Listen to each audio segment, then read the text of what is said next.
obscure tales of the Cthulhu mythos.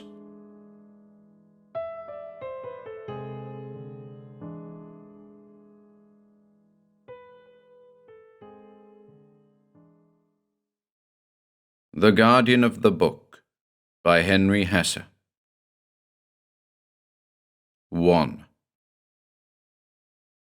I am always keeping an eye open for old second-hand bookstores, and, as my business takes me to all parts of the city, I have not a few times entered such places to spend an odd half-hour barging among shelves and stacks of musty volumes, often to emerge joyously with some item particular to any one of my several hobbies and interests. On this particular February evening, I was hurrying homeward, and as I crossed a narrow avenue on the outskirts of the wholesale district, I stopped with a pleasurable thrill. A short distance from the corner, I had espied one of those ancient bookstores, one I was sure I had never visited before, a narrow-frame storeroom tucked well back between two brick buildings. I had no particular plans for the evening. Already it was growing dark, it was cold, and there was a brisk flurry of snowflakes. I entered the haven, which had come to my attention so opportunely. The place was dimly lighted, but I could see that I stood amidst a profusion of books that reposed on shelf and floor alike. There was no one in the front part of the store, but from a rear room came a rattle of pans, so I guessed an evening meal was in progress. Quietly, I browsed around amidst the topsy-turvy miscellany, and must have become oblivious to time, for very suddenly there came a little shrill voice close to my ear. "There is perhaps some special book?" Startled, I spun around. There beside me, and peering up into my face, was absolutely the strangest little man I had ever seen. To say that he was tiny would be the literal truth, for he couldn't have stood a great deal over 4 feet. His skin was smooth and tight, and of a color that could only be described as slate gray. Furthermore, his absurd dome of a head was entirely bald, there being not even the slightest vestige of an eyebrow. And in all my life I had never seen anything half so black as those eyes that stared up into mine, as he asked again, "There is perhaps some special book?" I laughed uneasily. "You startled me," I said. "Why, no, nothing in particular. Just looking around. Thought maybe I could find something to take home with me this evening." He did not speak. He only made a slight bow and motioned me to go ahead. As I moved amidst the melange of books, I was aware that the little man's eyes followed my every move, and though his expression hadn't changed, I thought he was watching me with something like amusement. My eyes moved over the titles, missing none, for there are certain books I always look for, however remote my chances of ever finding any of them. But now, as I surveyed the books about me, I saw that there was no order of arrangement at all. Fiction, biography, science, history, religion, technical, all were confusedly interspersed. For perhaps 5 minutes more I searched, before giving it up as a hopeless task, for I hadn't too much time to spend there seeking for what I wanted. The little man hadn't moved, and now he was smiling, not unfriendlily. "I am very much afraid, sir, that you will never find what you are looking for." I had become somewhat impatient, so I said frankly, "I agree with you there. I never saw such a mess as this." "Oh, I have just moved in here," he explained, still smiling, "and have not had much time to arrange things in their proper order." I had surmised as much. I said I would drop in later, and started for the door. He placed a hand on my arm. "But wait. You misconstrued my meaning when I said you would never find what you were looking for. I was not referring to the disarrangement of my books." I merely raised my eyebrows, and he went on. "I hope you won't be too astonished, Dr. Wycherley, when I assure you that I am quite aware that there are certain remote books you would give much to own, or even to read. Are there not? And remote as these books are, remote as your chances are, you do nevertheless entertain a hope that perhaps some day, by some lucky chance, you might come into possession of one of them. Is it not true?" In my amazement, I answered both his questions at once, hardly knowing that I spoke. "Why, yes, indeed, yes." His bald head bobbed benignly, and he waved toward the haphazard piles of books around us. "And these?" he emphasized in that shrill voice. "These? Pah! They are rubbish, they are nothing. You will not find there what you seek." I was astonished at his vehemence. "Probably not," I murmured vaguely. "But just now you mentioned my name, and I was not aware that you knew me. Would you mind explaining—" "Ah, yes, you are puzzled, of course. You are wondering how I came to know your name. That, sir, is entirely inconsequential. Even more so do you wonder how I could possibly know of that secret desire of yours, the desire to peruse those so-called forbidden books which speak of the unthinkable things of evil, the books which are now so inaccessible as to be indeed forbidden. Suffice it to say, for the present, that I cannot help but know of your delvings into subjects of the weird and terrible because it is most imperative to me that I should know. Therefore, I know. But I think you will agree that your quest for such books is a rather hopeless one. The various versions of Alhazred's Necronomicon, Flammarion's Atmosphere, Von Yant's Nameless Cults, Kane's Magic and Black Arts, Ibon's book, and the mysterious King in Yellow, which, if it does indeed exist, must transcend them all. None of these will you find lying around in bookstores. Even those few that are known to be in existence are under lock and key. Of course, there are other, lesser sources, but even they are not easy to procure. For example, you probably had a difficult time in locating that later edition of the Nameless Cults which you now have in your possession. And criminally expurgated as it is, I imagine you find it very unsatisfactory. "Yes, I do," I admitted breathlessly. I was surprised to have come across a person possessed of such evident familiarity with this recherche literature. "The Nameless Cults which I have," I went on to explain, "is the comparatively recent 1909 edition, and it is puerile in the extreme. I should like very much to get hold of one of the originals, published in Germany, I believe, in the early 1800s. But he waved that peremptorily aside. "What of the Necronomicon?" he said. "That most fearsome and most hinted at of all the forbidden books. You would give much for a glimpse into that?" "That," I smiled, "is even beyond my fondest hope. And if I were to tell you that I have here in this very shop the original Necronomicon?" I did not bat an eyelash. "You haven't," I stated positively. He looked not at me, but beyond me. "True, I have not," he said at last. "I thought you would consider that statement an absurdity." He sighed, then went on a bit hurriedly. "And yet I wonder if you can imagine an even greater absurdity, a book even more terrible than the dreaded Necronomicon, a book so ominous in its scope as to make the Necronomicon seem as tame as a cookbook," I supplied jocularly, for the tiny man had become almost amusingly solemn and serious now.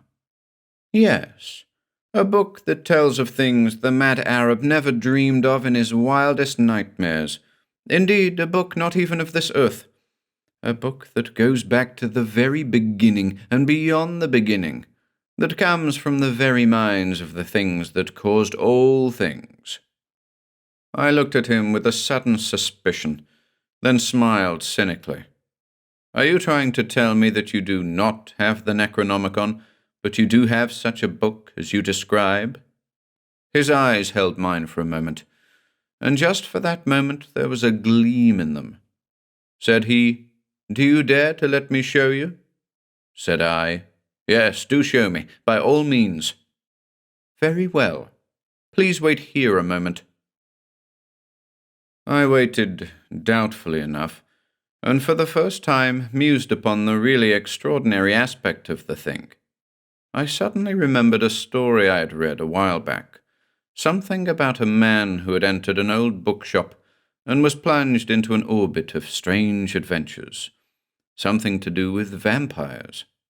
I was disturbed that this story should leap to my mind at this particular time, but I smiled at the thought of anything untoward happening to me. This little slate-colored man was a quite peculiar person indeed, but he did not conform to my conception of a vampire. He returned just then, bearing an immense book nearly half as big as he was. "You must understand," he said, "that what I am going to tell you should not be taken as skepticism. It is important that you should know certain things about this book," he hugged it tightly to him, "that will seem to you incredible. First, you should be informed that it does not belong to me, nor to anyone on this earth either. That is the first incredible thing you must believe. If I were to tell you truly to whom it belongs, I would have to say, to the cosmos, and to all ages that were, and are, and will yet be. It is the most damnable book in the universe, and but for it, But no, I will not tell you that now. I will only say now that I am the guardian of it, the present guardian, and you could never imagine what terrible transits of time and space I have made. Can you blame me for edging toward the door? Can you blame me for wanting to get away from there? There had been a growing suspicion in my mind that this man was mad, and now I knew it. But I said, precisely because I didn't know what else to say, "And you want to sell me this book?" He peered at me more intently. "It could not be bought for all the wealth of this or any other planet. No, I merely want you to read it. I am most anxious that you read it. You may take it home with you if you wish. You see, I am aware that in spite of your skepticism, you are consumed with curiosity." He was right. And yet why did I hesitate? There was something very queer about all this, something that did not appear on the surface, something subtle and almost frightening. So far he had hinted at much, but had told me exactly nothing. He was far too ready to let me take this book away with me, and something told me that if he was so anxious to have me read it, I would do best by not doing so. "No thanks," I muttered, and didn't try to conceal a shiver as I turned away. I had had enough. His eyes were too black, but he had seemed to anticipate my refusal, and at the door he again gripped my arm. "You may as well know," he said, "that if you had not come here, I would sooner or later have brought the book to you. Knowing what I do know of you and your occult studies, it follows that you are the logical one to be entrusted with this volume. I realize that I have only hinted at things and have told you nothing, but I cannot do more than that now. You must read the book, then you will understand." My hand on the door, I hesitated one fateful moment. In that moment, the book came from under his arm, and he pressed it upon me most eagerly, half shoving me out the door into the dusk of the approaching night. And there I stood, with that ponderous volume in my hands, mystified, half angry, yet daring to hope that at last I was in possession of something momentous. With a half laugh and a shrug, I turned homeward. 2. My hopes were more than confirmed, as I soon ascertained in the privacy of my rooms. The book was huge, the size of a large ledger, and very thick, the covers edged all around with metal. The binding was of a black faded fabric unfamiliar to me, and the yellowed pages proved also to be of some strange, resilient texture. The pages were covered with strange, angular symbols, long and narrow, and strictly perpendicular. I looked for a key word, or key symbol, but there was none. So I stared at the pages, wondering how I was to decipher them. And then a strange thing happened, which was to be only the first of many strange events that evening. As I stared and continued to stare at those bewildering pages, I thought I saw one of the symbols move ever so slightly, and as I peered intently at the page, it became apparent that the symbols did indeed move as my eyes ran across the lines, rearranging themselves ever so minutely, writhing and twisting like so many tiny snakes. And with this queer, writhing movement, I no longer wondered at the meaning of those symbols, for they became suddenly clear and vivid and meaningful, impressing themselves upon my consciousness as so many words and sentences. I knew that I had indeed stumbled upon something very great. The book seemed to exude an invisible aura of evil, which at first unnerved me, and then pleased me, and I determined to lose no time in plunging into my task. Seated at one end of a library table, I spread the book before me, and pulled a lamp nearer. So, comforted by a blazing log fire at my right, I turned to the very first page, and began the most fantastic, I might almost say insane document I have ever read. Yet, in consequence of what happened, I can never be sure whether it was the document or I who was insane. But here it is, almost word for word, as I so clearly remember it. Preface to the most damnable book ever loosed upon an unsuspecting cosmos. Whoso comes in possession of this book should be warned, and this preface is to serve that purpose. The possessor of this book should be wise to flee from it, but will not. His curiosity is already aroused, and reading even these few words of warning, he will not be deterred from reading on. And, reading on, he will be enmeshed, become a part of the plot, and will learn too late that there is left but a single sorrowful alternative of escape. Such is the awful damnability of it, but how they must chuckle with glee. Know then, whoso should read this, that I, Tlavier of Vool, do hereby subscribe the history and origin of the book, so that all manner of men in all time to come may consider carefully before succumbing to the curiosity that is inherent in all men throughout the universe. I had no such warning, and by reason of my folly am fated to be the first guardian.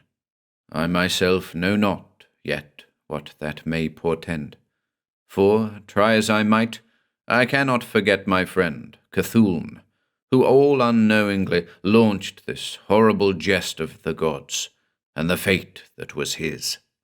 Cthulhu had always been something of a puzzle to all who knew him, except perhaps to me. Even as a boy he had professed an insatiable wonderment of those profound mysteries of time and space which the wise men of Vool said were not for mere man to know or to seek out. Cthulhu could not understand why this should be. We grew up together and entered the university together, and there Cthulhu became such an avid student of the sciences, particularly of complex mathematics, that he was a perpetual astonishment to the professors. We left the university together, I to enter into my father's business, and Cthulhu, having been awarded an assistant professorship, to continue with certain of his studies. I can never understand why he confided in me as he would in no one else, unless it was because I listened to his theories with true seriousness. I was fascinated by certain of his lines of thought. Nevertheless, I cannot but admit that he sounded rather wild at times. "Here we are," he would say vibrantly, "tiny motes upon the surface of the planet Vool, deep in the 23rd nebula. The great scientists have told us that much as to our present locality. But what of our destination, the ultimate? Here we have our spinning planet, our revolving system, our drifting nebula, but one among millions that go to make what we call the universe, a universe, we should say, for it is only a particle rushing onward with other particles. Whither, and to what destiny, and for what purpose?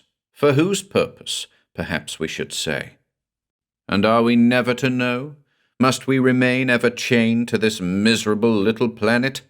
I think not, Tlavir. Man in 1,000,000 years may master the stars, but that will not come in my time, and I cannot wait. And besides, my greed is greater than mere mastery of stars. Look, Tlavir, suppose that one could discover a way to project himself out, not among the stars, but beyond, outside of the cosmic globe of stars, to attain a point entirely outside. From there to watch the working of the cosmic dust in the fluid of time. Why, there is no time after all, is there? Must not space and time be one and the same thing, coexistent and correlative one to the other? Do you not see? And to project oneself quite outside of it, would not that be the realization of our vaunted immortality? And rest assured, there is a way. I could not quite digest this fantastic bit of reasoning, but did not deny the possible truth of his theories. There were several old books to which he often made reference, and I think it was these books which caused his theorizing at times to take a somewhat tangential trend. What of those superstitions, Tlavir, that have come down to us from the ancients who inhabited Vool eons ago? And why must we say superstitions and myths? Why must a man scoff at that which he cannot understand? It is only logical that these superstitions and myths had a definite reason for being. My perusal of certain ancient manuscripts has convinced me of that. Who knows? Perhaps probing fingers from outside reached in and touched Vool ages ago, thus giving rise to those tales that we know very well could not have had birth in mere imagination. That, Tlavir, is why I sometimes think I may be wrong in seeking the way outside. Perhaps it were best for man not to try. He might learn things that it is best not to know. But these latter reflections of his came only seldom. More often he would show me sheafs of paper covered with calculations, and others filled with geometrical drawings, infinite angles and curves such as I had never before seen, some of which seemed so diabolically distorted as to leap from the paper out at me. When he would try to explain his calculus, I was never quite able to follow his reasoning beyond a certain point, although his explanation plus his enthusiasm made it all seem quite logical. So far as I was able to grasp it, there exists an almost infinite number of space dimensions, some of which impinge on our own, and might be used as catapults if one could but penetrate the invisible and tenuous boundary between our space and these hyperspaces. I had never given much credence to any dimensions beyond our familiar 3, but Cthulhu seemed very certain. There must be a way, Tlavir. I have ascertained that beyond doubt, and I am sure now that I am working toward the correct solution. I shall find it before long. Aye, he found it. He found it indeed, and went further than any mortal has ever gone or will ever go again. He could not have known. It was but shortly after my last conversation with him that he disappeared, without trace or reason, was given up as dead, and even I, to whom he had confided all his hopes, did not suspect that I was ever to see him again. But I did. It was 20 long years later when Cthulhu returned as suddenly as he had gone, came direct to me. The marvel of it is that he looked not a day older than when I had last seen him, those 20 long years ago.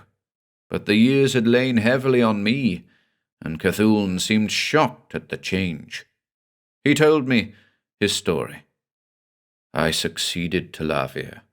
I knew I was on the right track with my calculus, but it might have gone for naught had I not interpreted a certain passage from one of those ancient books.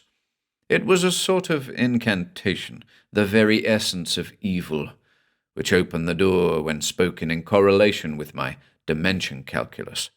The purport of this incantation I cannot tell you now, but it should have warned me that the thing I was doing was for no good. Nevertheless, I dared. I had already gone too far to turn back. I carried the thing through, feeling a little foolish perhaps, only hoping but not knowing that this was the combination I had so long sought for. For a moment, it seemed that nothing had happened, and yet I was aware of a change. Something had happened to my vision. Things were blurred, but were rapidly emerging into a clear grotesquerie of impossible angles and planes. But before this vision could become quite definite, I was jerked outward to Lavia, out beyond the curvature of space, out into the space beyond space, where even light turns back upon itself because of the non-existence of time. All things ceased, sight and sound, time and dimension and comparison. There was left to me only an awareness, but an awareness infinitely more acute than our mere physical one. I was mind. As to them, now I know, Talavia, and it is even as I feared. They are not to be imagined as beings or things, or anything familiar to us. No word is adequate. They are forces of pure evil, the source of all the evil that ever was, and is, and will be. Sometimes they reach in. There is a purpose. Cthulhu's hand brushed his forehead. There is much, so very much, Talavia. All is not as clear as it was, but I am beginning to remember. I think those entities of evil were amused, Talavia, with a kind of amusement I cannot now understand. Amused, perhaps, that I should have managed to come out there among them. Assuredly, no mere being had ever done that before. I realize now that had they wished, they could have uttered a word that would have blasted and annihilated me, had they wished. Instead, they kept me among them. There was something about their amusement. Do you remember a certain conversation of long ago, Talavia, wherein I said that our universe was but a particle among other particles, rushing away somewhere, onto some destiny for some purpose? Do you remember also that I said perhaps it was best that man should not know certain things? I have learned many things, Talavia, things that I now wish I did not know, monstrous things, whence the cosmos came, and why, and its ultimate destiny. Not a pleasant one. Most horrible of all is that I am beginning to remember rites performed by those evil ones, rites involving the cosmos in a most diabolic way. I could not even wonder at my presence out there. All was mind, and mind was all. It would seem that I was large among them, wilfully one of them, assisting in certain of those colossal rites, partaking of their evil joy. But at one and the same time, by some unexplainable and inconceivable ultra-circumstance, it seemed that I was aloof and insignificant, a spectator of only some small part of the whole. It seemed that I mingled there among them for countless millenniums, but again it seemed but the smallest fraction of what we call time. But now I know that they merely toyed with me a while, as a child toys with and then tires of a new plaything. They thrust me back to Lavia, and here I am upon Vool again. At first, I thought that I had awakened from a very bad dream, but it didn't take me long to discover that Vool had travelled 20 years upon its destined path during those many millenniums, or those few seconds that I was in that timeless place. "And you will go back again?" I asked eagerly, for by his very sincerity I believed his story. "I cannot, even if I would, nor can any mortal again. They have closed the route now for all time, and it is well so. To them, as I have said, I was but a moment's amusement, but not too insignificant for all that, because they gave me warning.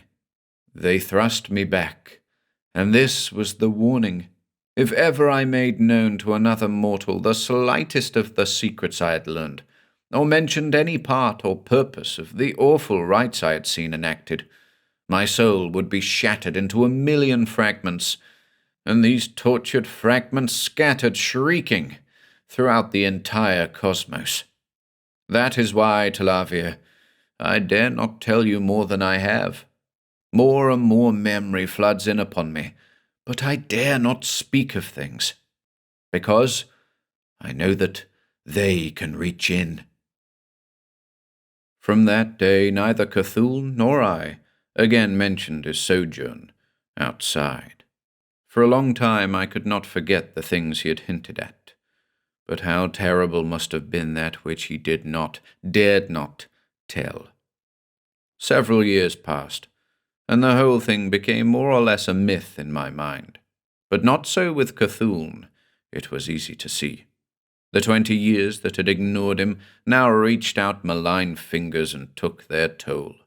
Vexation, discontent, restless broodings of the mind, all served to change him pitiably. He came to me then one day, and broached the thought that had been preying upon him. He could not, he said, remain silent longer. He was sick of the blind groping of men after knowledge. It lay in his power to give them the answers to cosmic secrets which they had sought out slowly for years, and things besides of which they had never guessed.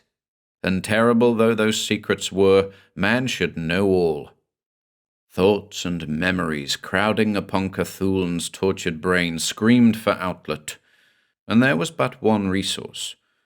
He had determined to write down the history of his adventure outside, to tell of all the things he had experienced and learned. As to the warning which the entities of evil had given him, it was nothing. Years had gone by, Cthulhu reasoned, and surely they must have forgotten. We were puny, and they reckoned with universes. I did not demur. Like Cthulhu, now that the years had passed, I felt that the warning of those outer ones was a little thing. Thus was the beginning of the jest. Never can I forget that night when doom descended upon the city of Boolm. I had left the city but a few hours before, accompanying one of my caravans into the near neighbouring town, access to which led through a tortuous passage in the encircling mountain range. The passage was made without mishap, and, my business transacted, I was hurrying homeward, alone, and was well into the mountains, when that strange darkness descended so mysteriously and prematurely. Shortly thereafter, I saw the long, livid streamer that came flickering out of space, to hesitate a moment, and then dart out of sight directly behind the range ahead of me. I spurred hurriedly forward, already with a feeling of disaster. When I finally pushed through the passage and came in sight of the city, the streamer was gone, and everything was quiet, with a stillness that seemed to shriek in agony to the pale stars peering fearfully down. I entered the city, and came upon a person grovelling in the street, and when I bent to help him, he seemed not to see me, but shrieked over and over again something about the shape that had come slithering down the streamer.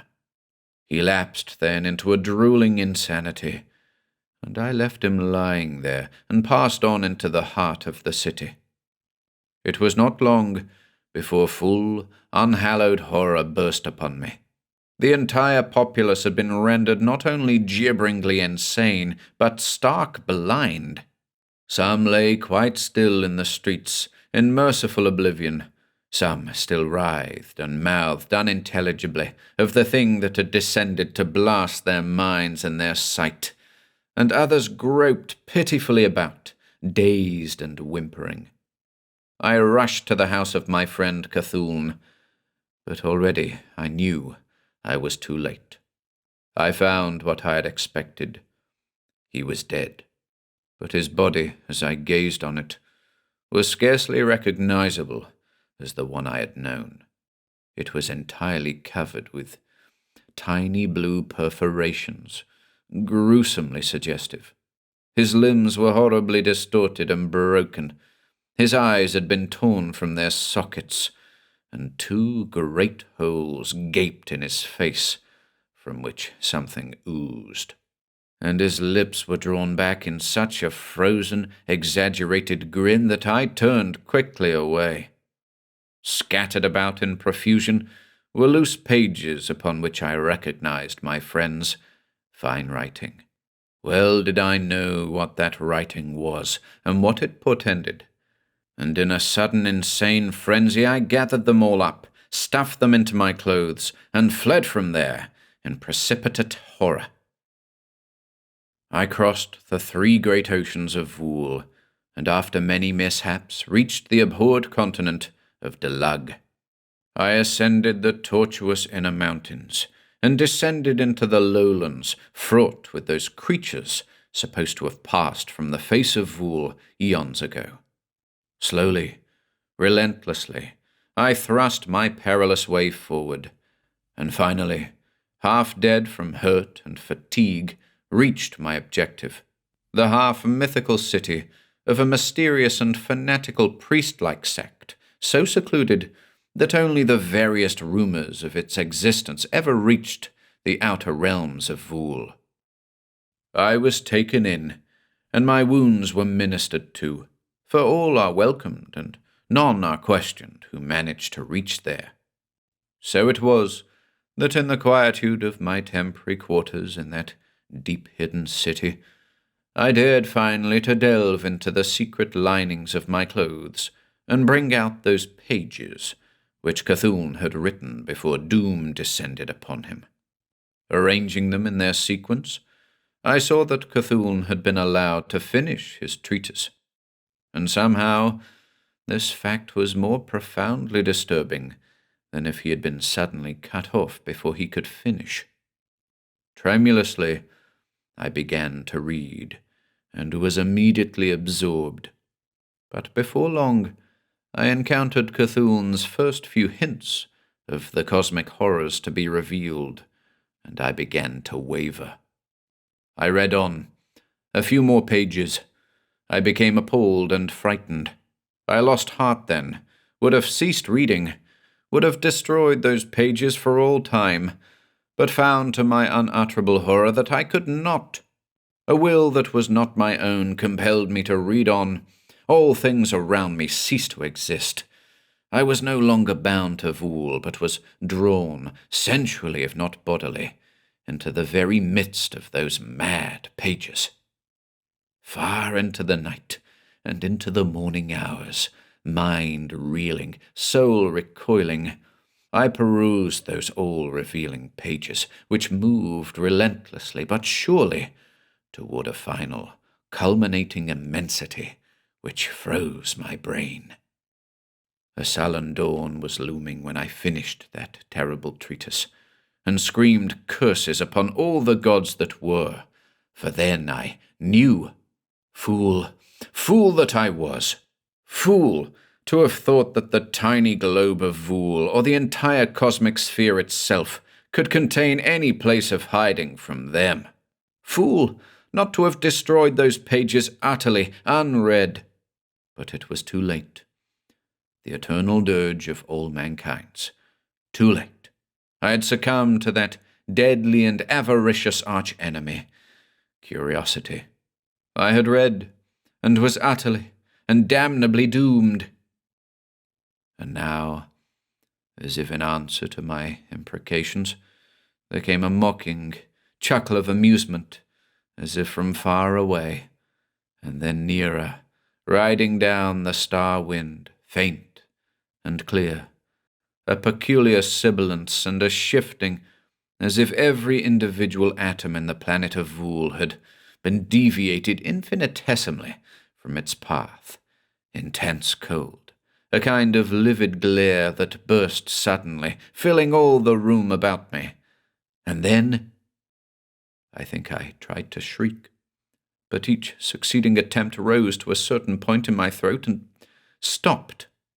How can I convey the soul-shattering horror of that moment when, from the nothingness before me, there emerged a thing, a sort of shapeless, writhing mass, greenish and fluorescent, tangible and sentient, indescribable because it was constantly changing, fading away at the edges as if it were but a projection, reaching through from some other space or dimension.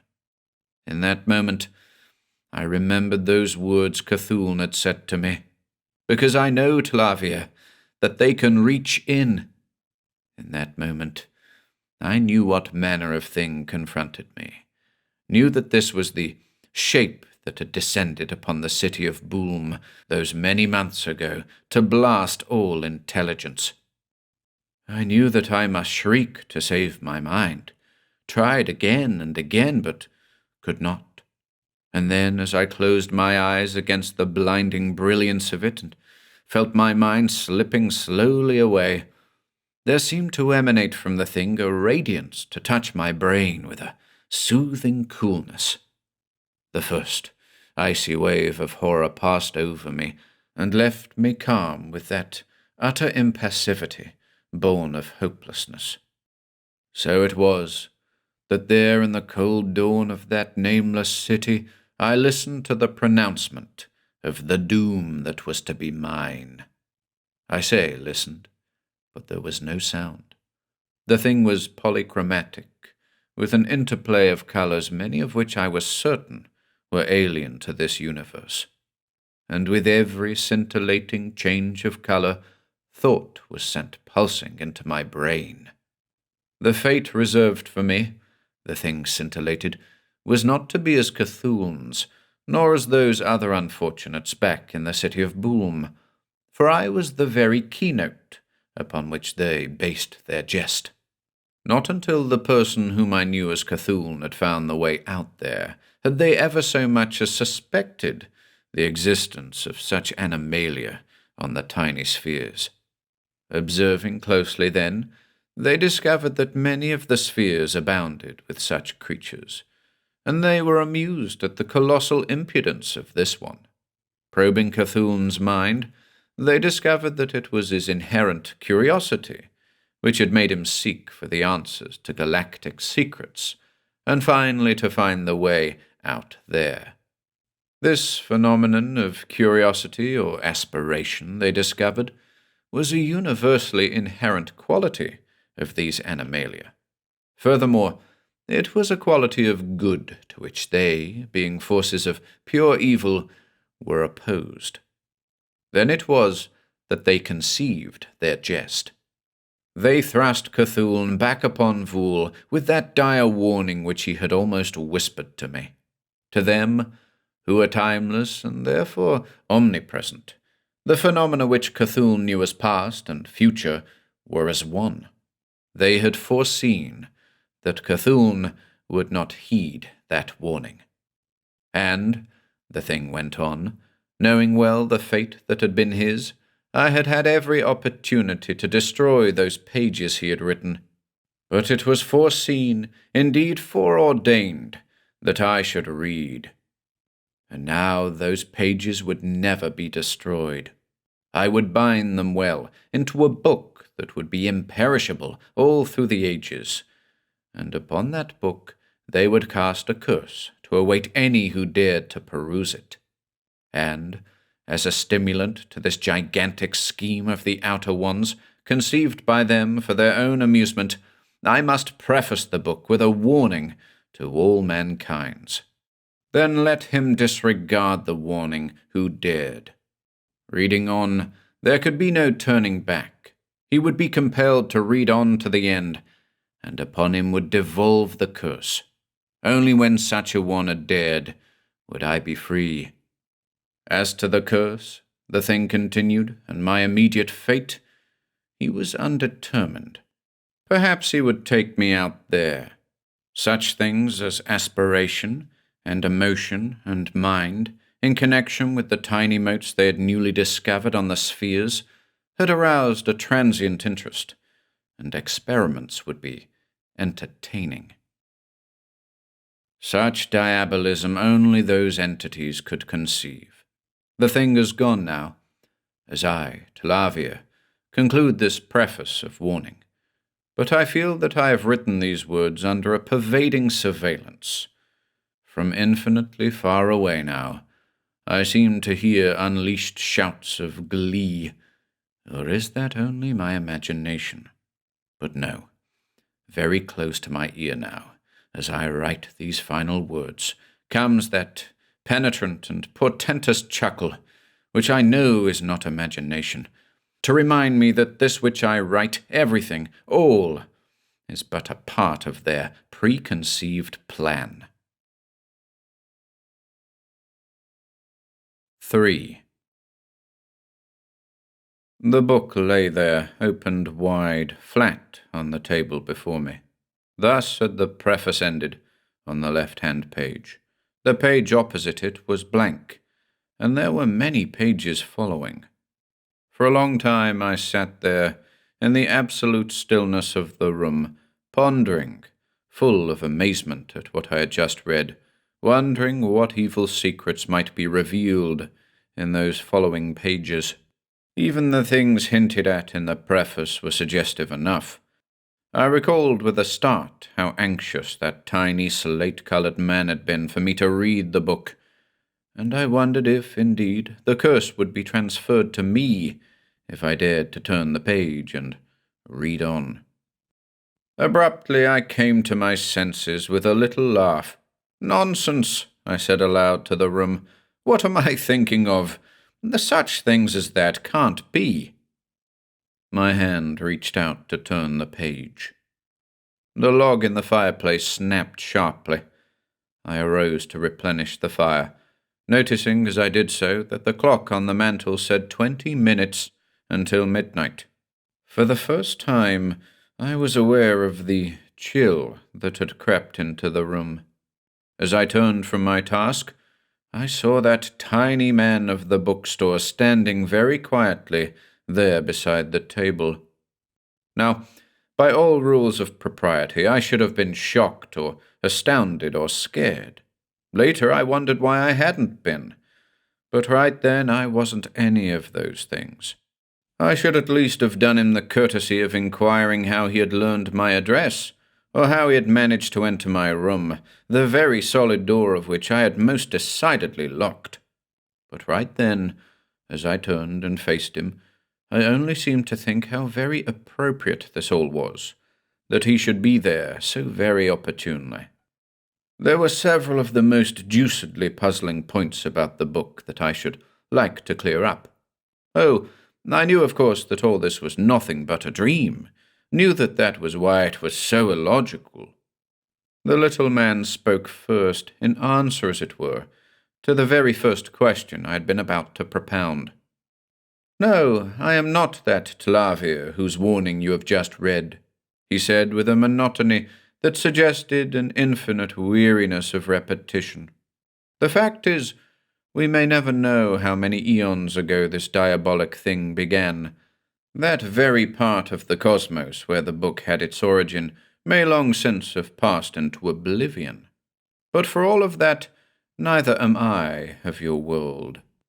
It was ages ago on my own planet, the very location of which I have long forgotten, that the book came to me in much the same way it has come to you, brought to me by a queer person not of my own planet, who had traversed the ages and the outer spaces with the book. I was an avid student of the vaguely hinted at, pre-mundane creatures supposed to have inhabited my world before it swam into light out of the darkness. Just as you have read, so did I read, eagerly, and just as you now doubt, appalled at the thought of the immensity that might be, so did I doubt. As you now hesitate before the book, so did I hesitate, but in the end. I gestured impatiently at the thought he was trying to suggest to me. Whatever kind of hoax this was, it was silly.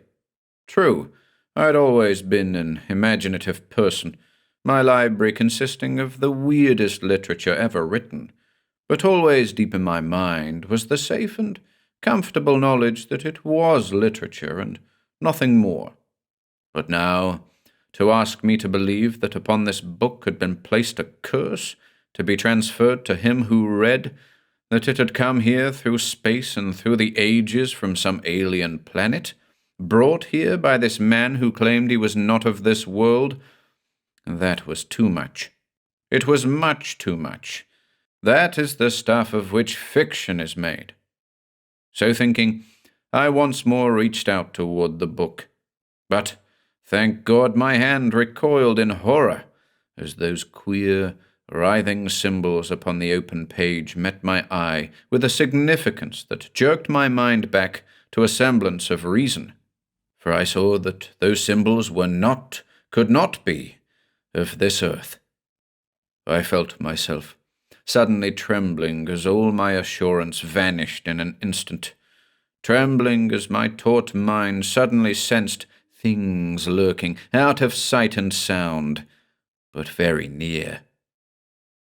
The tiny man had watched my movements with an intense expectancy and eagerness, and as my hand recoiled, his whole being bespoke disappointment and temporary defeat. But this was only for an instant, and then he too seemed to sense some invisible presence close at hand, stood poised, very still, head erect, as if listening to something that I could not hear, something I was not meant to hear. For just a moment he stood thus, before he spoke again, and now his voice, as he went on, was weary once more and sad. Yes, you had persisted in believing that all of this was some kind of hoax, but now, even as all the others, you know differently. You delight in delving into the weird and terrible, and I had hoped that you would be the one, but it has always been thus. On the outermost planet of your system, that which you call Pluto, I encountered a denizen who, like yourself, was intensely interested in the ancient and dreadful superstitions of his planet. He also read the preface that you have just read. He too wavered with that dread uncertainty, but his courage failed him, and he fled from me in the book as he would have fled from a plague. And so I knew that once again I had failed in this grotesquerie, that not yet was I to be free from the curse. But it has been so long, and nowhere can I escape those tortures of mind and soul which they inflict upon me at their will, for it is from them that I derive the immunity to the terrors of outer space, and that hitherto unsuspected power of darkness which transcends by far the power of light, by which I am enabled to traverse the space between planets and between galaxies. But no single moment, no single thought of my own. You cannot know the horror of that.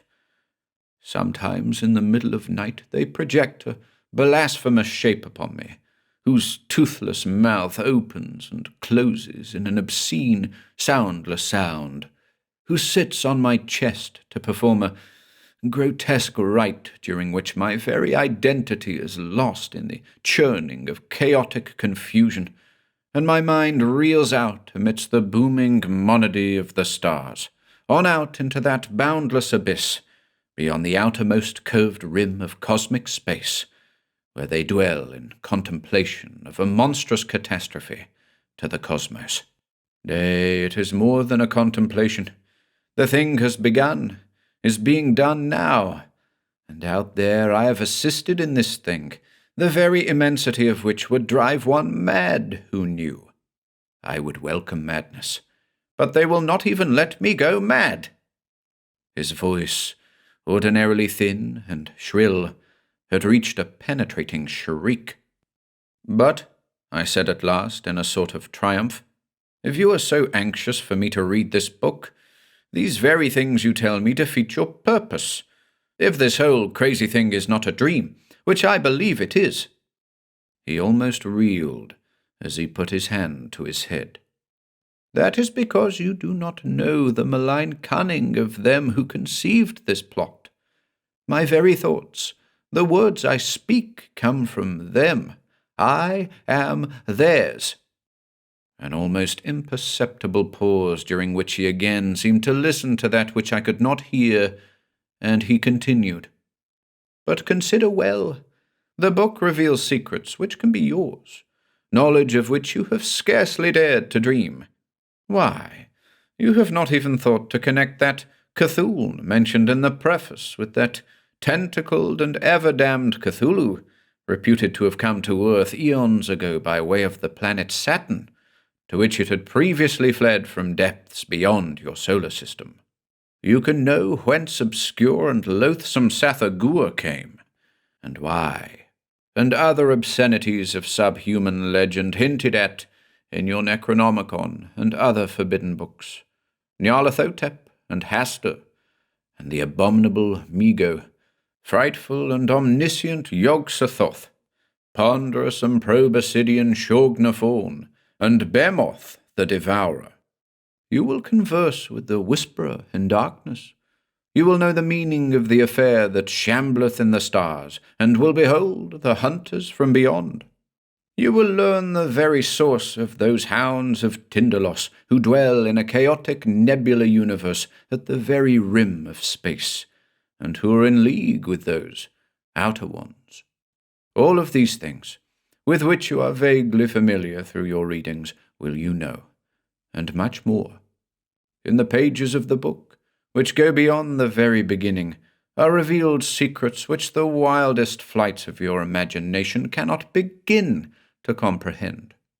Your mind, now such a puny thing, will expand to encompass that entire infinite arcanum of all matter, and you may learn in what manner the entire cosmos was spewed forth by an evil thought in the mind of a monstrous thing in the darkness. You will see that this cosmos, which we consider infinite, is but an atom in their infinity, and you will behold the appalling position of our cosmos in that larger infinity, and the obscene rites in which it plays an integral part. You will know the histories of suns and nebulae, and yours will be the power of bodily transposition between planets, or even to galaxies so remote that their light has not yet reached Earth. How can I describe those few minutes? His shrill voice going relentlessly on, the book lying open there on the table between us, the flames in the fireplace throwing flickering shadows about the room. I standing there stiffly erect, one hand on the table, mind reeling, trying to grasp the great magnitude of these things he was telling me, and trying to weigh, one against the other, what I dared to believe and what I feared to believe. And all the time he was speaking, his head was held in that position which made me think he was listening. Listening for what? And his gaze as he talked was not fixed on me, but over my shoulder at the mantel where rested the clock. Once, while he was speaking, I had slid my hand forward on the table slowly to almost touch the book, but an almost imperceptible change in the timbre of his voice made me draw my hand back, and all during his rambling sentences, Whether it was the bewildering effect of his words on my brain or not, I shall never know. I seemed to sense more and more clearly the presence of those invisible forces lurking nearby, and they, too, seemed to be waiting. He was no longer speaking. I was not aware of when exactly he had stopped speaking. I only knew that I was no longer listening to his voice, but was listening for something else. Something I knew not what. I only knew that we were not alone in that room, and that the time had not yet come, but was near. So I listened for that which I could not quite hear, and stared again, fascinated, at the book that lay there on the table between us. He saw that fascination. "Read," he whispered fervently, bending toward me. "You know you want to read. You want to read." Yes, I wanted to read. More and more was that fact forcing itself upon me. What sane man could believe that this book had such menacing connections as he had hinted? But I was past being sure that I was a sane man. If I believed this story, I was assuredly not sane. If I did not believe, why did I hesitate? Again his whisper, "You want to read." His almost imploring tone caused me to recoil from the book in horror. But the fascination had not left me, and I could not utter the emphatic no that had risen to my tongue. Instead, I looked quickly, a little wildly, about the room, into the corners, anywhere except into that little man's eyes, for I suddenly knew that to do so would be fatal. Those unseen forces seemed to fill the room now. I could feel a definite tumult, a sort of surging to and fro, faint sounds of fury, as of a mounting hostility between two opposing groups, a growing but unseen confusion of which I was the centre. Into my mind flashed the thought that there was no little grey man, and no book, and that all the seeming events of the evening were but a nightmare from which I would presently awaken. But no. Here I was standing in my library beside the table with that absurd little man opposite me, and that growing, unseen tumult about me. Could one think thus in nightmares? I wondered. Probably not, and therefore this was no nightmare. Close upon this illogical chain of thought came another, with a suddenness so terrifying that I knew it had not originated in my own mind. It was one of those thoughts out of nowhere. It was simply the plain and uncompromising knowledge that this was all real, no hoax, no farce, but that I was faced with the most stupendous thing that had ever come to this earth, and must conquer it or be conquered. I knew, too, with a sudden wild hope, that I would not be alone in fighting it. Those forces surging ever closer about me were there for a purpose, presaged something in my favour. I turned then, with a slow deliberateness, and faced the tiny man who was waiting. No word was spoken, as my eyes met his very black and bottomless ones. I was lost. Too late I knew it. Everything around me vanished as those eyes grew, expanded, became two huge pools of space black and boundless beyond all imagining. I had been caught by the suddenness of it, but with a feeble instinct I fought against those eyes which seemed to draw me. But there were no longer any eyes. My feet were no longer on the floor. I was floating serenely along somewhere, 1,000,000 miles out in that black space. Serenely. But no, I was no longer floating now. A touch had brought me back. My feet were on the floor again, and I stood close against the table. But some part of me seemed still to move along against my own volition. That was funny. I wanted to laugh. It was my hand that was no longer a part of me, that was creeping, crawling, sliding like some sinuous serpent across the smooth tabletop, toward the book. Yes, I remembered then, in a vague sort of way. There was a book on the table, a book that lay open and waiting, a book that for some terrible reason I must not touch. What was that reason? Slowly, I remembered. There was a queer little man with very black eyes, who had told me an awful fact about the book, who had wanted me to read. To touch it would mean that I should read, and read, no turning back. Ah, how fully did comprehension then flee back to me through my rising panic, as I sought in vain to stay the hand that crept along the table there like some Judas that would betray its master. How that churning confusion about me did increase, warningly, sweeping around me in an undulating wave as if they, too, knew something of the panic that was upon me. How they closed in around me, those unseen forces, from behind, from all sides, purposeful, as if they would press me back away from the table, away from the menace of the book. I almost heard tiny, warning voices flitting past my ear, almost felt fingers tugging valiantly at my own, and for a moment I thought I comprehended. These forces, rallying valiantly about me, had they once succumbed to the book in ages past? Countless beings from all parts of the universe come now to align themselves with me against the forces of the book. I may have guessed close to the truth. I shall never know.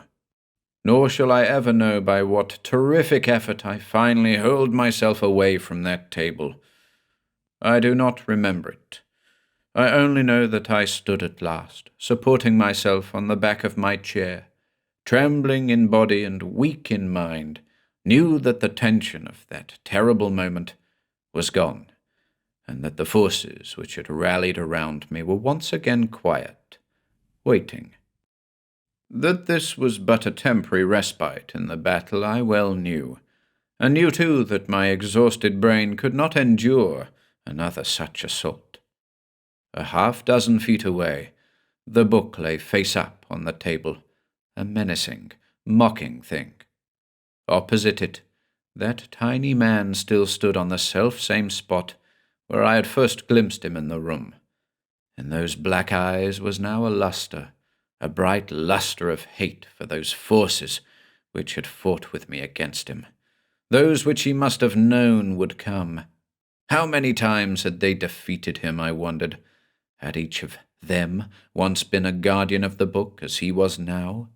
If ever he won release from the book, would he in turn join forces with those who fought against it? Would they ever become strong enough to defeat those outer ones who had conceived this entire plot? I must not waste my strength in wondering, but prepare for the assault that must surely come again. In a sudden flash of illumination, I knew that I must hold on just a little longer, hold on until 12 o'clock. That's why he had watched the clock there on the mantel over my shoulder. It must be very near the hour now, and if I could but hold on, stay away from that table, avoid those eyes, not be caught off guard again. But how futile a thought! In that very instant, the huge, swimming blackness of those eyes again caught me with that fierce tenacity, again swept me up and away beyond all suns and stars, out into that vast darkness which cradles the universe. I was like a man drowning, who in a few brief seconds sees his entire past unfolded, but I saw instead my future, a future of dark terror and torture, amid the vague forms and fears of that outer place. Even as I floated serenely in that terrible darkness, I could seem to see those forms, those outer ones, indescribably repulsive for all their vagueness, peering past me with malicious glee at some drama being enacted for them, as it had been how many times before, and this time I was a part of that drama. And yet there seemed to be another part of me, far away and unimportant, a part of me that tried to make me see that this darkness was the illusion, not the reality, that struggled with a feeble sort of intensity to thrust this darkness away. How foolish, how useless. Now that other part of me was trying to remember something that had seemed important a long time ago, something to do with... But no, it was useless. Wait, had not that darkness all about me suddenly shivered, like water whose smooth surface is disturbed? Again, now fading, receding. Had not something brushed my cheek just then? Was that a whisper in my ear? A number of whispers now, eager, urgent. The blackness around me receded rapidly, dissolved into two ebony pools that fled far away into space, becoming tinier, tinier, until they stopped to peer back at me. With a shock, I was once again back in the familiar room, felt the floor under me, stood close against the table, and was gazing at the twin ebony pools that were the tiny man's eyes. But in those eyes was now something of consternation and distress, dismay in those eyes. As before, with no volition of mine, my hand was gliding smoothly across the tabletop toward the book. As before, that surging of unseen forces was all about me. But now there was no confusion, no haste, no panic. There was instead a kind of unseen jubilation and pulsing of triumph. But still those flitting little voices passed my ear, faint and not quite heard, but seeming to urge me in something that I could not quite grasp. I must try to be ready for whatever would come. My hand touched the book. It moved over the opened page. Now! Act now! Act! Act! The hand, which before had tried to betray me, now acted in a flash.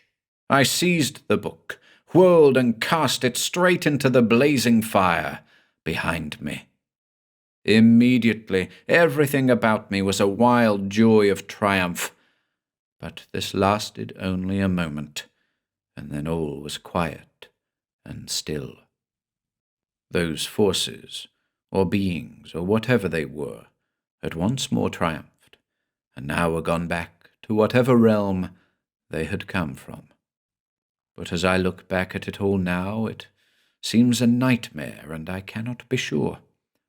I am not even sure whether those words, "Act now, act," were whispered in my ear, or whether they came screaming from my own throat in the tenseness of that moment. I am not sure whether some force entirely outside of myself caused me to seize and fling that book, or whether it was a purely reflex action on my part. I had no intention of doing it. As for that tiny man beyond the table, he did not even leap to intercept. He did not move.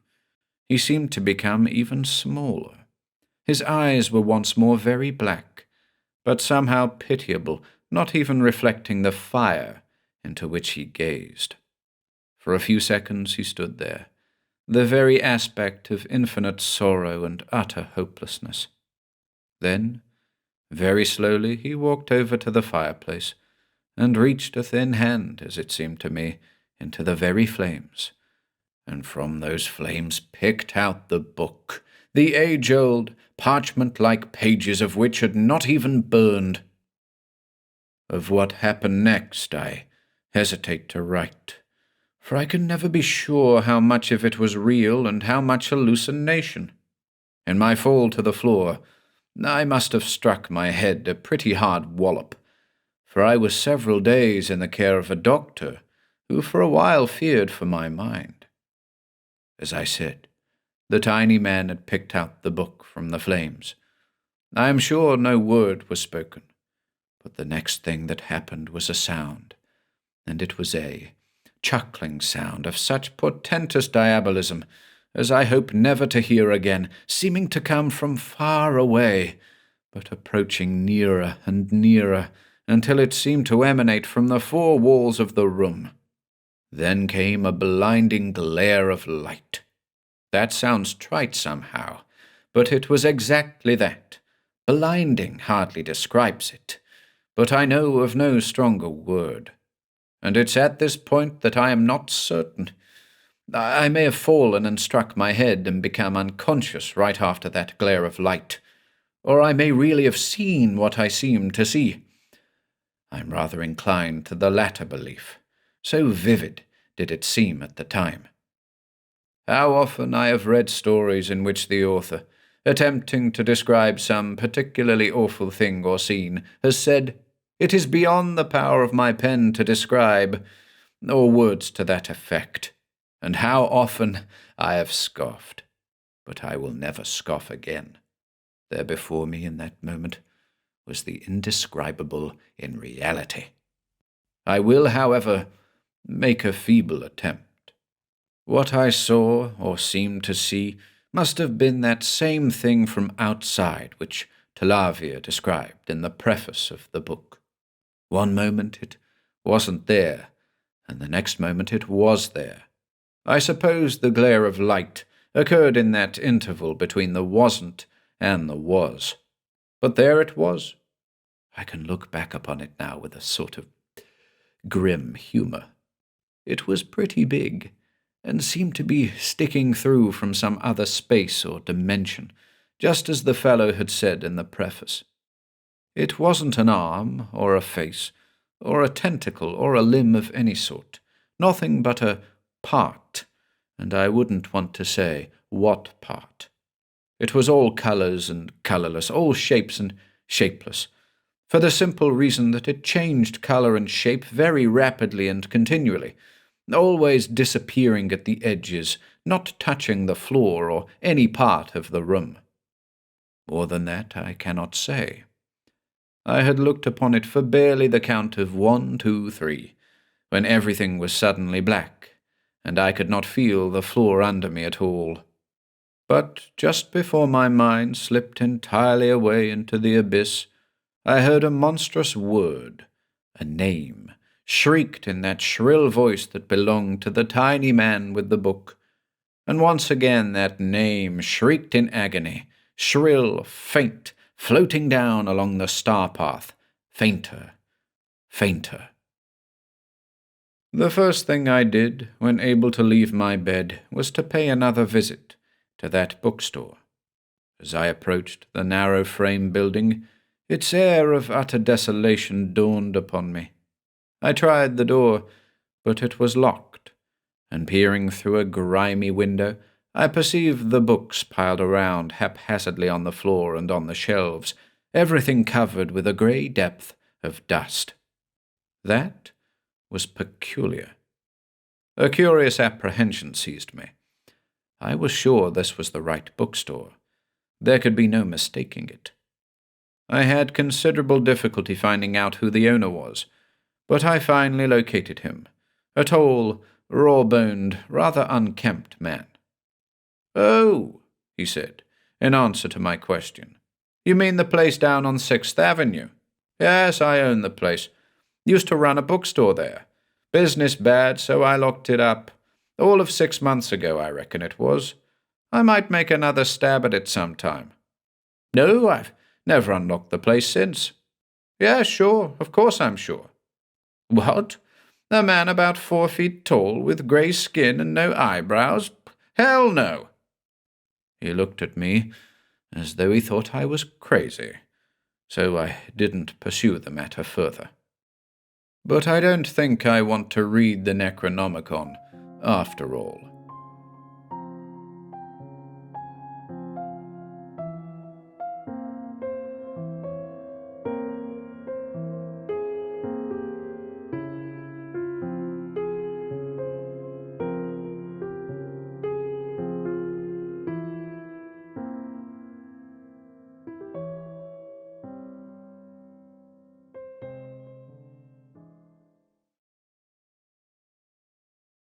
Fane of the Black Pharaoh by Robert Bloch. 1. "Liar," said Captain Carteret. The dark man did not move, but beneath the shadows of his burnous a scowl slithered across a contorted countenance. But when he stepped forward into the lamplight, he smiled. "That is a harsh epithet, Effendi," purred the dark man. Captain Carteret stared at his midnight visitor with quizzical appraisal. "A deserved one, I think," he observed. "Consider the facts. You come to my door at midnight, uninvited and unknown. You tell me some long rigmarole about secret vaults below Cairo, and then voluntarily offer to lead me there." "That is correct," assented the Arab blandly. He met the glance of the scholarly captain calmly. "Why should you do this?" pursued Carteret. "If your story is true, and you do possess so manifestly absurd a secret, why should you come to me? Why not claim the glory of discovery yourself?" "I told you, Effendi," said the Arab. "That is against the law of our brotherhood. It is not written that I should do so. And knowing of your interest in these things, I came to offer you the privilege." "You came to pump me for my information. No doubt that's what you mean," retorted the captain acidly. "You beggars have some devilishly clever ways of getting underground information, don't you? So far as I know, you're here to find out how much I've already learned, so that you and your fanatic thugs can knife me if I know too much." "Ah!" The dark stranger suddenly leaned forward and peered into the white man's face. "Then you admit that what I tell you is not wholly strange. You do know something of this place already." "Suppose I do," said the captain, unflinching. "That doesn't prove that you're a philanthropic guide to what I'm seeking. More likely you want to pump me, as I said, then dispose of me and get the goods for yourself. No, your story is too thin. Why, you haven't even told me your name." "My name?" The Arab smiled. "That does not matter. What does matter is your distrust of me. But since you have admitted at last that you do know about the crypt of Nephron-Ka, perhaps I can show you something that may prove my own knowledge." He thrust a lean hand under his robe and drew forth a curious object of dull black metal. This he flung casually on the table so that it lay in a fan of lamplight. Captain Carteret bent forward and peered at the queer metallic thing. His thin, usually pale face now glowed with unconcealed excitement. He grasped the black object with twitching fingers. "The seal of Nephron-Ka," he whispered. When he raised his eyes to the inscrutable Arabs once more, they shone with mingled incredulity and belief. "It's true, then, what you say," the captain breathed. "You could obtain this only from the secret place, the place of the blind apes, where Nephron-Ka bindeth up the threads of truth." The smiling Arab finished the quotation for him. "You, too, have read the Necronomicon, then?" Carteret looked stunned. "But there are only 6 complete versions, and I thought the nearest was in the British Museum." The Arab's smile broadened. "My fellow countryman, Alhazred, left many legacies among his own people," he said softly. "There is wisdom available to all who know where to seek it." For a moment there was silence in the room. Carteret gazed at the black seal, and the Arab scrutinized him in turn. The thoughts of both were far away. At last, the thin, elderly white man looked up with a quick grimace of determination. "I believe your story," he said. "Lead me."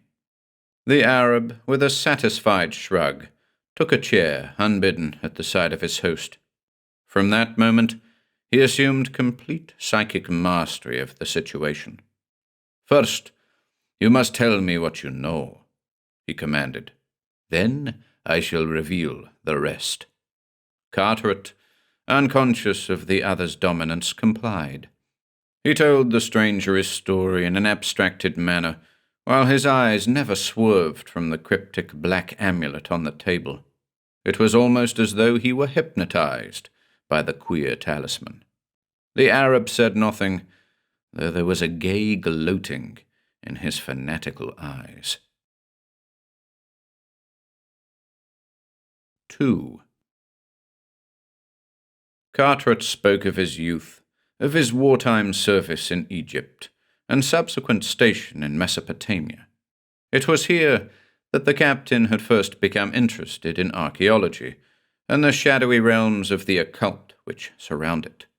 From the vast desert of Arabia had come intriguing tales as old as time, furtive fables of mystic Irem, city of ancient dread, and the lost legends of vanished empires. He had spoken to the dreaming dervishes, whose hashish visions revealed secrets of forgotten days, and had explored certain reputedly ghoul-ridden tombs and burrows in the ruins of an older Damascus than recorded history knows. In time, his retirement had brought him to Egypt. Here in Cairo, there was access to still more secret lore. Egypt, land of lurid curses and lost kings, has ever harbored mad myths in its age-old shadows. Carteret had learned of priests and pharaohs, of olden oracles, forgotten sphinxes, fabulous pyramids, titanic tombs. Civilization was but a cobweb surface upon the sleeping face of eternal mystery. Here, beneath the inscrutable shadows of the pyramids, the old gods still stalked in the old ways. The ghosts of Set, Ra, Osiris, and Bubastis lurked in desert ways. Horus, Isis, and Sebek yet dwelt in the ruins of Thebes and Memphis, or bided in the crumbling tombs below the Valley of Kings. Nowhere had the past survived as it did in ageless Egypt. With every mummy, the Egyptologists uncovered a curse. The solving of each ancient secret merely uncovered a deeper, more perplexing riddle. Who built the pylons of the temples? Why did the old kings rear the pyramids? How did they work such marvels? Were their curses potent still? Where vanished the priests of Egypt? These and 1,000 other unanswered questions intrigued the mind of Captain Carteret. In his newfound leisure, he read and studied, talked with scientists and savants. Ever the quest of primal knowledge beckoned him on to blacker brinks. He could slake his thirsty soul only in stranger secrets, more dangerous discoveries. Many of the reputable authorities he knew were open in their confessed opinion that it was not well for meddlers to pry too deeply beneath the surface. Curses had come true with puzzling promptness, and warning prophecies had been fulfilled with a vengeance. It was not good to profane the shrines of the old dark gods who still dwelt within the land. But the terrible lore of the forgotten and the forbidden was a pulsing virus in Carteret's blood. When he heard the legend of Nephron-Ka, he naturally investigated. Nephron-Ka, according to authoritative knowledge, was merely a mythical figure. He was purported to have been a pharaoh of no known dynasty, a priestly usurper of the throne. The most common fables placed his reign in almost biblical times. He was said to have been the last and greatest of that Egyptian cult of priest-sorcerers, who for a time transformed the recognized religion into a dark and terrible thing. This cult, led by the arch-hierophants of Bubastis, Anubis, and Sebek, viewed their gods as the representatives of actual hidden beings, monstrous beast-men who shambled on earth in primal days. They accorded worship to the Elder One who is known to myth as Nyarlathotep, the mighty messenger. This abominable deity was said to confer wizards' power upon receiving human sacrifices, and while the evil priests reigned supreme, they temporarily transformed the religion of Egypt into a bloody shambles. With anthropomancy and necrophilism, they sought terrible boons from their demons. The tale goes that Nephron-Ka, on the throne, renounced all religion save that of Nyarlathotep. He sought the power of prophecy and built temples to the blind ape of truth. His utterly atrocious sacrifices at length provoked a revolt, and it is said that the infamous Pharaoh was at last dethroned.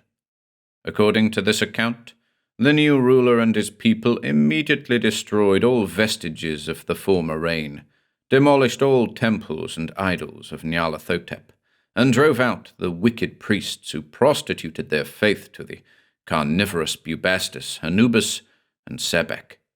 The Book of the Dead was then amended so that all references to the pharaoh Nephron-Ka and his accursed cults were deleted.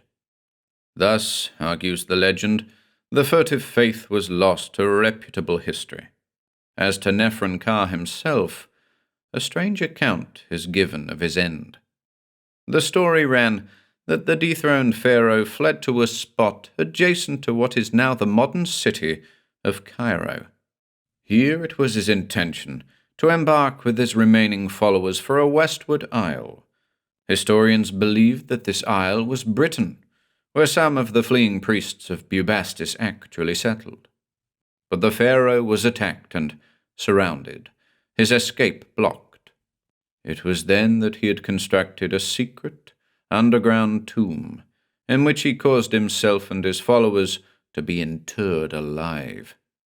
With him in this vivisepulture, he took all his treasure and magical secrets, so that nothing would remain for his enemies to profit by. So cleverly did his remaining devotees contrive this secret crypt that the attackers were never able to discover the resting place of the Black Pharaoh. Thus the legend rests. According to common currency, the fable was handed down by the few remaining priests who actually stayed on the surface to seal the secret place. They and their descendants were believed to have perpetuated the story and the old faith of evil.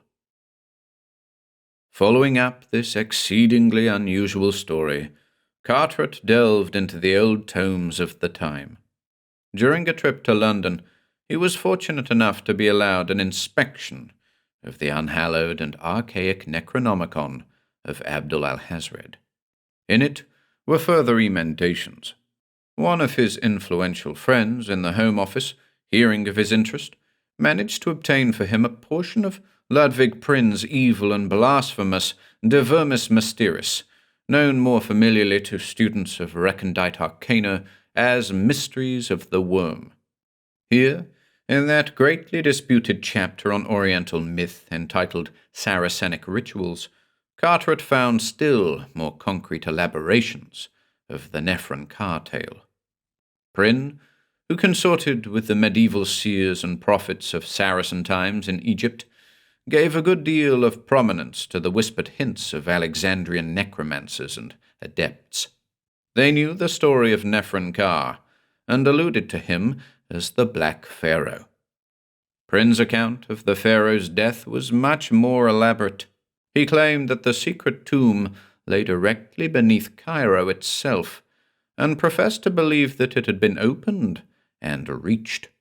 He hinted at the cult survival mentioned in the popular tales, spoke of a renegade group of descendants whose priestly ancestors had interred the rest alive.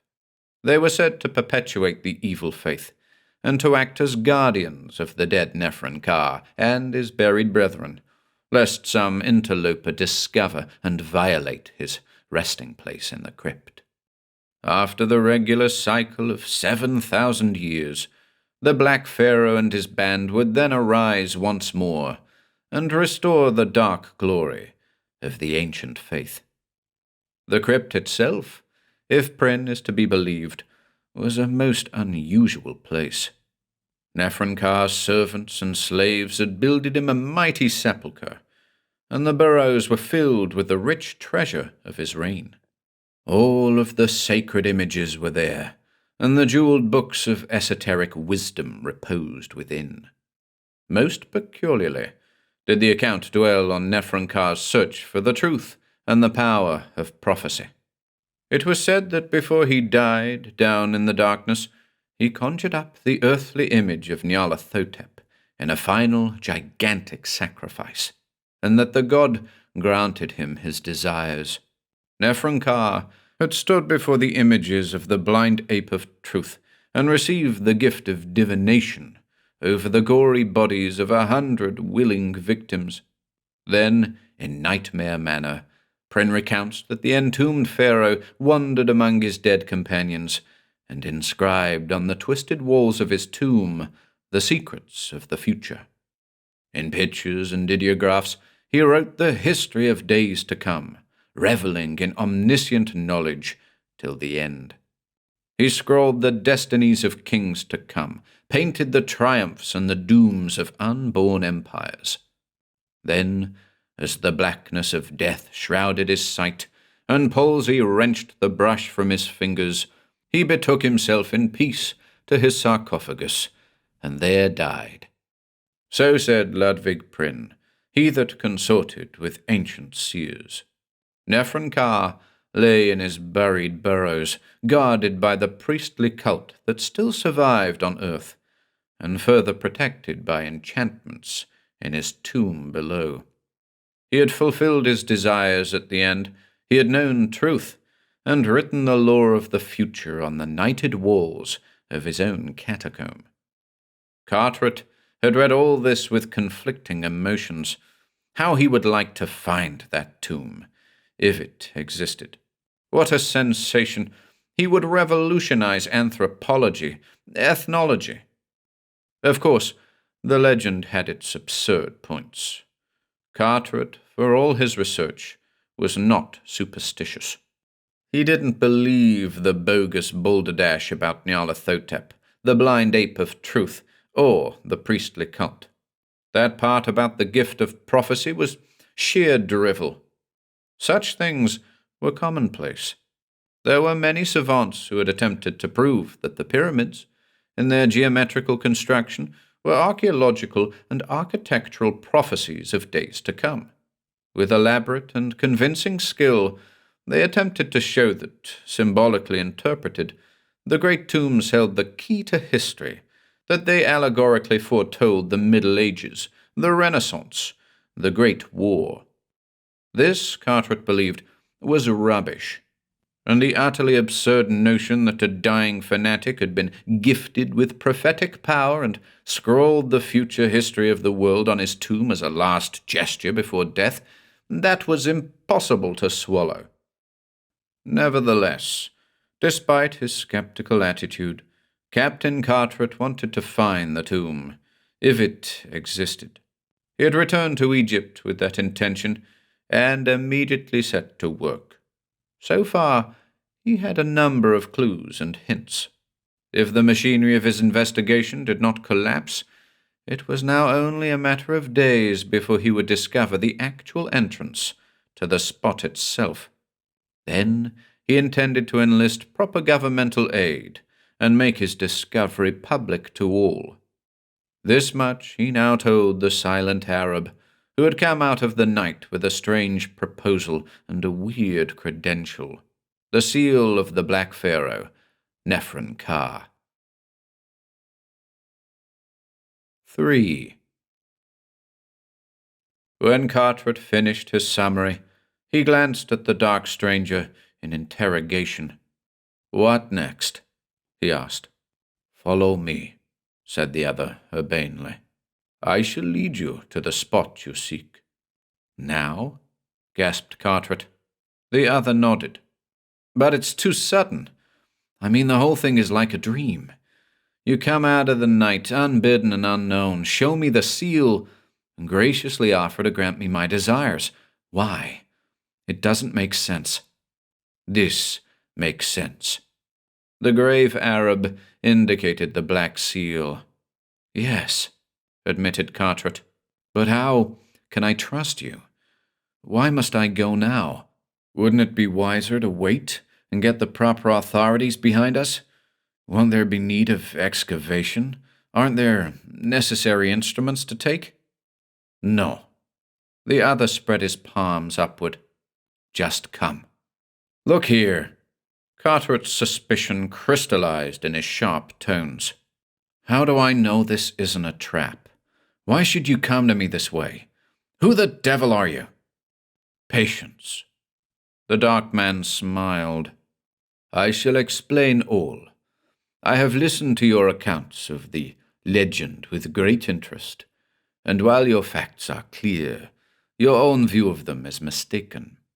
The legend you have learned of is true, all of it.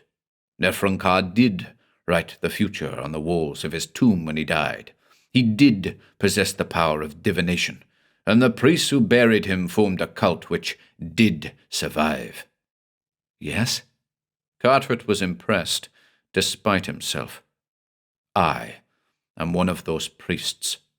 The words stabbed like swords in the white man's brain. "Do not look so shocked. It is the truth. I am a descendant of the original cult of Nefrenka, one of those inner initiates who have kept the legend alive.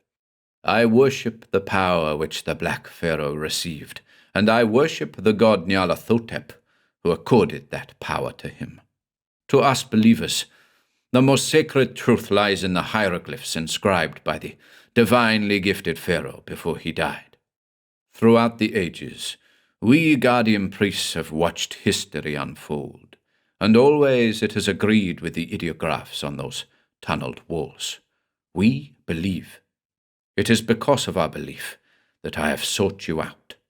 For within the secret crypt of the Black Pharaoh, it is written upon the walls of the future that you shall descend there." Stunning silence. "Do you mean to say," Cartwright gasped, "that those pictures show me discovering the spot?" "They do," assented the dark man slowly.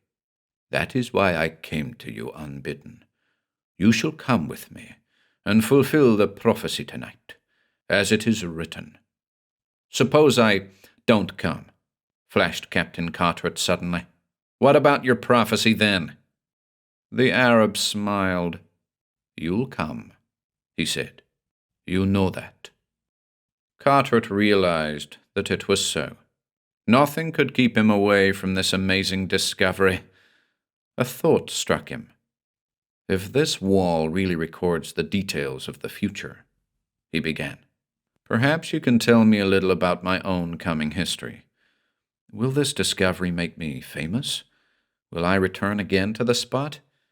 Is it written that I am to bring the secret of Nefrenka to light?" The dark man looked grave.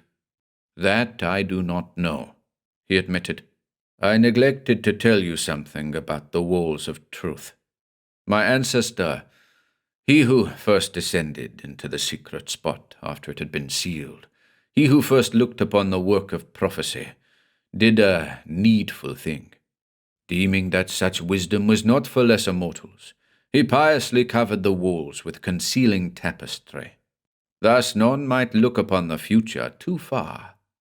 As time passed, the tapestry was drawn back to keep pace with the actual events of history, and always they have coincided with the hieroglyphs.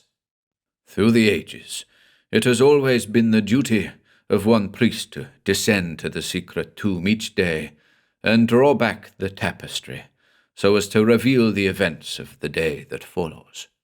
Now, during my life, that is my mission. My fellows devote their time to the needful rites of worship in hidden places. I alone descend the concealed passage daily and draw back the curtain on the walls of truth. When I die, another will take my place. Understand me. The writing does not minutely concern every single event, merely those which affect the history and destiny of Egypt itself. Today, my friend, it was revealed that you should descend and enter into the place of your desire. What the morrow holds in store for you, I cannot say, until the curtain is drawn once more." Cartwright sighed. "I suppose that there is nothing else left but for me to go then." His eagerness was ill-dissembled. The dark man observed this at once, and smiled cynically, while he strode to the door. "Follow me," he commanded. To Captain Carteret, that walk through the moonlit streets of Cairo was blurred in chaotic dream. His guide led him into labyrinths of looming shadows. They wandered through the twisted native quarters and passed through a maze of unfamiliar alleys and thoroughfares. Carteret strode mechanically at the dark stranger's heels, his thoughts avid for the great triumph to come. He hardly noticed their passage through a dingy courtyard. When his companion drew up before an ancient well and pressed a niche revealing the passage beneath, he followed him as a matter of course. From somewhere the Arab had produced a flashlight.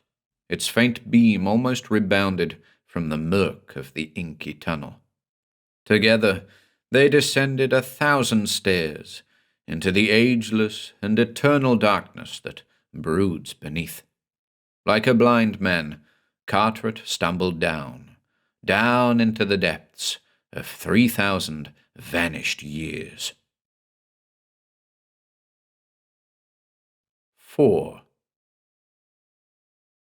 The temple was entered, the subterranean temple tomb of Nephron-Ka. Through silver gates the priest passed, his dazed companion following behind. Carteret stood in a vast chamber, the niched walls of which were lined with sarcophagi.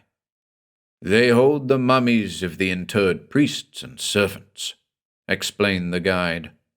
Strange were the mummy cases of Nephron-Ka's followers, not like those known to Egyptology. The carven covers bore no recognized conventional features, as was the usual custom. Instead, they presented the strange, grinning countenances of demons and creatures of fable. Jeweled eyes stared mockingly from the black visages of gargoyles spawned in a sculptor's nightmare. From every side of the room, those eyes shone through the shadows, unwinking, unchanging, omniscient in this little world of the dead. Carteret stirred uneasily. Emerald eyes of death, ruby eyes of malevolence, yellow orbs of mockery, everywhere they confronted him.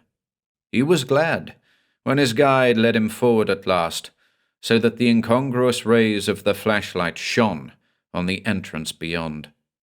A moment later, his relief was dissipated by the sight of a new horror confronting him at the inner doorway.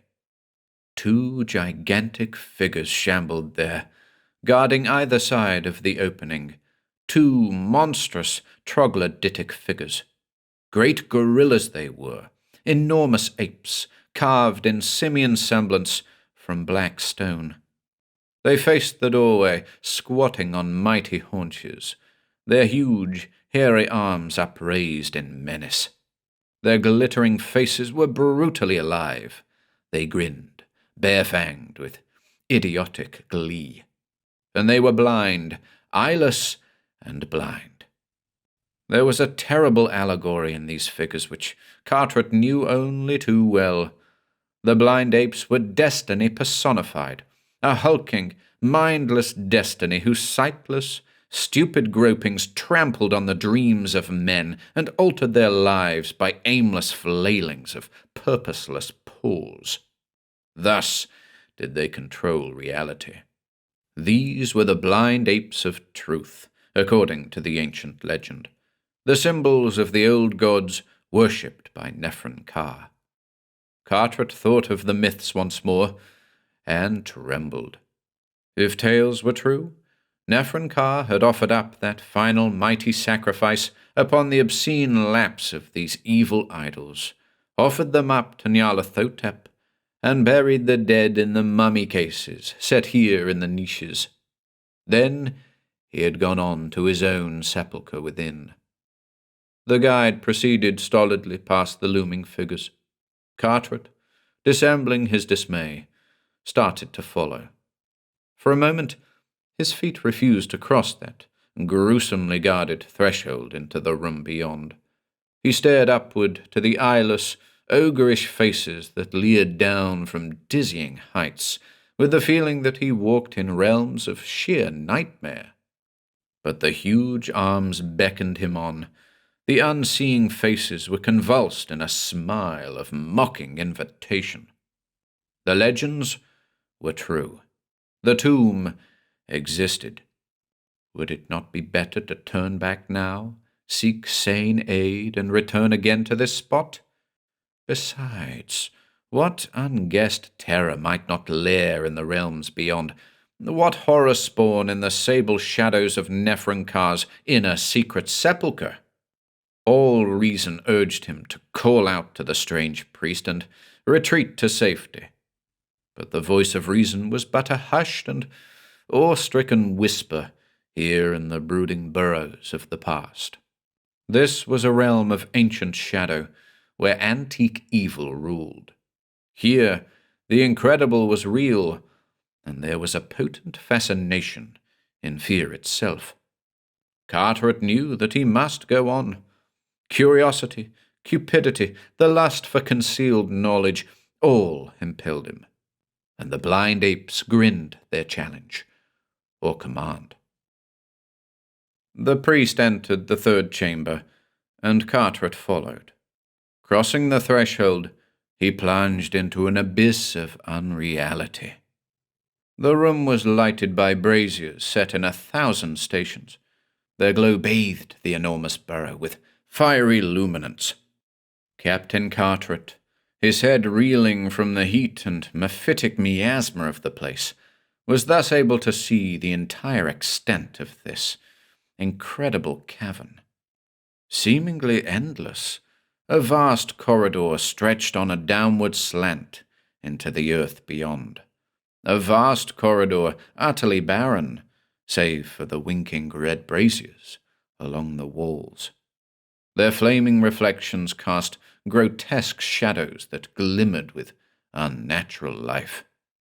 Carteret felt as though he were gazing on the entrance to Karnatar, the mythical underworld of Egyptian lore. "Here we are," said his guide softly. The unexpected sound of a human voice was startling. For some reason it frightened Carteret more than he cared to admit. He had fallen into a vague acceptance of these scenes as being part of a fantastic dream. Now the concrete clarity of a spoken word only confirmed an eerie reality. Yes, here they were, in the spot of legend, the place known to Alhazred, Prynne, and all the dark delvers into unhallowed history. The tale of Nephren-Ka was true, and if so, what about the rest of the strange priest's statements?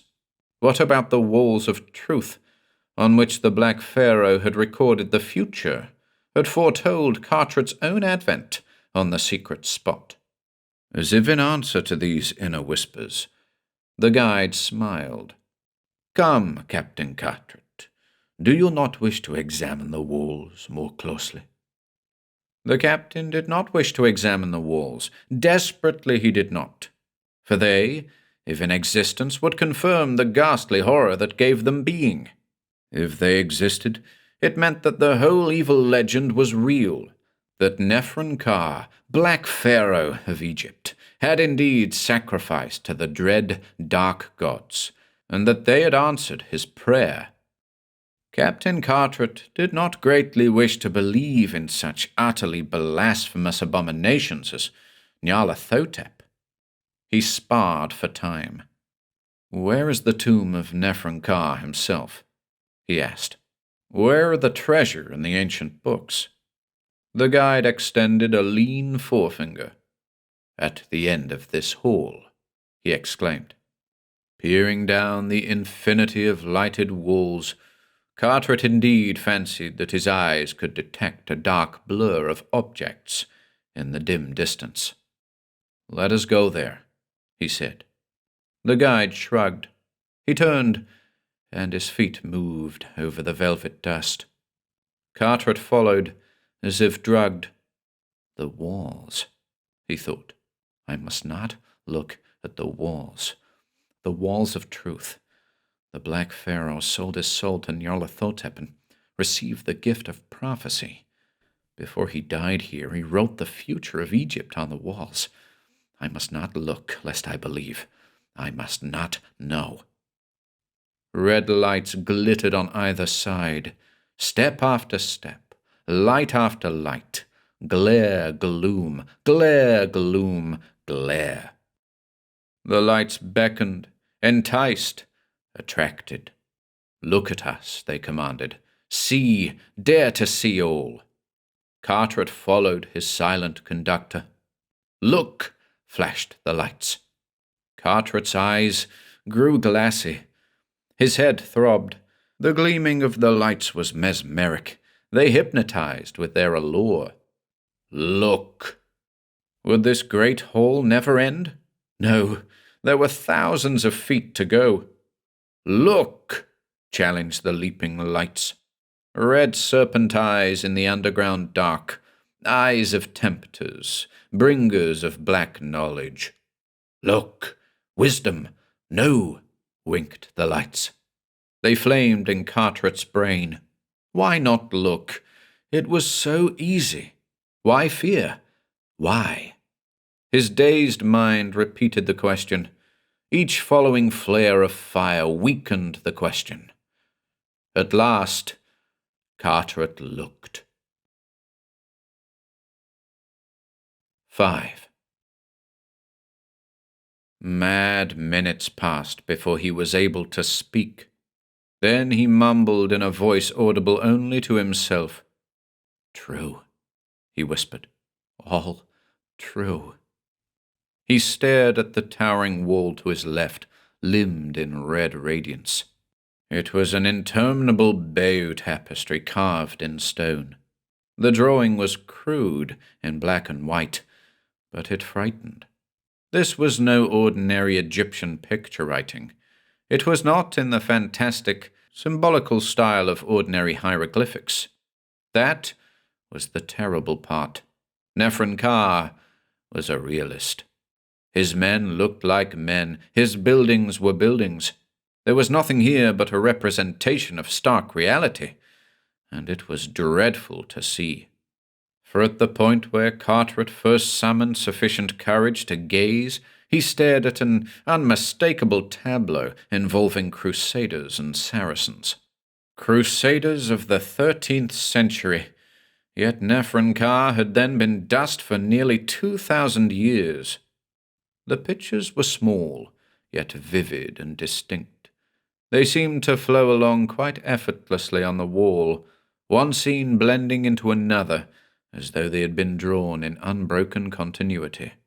It was as though the artist had not stopped once during his work, as though he had untiringly proceeded to cover this gigantic hall in a single supernatural effort.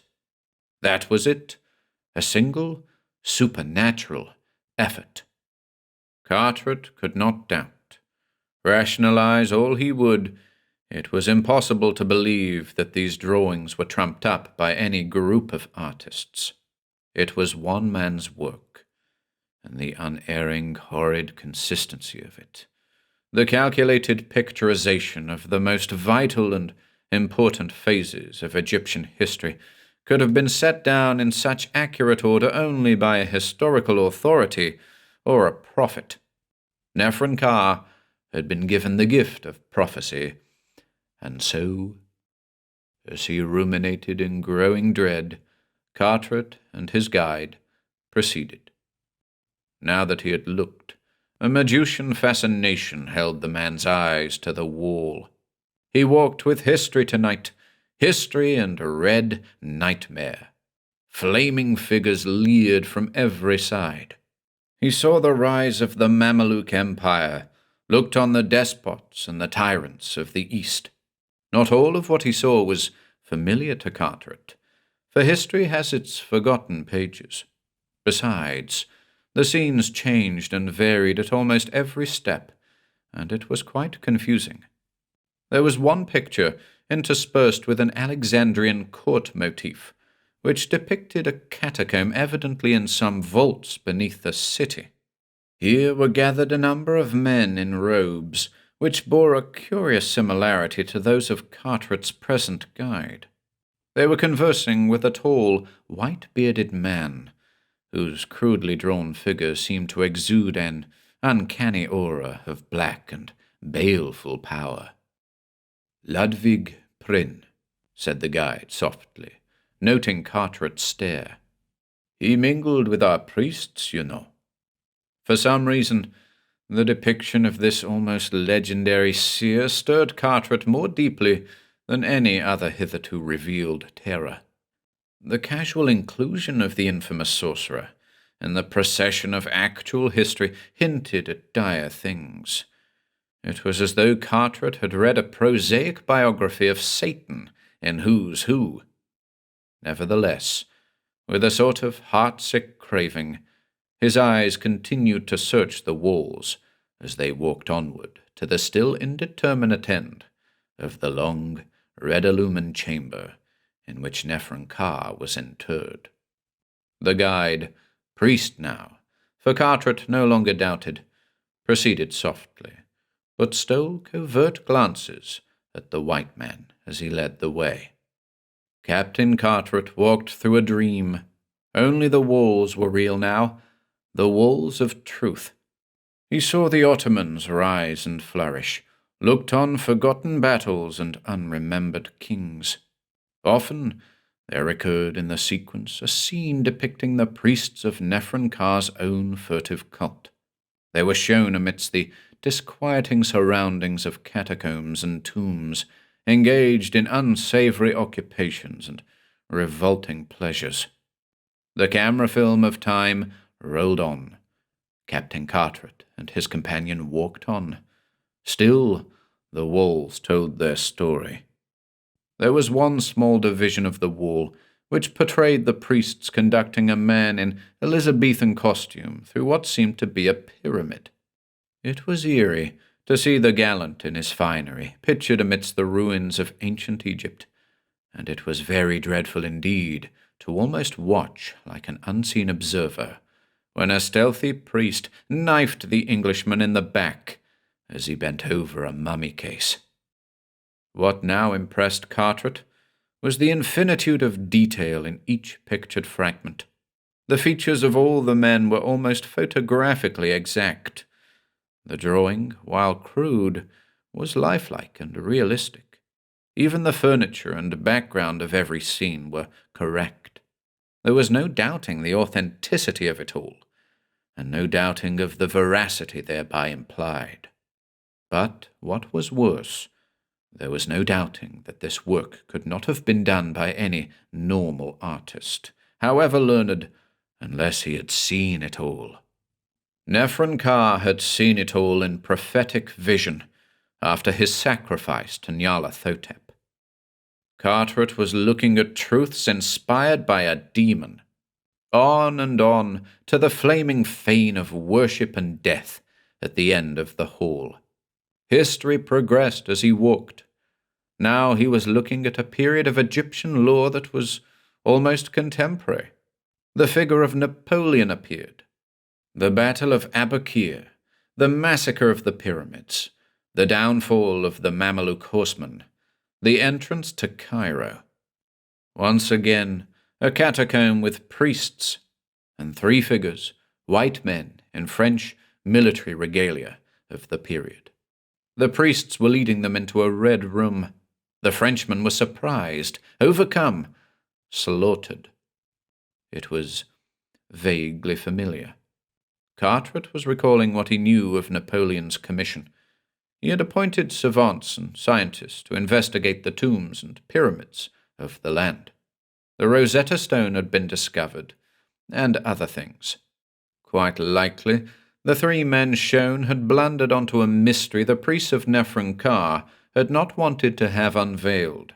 Hence they had been lured to death, as the wall showed. It was quite familiar, but there was another familiarity which Cartwright could not place. They moved on, and the years rushed by in panorama. The Turks, the English, Gordon, the plundering of the pyramids, the world war, and ever so often A picture of the priests of Nephron and a strange white man in some catacomb or vault. Always the white man died. It was all familiar. Carteret looked up and saw that he and the priest were very near to the blackness at the end of the great fiery hall. Only 100 steps or so, in fact. The priest, face hidden in his burnous, was beckoning him on. Carteret looked at the wall. The pictures were almost ended. But no. Just ahead was a great curtain of crimson velvet on a ceiling rack which ran off into the blackness and reappeared from shadows on the opposite side of the room to cover that wall. "The future," explained his guide. And Captain Carteret remembered that the priest had told how each day he drew back the curtain a bit, so that the future was always revealed just one day ahead. He remembered something else, and hastily glanced at the last visible section of the wall of truth next to the curtain. He gasped. It was true. Almost as though gazing into a miniature mirror, he found himself staring into his own face. Line for line, feature for feature, posture for posture, he and the priest of Nephron were shown standing together in this red chamber just as they were now. The red chamber, familiarity. The Elizabethan man with the priests of Nephron were in a catacomb when the man was murdered. The French scientists were in a red chamber when they died. Other later Egyptologists had been shown in a red chamber with the priests, and they too had been slain. The red chamber. Not familiarity, but similarity. They had been in this chamber. And now he stood here, with a priest of Nephron. The others had died because they had known too much. Too much about what? Nephron? A terrible suspicion began to formulate into hideous reality. The priests of Nephron protected their own. This tomb of their dead leaders was also their fane, their temple. When intruders stumbled onto the secret, they lured them down here and killed them, lest others learn too much. Had not he come in the same way? The priest stood silent as he gazed at the wall of truth. "Midnight," he said softly. "I must draw back the curtain to reveal yet another day before we go on. You expressed a wish, Captain Carteret, to see what the future holds in store for you. Now, that wish shall be granted." With a sweeping gesture, he flung the curtain back along the wall for a foot. Then he moved, swiftly. One hand leapt from the burnous. A gleaming knife flashed through the air, drawing red fire from the lamps, then sank into Carteret's back, drawing redder blood. With a single groan, the white man fell. In his eyes there was a look of supreme horror, not born of death alone. For as he fell, Captain Carteret read his future in the walls of truth, and it confirmed a madness that could not be. As Captain Carteret died, he looked at the picture of his next hours of existence, and saw himself being knifed by the priest of Nephron. The priest vanished from the silent tomb, just as the last flicker of dying eyes showed to Carteret the picture of a still white body, his body, lying in death before the wall of truth.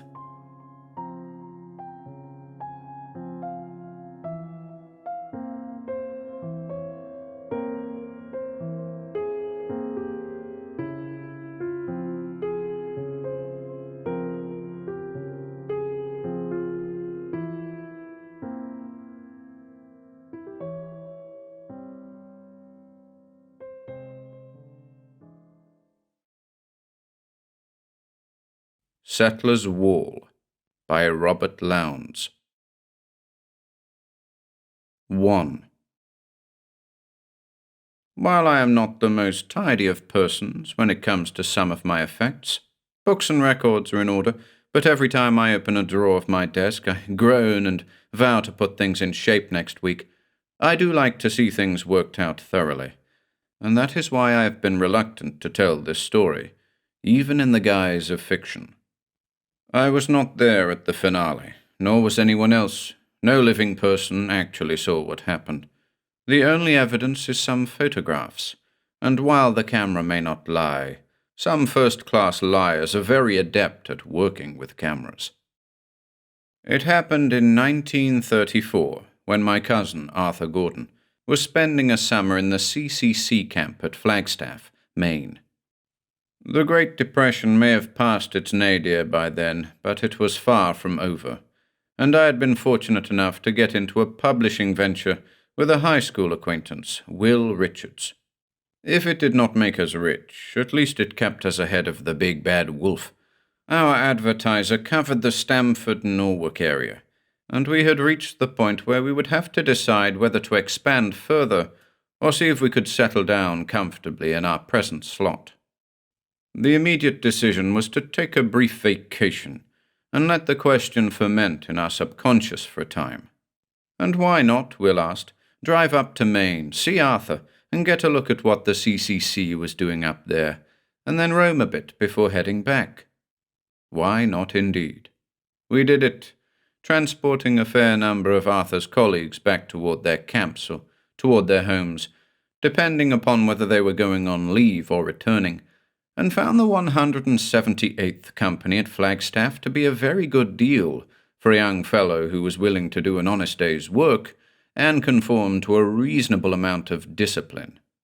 It wasn't army degree discipline, but nonetheless, the reserve army and navy officers who commanded the camps could make life uncomfortable for the fellow who tried to buck the system, or just wouldn't make the effort to fit in. The already delinquent youth, I don't recall whether that term was used then, didn't last. He went out with a DD, dishonorable discharge, rather soon.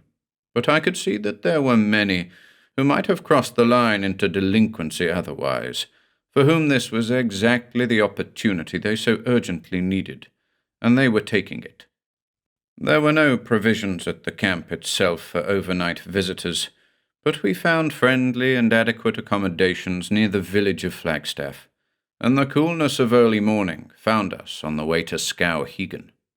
Just where we had planned to go after reaching the town, I no longer recall.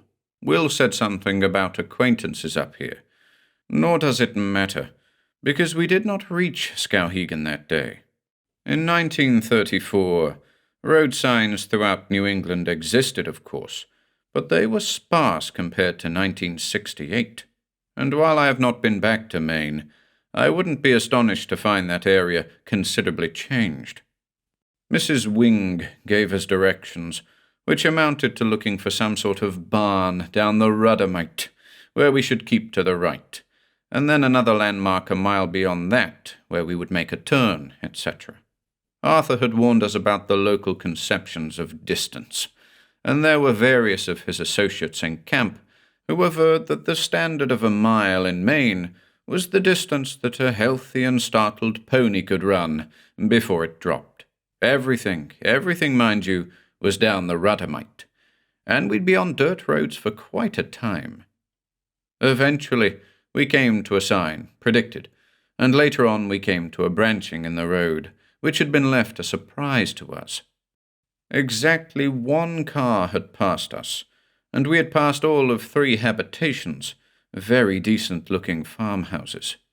July in Maine, Arthur said, makes you forget things like the fact that when we arrived in camp near the end of April, there were still 4-foot snowbanks to be seen. Although we were on vacation, and we weren't really going anywhere, I was beginning to get the feeling that we ought to stop at the next house and see if we could get our bearings. I rolled down the side window, knocked my pipe speculatively against the frame, chipping off still more of the faded blue paint, and wondered aloud if we had made the correct turn. Will Richards looked at his wristwatch. Obviously, Clyde, we didn't. By now we'd be on some sort of improved road, and close to Scow if not there. He sidled the car to a stop. Let's rest a while, rouse out the maps, and take our bearings after a sandwich or two. There wasn't a breath of air stirring as we emerged onto the tufty grass, and the clouds in the sky seemed to have been painted there. It was a dry heat, though, and the only real discomfort was the cramps one got from driving along dirt roads in a vintage 1927 Ford. The tea in the thermos bottle was cool enough, and Mrs. Wing's sandwiches both tasty and moist enough. Will picked up a pebble and threw it across the road, where it bounced off the high wall on the left side. That's quite a thing, isn't it? And right then, I had the oddest feeling. I had seen this wall, and yet not really noticed it, even though it extended as far as we could see in either direction. There were no markings on it visible from across the road, and when we got around to examining it close up, we found none still. Our guess that it was 10 feet high turned out to be correct, and there it rose, dull, grey and well-weathered. Within the range of our vision, there was not a single distinguishing sign. At no point did grass eclipse it, or vines, or trees. In fact, the grass ended just about a foot away from it, in as straight a line as one could imagine, and the well-packed earth between the end of the grass and the wall itself was perfectly clean. Not a leaf, well, of course, there were no trees anywhere near. Not a pebble. The one Will had thrown must have bounced back into the grass. I hadn't thought he'd thrown it that hard. We stood in front of it and turned our heads first to the left and then to the right. The wall ran parallel to the road, straighter than the road, and we could not see the end of it in either direction. It must be miles long, Will said softly.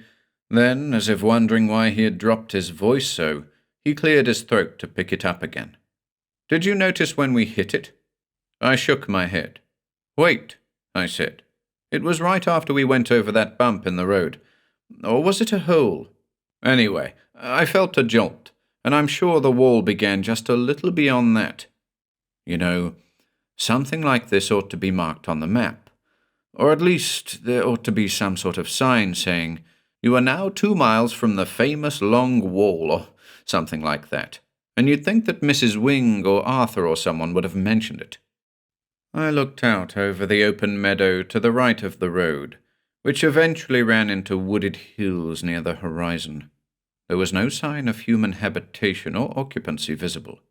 In the distance, I could see birds in the sky, but around us there had been no signs of life at all. Not an ant, not a spider, not a fly, not a yellowjack, not a beetle, not a snake. And who built it, and why? Will was going on. A 10-foot-high wall this length just doesn't get built 10, 20 miles from nowhere, for no reason at all. You know, it doesn't really look as if there's been anyone living around here for an awful long time. I guess maybe the land was cleared once, since it isn't all forest now. Or maybe there were natural meadows here to begin with. Have to ask a naturalist about that sometime, but I suppose it has a lot to do with the way the soil quality can shift here and there. I'll bet we're miles from the nearest house of any kind. I was listening, but not only to Will. Have you noticed how quiet it's been since we came upon this wall? I walked right up to it. We'd been standing at a respectful distance, and scrutinized it the way a sleuth is supposed to examine evidence, magnifying glass or no magnifying glass. You know, it looks as if it's made of one piece. I don't see a sign of separate stones. This is not stucco or concrete, and it can't be metal. Will joined me and laid his hand upon the surface. Feels like stone, all right, but it ought to be a little hotter. Clyde, put your palm on it like this. I followed his lead and nodded. Not quite smooth, but even so you'd think it would have picked up more heat on a day like this. Well, it's about 12:30. What say we take a little walk before going on? Half-hour's exercise. I am not a devotee of exercise for its own sake, but I'll walk 20 miles with a minimum of complaint. Well, 3, if there's what appears to me to be a good reason for it. And my curiosity was aroused almost to the point where it matched my ever-present desire to see the new issue of my favorite science fiction magazines, even if it meant to hike to a nearby town, usually Darien. Up to very recently, this had often been a necessity, when subscriptions ran out and I didn't have the renewal price, and gas couldn't be wasted, just so I could pick up a new issue the day it appeared on the stands. I said to Will, "Look, you start down that way and I'll go this way. I want to walk around this thing. We'll meet after a while." Will looked at me in silence, since this was the first indication he'd ever had that I was willing to indulge in any sort of physical exertion that wasn't positively necessary. "It may be longer than you think. A lot longer." "Well, then let's walk in different directions for 15 minutes. At 12:45 we stop, turn and see if the other is in sight, then head back toward the car." So I started briskly for me anyway, down the road, whistling between my teeth. Why was this wall 10 feet high? How had it been made? Nothing about it changed in any way as I strode along. It still looked and felt like stone, and there were still no breaks or joins anywhere in it, no cavities, no irregularities, and nothing growing near enough to it to touch it in any way. And what was behind it? I could see nothing but the sky above. What about the upkeep? How had it been kept so clear?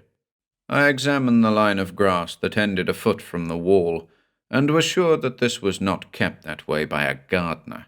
There were no signs of cutting. No, it grew that way. Soil differences again? Soil differences following a perfectly straight line, parallel to a perfectly straight wall? Then why hadn't the road been made straight? And why hadn't we been bothered by insects during lunchtime? Mrs. Wing's jelly sandwiches certainly should have roused up the yellowjacks. At least one grasshopper should have come into sight, not to mention butterflies. And the grass was the sort of grass where one found daddy longlegs and flies. I shook my head, lit up the last cigarette in the pack I was carrying. I'm omnivorous when it comes to tobacco, and crumpled up the empty package, tossing it against the base of the wall. A moment later, I went back to look at it. The crumpled package was in the grass, not lying on the bare strip. I continued, and then saw something up ahead, on the other side of the road. A few minutes later, it was identifiable as a parked car. Someone had been driving not too far ahead of us, obviously, and had also stopped, very possibly to examine this wall, I thought. A second thought told me that this conclusion was unwarranted, requiring that the party ahead also be a tourist. It might just as easily be a native of the district to whom the wall was a commonplace. But if that were the case, then perhaps we could get some information. I looked at my watch. 12:45. I turned and peered carefully behind me, but Will wasn't in sight. Well, it would do no harm to go a bit farther and see who was there up ahead. Up to this point, there had been peculiarities, things that made one wonder, things which you would tell someone to elicit a whistle or a smile of disbelief at your attempt at a tall tale, but all of them, anomalous as they were, of the sort of piece which one could look back upon years later with a sort of pleasure. You would feel that there certainly was some sort of entirely natural explanation, even if it included some rather bizarre human behavior and motivation. But there was nothing thus far that really threatened anyone, omitting the type of nervous wreck who feels threatened by just about anything unusual. It was at this point, I say, that the wall ceased to be strange, unusual, amusing, fantastic, etc., and became shocking.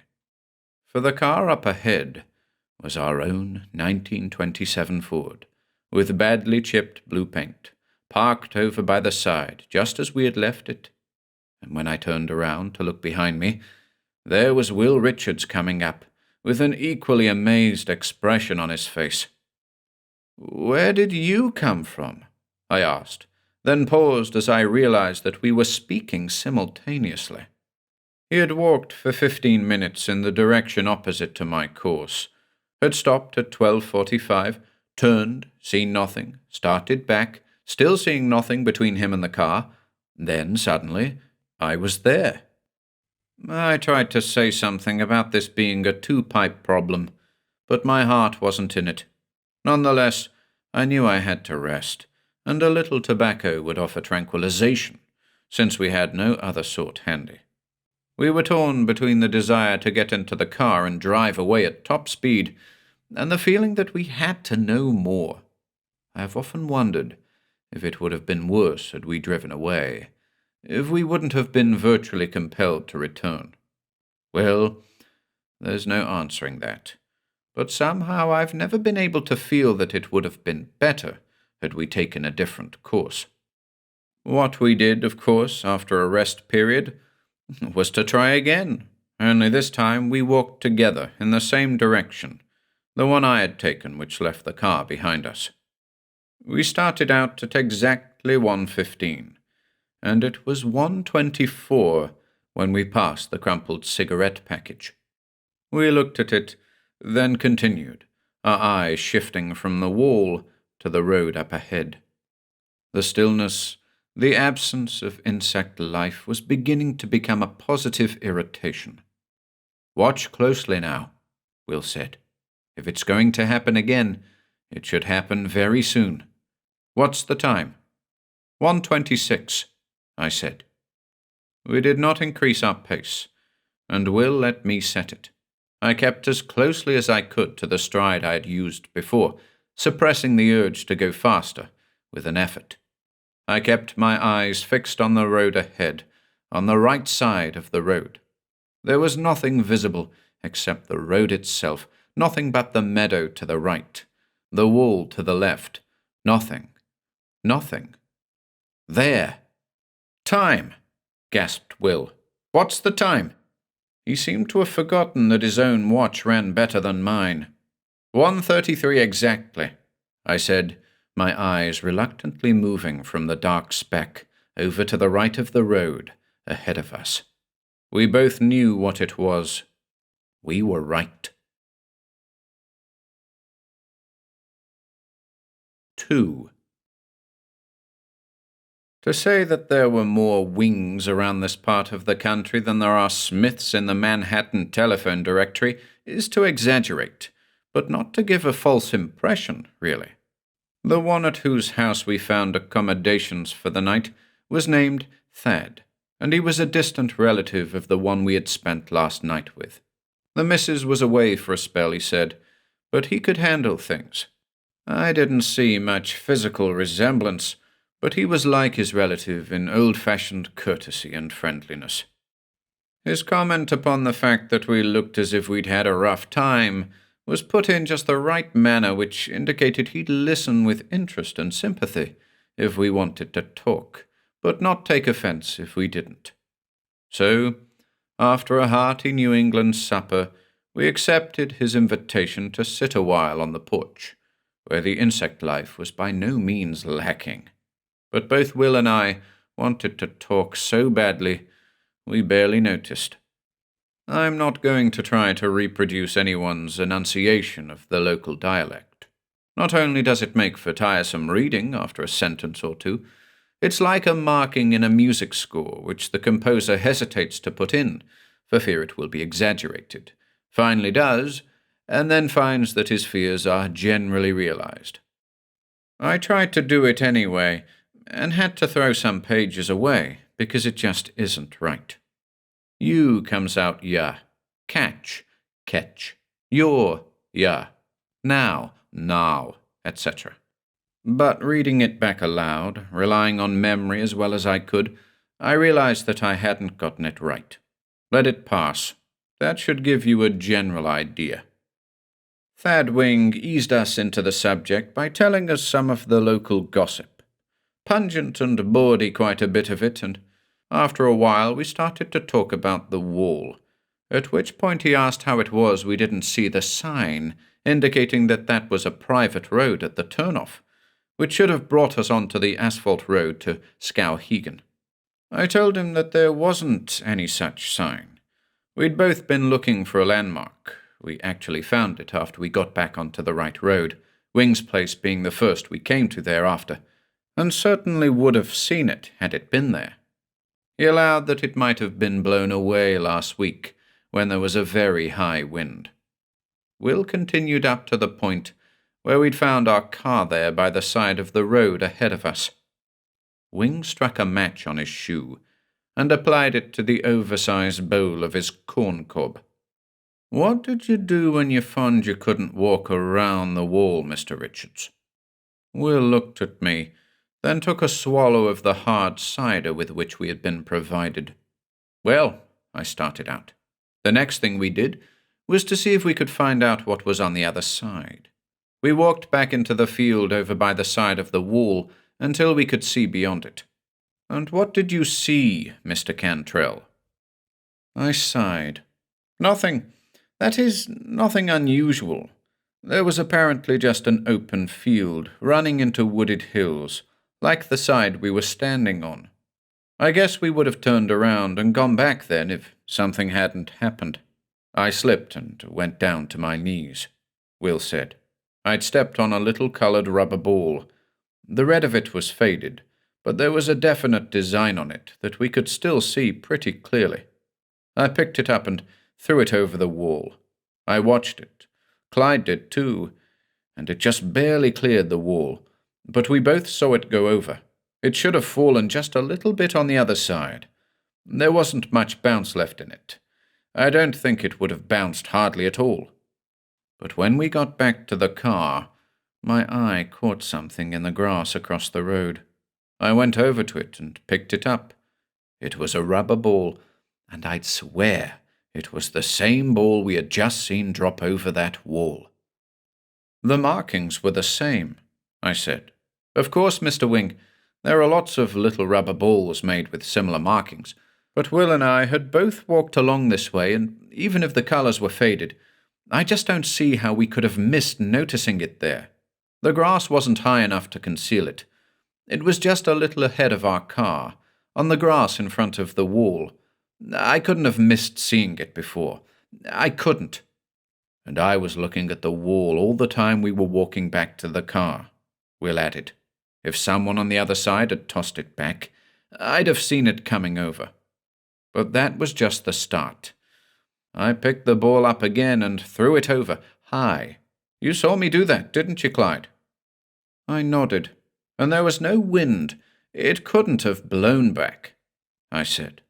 "No, the air was perfectly still. Well, I threw it over, as I said, and turned around, and there was the ball on the grass just a little beyond the car." He paused, and we both looked at Wing, expecting some sort of reaction of disbelief.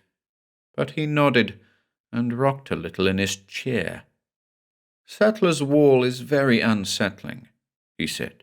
"We're used to it, but it bothers people coming from outside. That's why the Major's father put that sign up back around the time Cleveland was running for re-election. Missed, he did, but made it next time. Oh, the sign's been replaced a few times, but we've tried to keep it there. Gets knocked down every once in a while, and this will be the second time it's just blown away. Next time I see the Major, I'll have to tell him." Will was deep in thought. "Settler," he said. "Major Settler. Now where have I heard that name before?" "Well, he was a major before your time, Mr. Richards, and hasn't done anything to get himself in the papers since the scrap we had in Cuba, when Teddy Roosevelt got things going." Wing rubbed the grizzle on his chin, which passed for a beard. "Unless maybe you went to college a few years ago and came across his nephew then. Reckon you'd have had to, because Dave's name wasn't Settler." "Wasn't?" "Dave got himself drowned in a lake a spell back. Darn shame, too." Wing broke off, in a way that suggested there was something more he could tell if he had a mind to. There was a Dave Fenner, who was a fraternity brother of mine at Columbia in 1930 and 1931. Will said, one of the reasons why I decided to come to Maine was that I hoped to look him up. I sat there staring. It's amazing how you can know people, even work with them in close quarters for months, sometimes years, and not know them. Will had never mentioned going to Columbia, not even going to college for that matter. Something of what was going through my head must have penetrated to him, for he grinned rather lopsidedly at me. Yes, Clyde, I'm a certified Bachelor of Arts, graduated summa cum laude from Columbia in 1931. I'm a real Latin scholar, or I would have been. Can you think of any other specialty more useless in these times? I was a fool not to switch in 1930 to something more practical. That's why I don't like to talk about college. But I did want to see if Dave was around. He'd concentrated on Latin too before he transferred to Columbia. I forget where he'd gone before. He didn't talk much about it, but he learned a lot of obscure Latin there. I've heard it mentioned, Wing said. Housatonic? No, that's in Connecticut, and a river, not a school. Something like that. It was around Massachusetts Bay, not too far from Marblehead. But I've dragged you away from what you were telling about the wall. Did you try something else? Yes. I picked up the ball and was going to throw it over again with all my strength, but Clyde stopped me. We took a paper plate we had in the trunk and wrote our names on it. Then he skimmed it over the wall, and it sailed over as neatly as you could ask. Then we turned around and started looking for it behind us. I'd say it took 10 seconds to locate it. Thad Wing poured himself another glass of cider and offered us refills from the jug. We did not refuse. Most folks give up by that point, he said, but I got a feeling that you two didn't.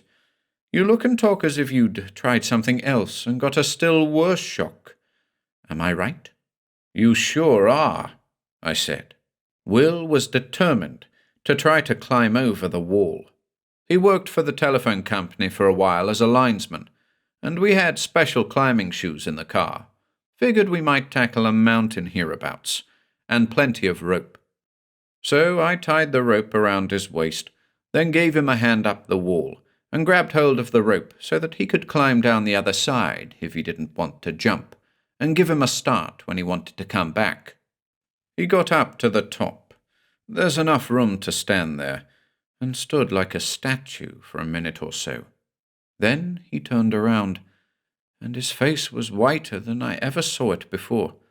He didn't say anything, just nodded and started climbing down the other side while I let the rope out, keeping it taut. Then the rope seemed to slip out of my hands, and you found that he'd come down on the same side of the wall you were on, only you didn't see him coming, finished Wing. He nodded to Will. And you, Mr. Richards?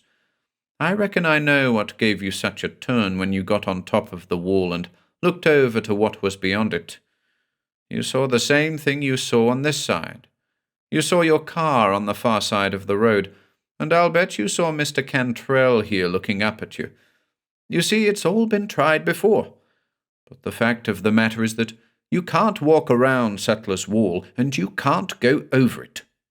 If you want my opinion, and the Major holds to it likewise, there's only one side to that wall, the side you're on.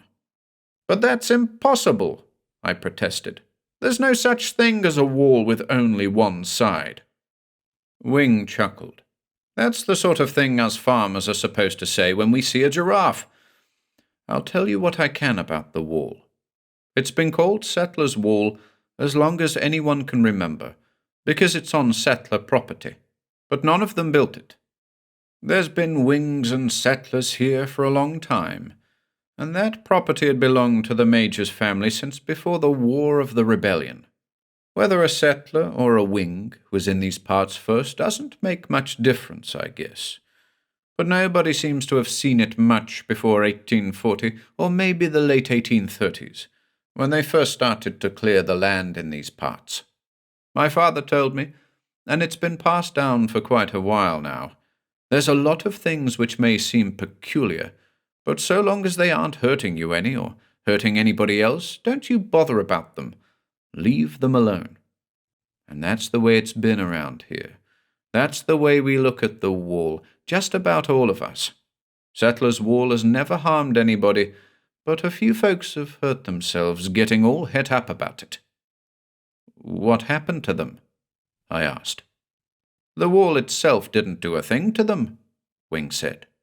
It just stayed there and paid no attention to them. But they couldn't let well enough alone. They just had to know all about it. A couple of them have gotten themselves brain fever and died of it. And Jim Garland, he was the son of old Ben, but no use going into that. Well, this was around the 80s, and he'd gone to universities in England and Germany. He was determined to solve the secret of the wall. Wing took another deep swallow of hard cider, then stuffed his pipe again. What happened to him? Went mad. Didn't talk so that anyone else could make out any sense from it, not even the fancy doctors and professors who came here. It was a funny kind of Latin, they said he was talking, and a couple of the professors were pretty sure that he was quoting from some book, though it wasn't a book any of them had ever read. I think one of them had an inkling, but he wouldn't say anything. I got all this from my grandfather, except that Jim must have gotten access to a book in the British Museum that people weren't supposed to see. But that's all he would say, though my grandfather was sure he knew a lot more, except that the best thing to do about the wall was just to leave it alone. I'm sure Dave was more interested in it than was good for him. Tell you what, you being an old fraternity brother of his, I reckon the Major would like to meet you. If you have the time, we could go over there tomorrow, and I think the Major would let you look at Dave's notebooks. None of us can read parts of them because they're in Latin too, and the only person around here who knows any says that it's too danged corrupt Latin. Thad Wing puffed away at his pipe, and I didn't feel like breaking the silence then. And if you want my opinion, because that's all it is, I don't know. I think the reason why Dave left that college in Massachusetts and shifted to New York was because he found out too much and had the sense to stop before he went off his head like Jim Garland. They had old books locked up at that college too, and what we could read of Dave's notebook says that he got to see some of them. Well, the Major and I, we both calculated a bit, and we figured that the books Dave was reading in corrupt Latin in 1926 and 1927 was the same books that Jim Garland found in London. They were real old books, copied out by hand.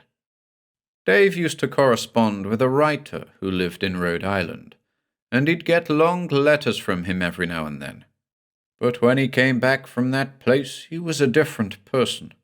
He burned all the correspondence, and I think he might have burned the notebooks too, except perhaps he figured that no one could read them, and there were some things in them, personal things, that he didn't want to lose. Maybe he'd have copied those out and burned the rest if he'd lived. I don't know. One of those things where you have to say that just nobody knows, that's all. Will turned to me. What do you say, Clyde? Had enough of it, or can you take a little more? Shall we go see Major Settler? 3. I have often felt irritated in reading weird fiction when the author has taken the trouble to tell me that something is shocking, particularly when he has taken the trouble to present this material clearly. And now, on looking back over this manuscript, I see that I have done the same thing myself. Perhaps I've been wrong and misjudged some of my favorite writers, for I see now one use of this term which strikes me as entirely legitimate. And that is why I have left that passage just as I first wrote it. I do not mean that you ought to find the matter referred to shocking, or again that you never would unless I gave you the cue, what I was talking about, was the effect that the experience of trying to walk around Settler's Wall had upon Will Richards and me. It was more than upsetting. It had a profound effect not only on our nervous systems, but also on our ability to think and reason with what I like to consider our normal ability.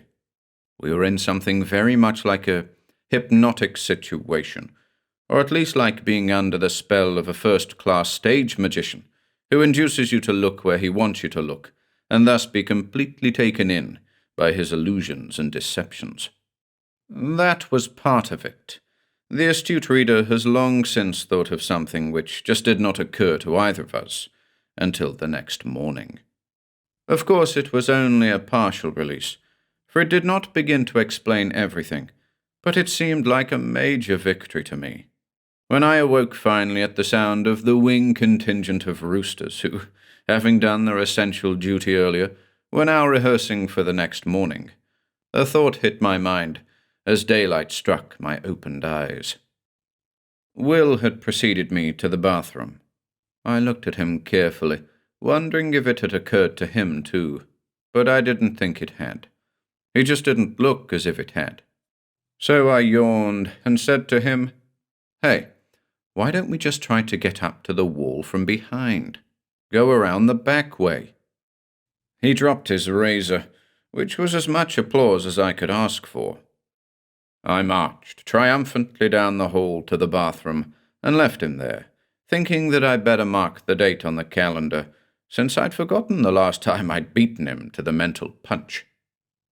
It was a fine day, and I enjoyed it heartily for all of 10 or maybe 15 minutes, until we went down to the breakfast table, met the neighbour who had come in to help, and, after a bit of desultory conversation, I mentioned my idea. Thadwing looked thoughtful and a little sympathetic, then murmured, "It's been tried." He chewed on his ham for a moment, then added, "Jim Garland was the last to keep on trying, and that was when he began to go queer. There's woods there, not too much different from the woods you see on the other side. What happened was, every time Jim would work his way out of the woods onto a meadow and find himself on the other side of the wall, across the road.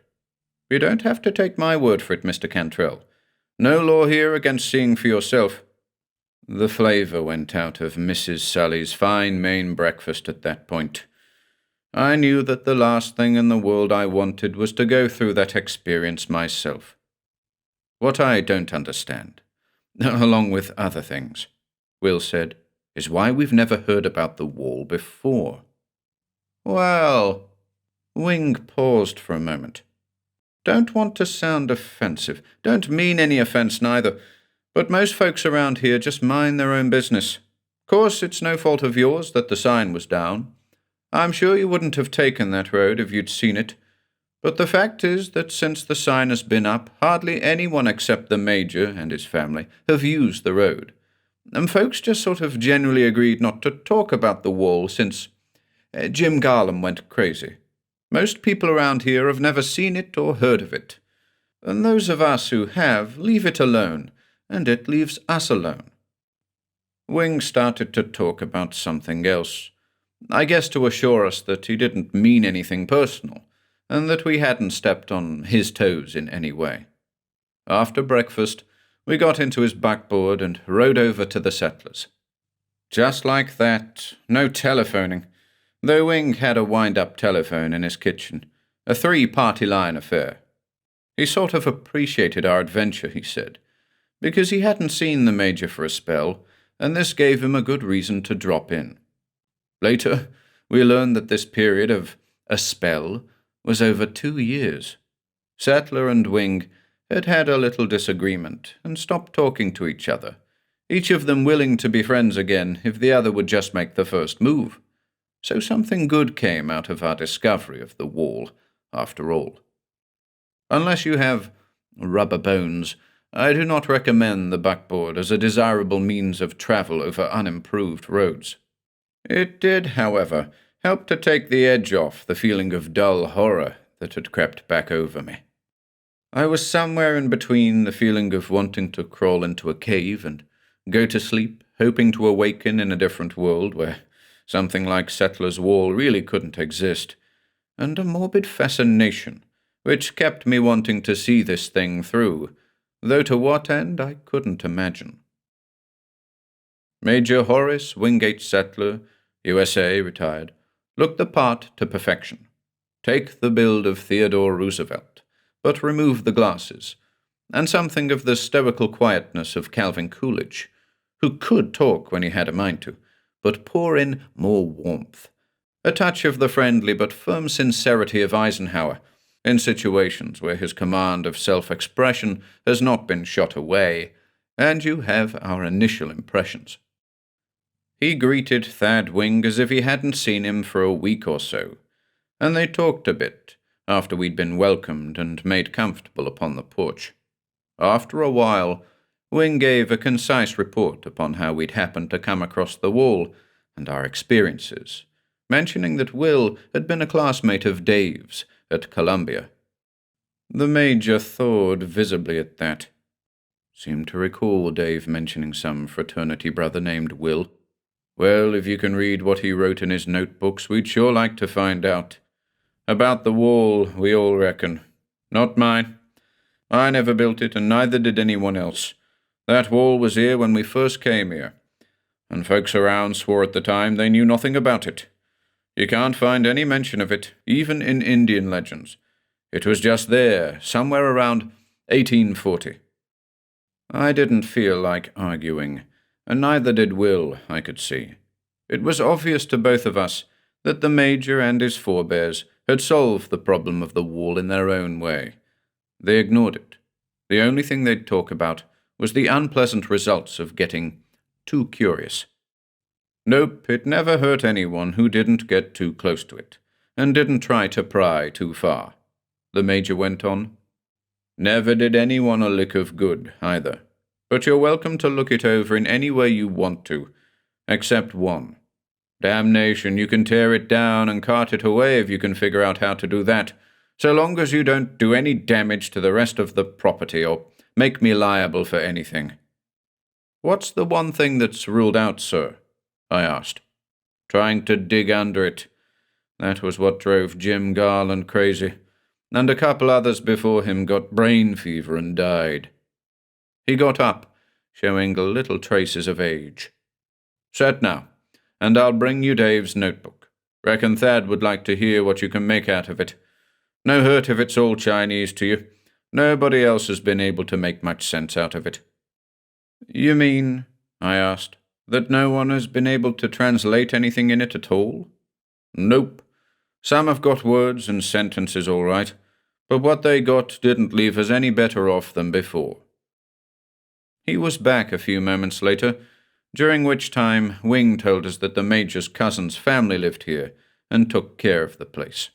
We might see them later, if the visit took that long. I got the impression that, so long as we behaved ourselves and were of interest, we could stay for days as Wing's paying guest. When the others had nothing else important to do, they'd visit with us. When they did, we were on our own. The younger ones had daily tasks, but Wing and the Major worked when they felt like it, which was more often than not. Dave had attended a college in Massachusetts before coming to Columbia. Will had thought he'd started college late, but we found out now that he'd had a breakdown at that place and was out for a year or so before continuing. The college to which he had gone at first wasn't named, though I suspected that Wing really did recall the name. But the custom here was to refer to it, if one positively had to mention it at all, only as that place. The Major had closed the iron door upon it. Sattler reappeared now with a medium-sized copybook under his arm. Never did think much of that place, he started out. But Dave wanted to do research in Italy and other countries.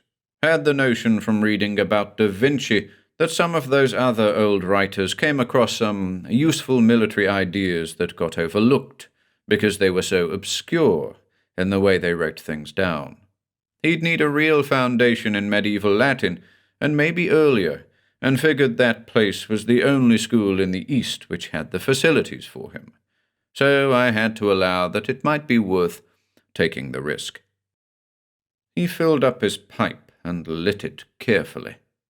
Wasn't a pacifist, but I could see that he wouldn't make a good soldier for an army career. Heart wasn't in it. He'd do his duty if the war broke out again, but otherwise, no. Sort of disappointed me at first, but then I started thinking. Had lots of time to think after my wife died. That's why those Germans came so close to beating the world.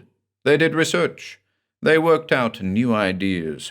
Can't win a war with old ideas that everybody knows about, no matter how many men you have. May not be so long before the Japanese or the Russians or even the Germans again come up with new ideas and make another try. We have to keep ahead of them. He puffed on his pipe. Education plus imagination. That's what the army needs up at the top. I didn't have the education. Just had notions and didn't have the sense to keep them to myself. Found myself retired. But figured if Dave learned something important, and we could get someone with a West Point background interested enough, we'd be doing the country a real service. In the next half hour, while I tried to restrain my impatience, we learned that the League of Nations was on a par with the League of Mice, which solemnly decided that the way to security was putting a bell on the cat, and that disarmament was the next thing to treason. There were other countries who signed pacts and continued to rearm secretly, etc., and if we didn't have some new ideas to match them when they were ready to move, etc., letting the Japanese take over Manchuria should have shown any intelligent person how worthless the League was, and with the kind of government we had now, it was just as well we were out of it, etc. I tried not to glance too often at the notebook in the Major's lap, and even to make some intelligent remarks when Wing moved the conversation into the North state of unpreparedness, when anyone could see that the South was going to secede, and there would be war. Eventually, the notebook was in Will's hands, and he was puzzling over the first paragraph in Latin. Finally, he looked up. "It's a quotation," he said, "from a book that Dave identifies only as AA. Must be one of the rare ones at that place. I think I can make out what it says." He cleared his throat and read slowly. "There is that which is not of the malignancy of those which serve the elder ones, yet scholars say that it has somewhat of a passive alliance with them.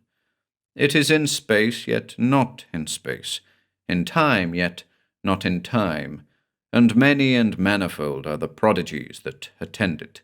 It moves not after it comes, nor does it harm any who pay it no heed, yet cruel is the compulsion it has upon those who come near, and fearful the magic it enacts upon them, that they become locked in its spell which leads to madness.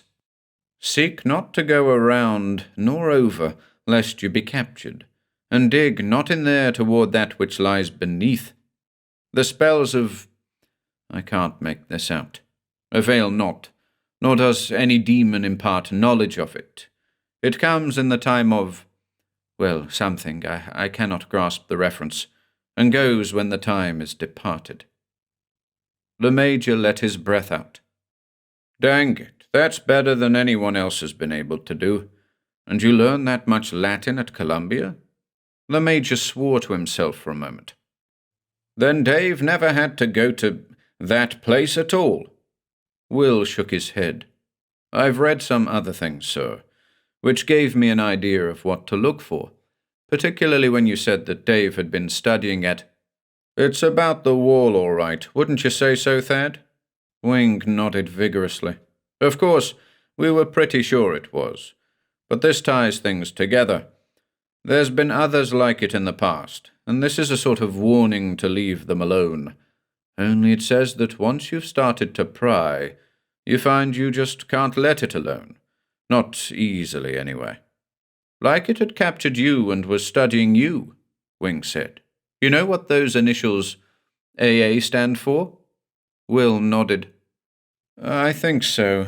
It's a very old book dealing with magic and spells and very strange lore, and it fits in with some pretty awful things that are supposed to have happened. It ties in with that correspondence Dave had with the man in Rhode Island. He's written some things as fiction, but he knows a lot about this book and that place. I'd have to study the rest of the Latin a long time to get any more, though. This first was a little easy for me, but I could see from skimming over the next passage that it's beyond me.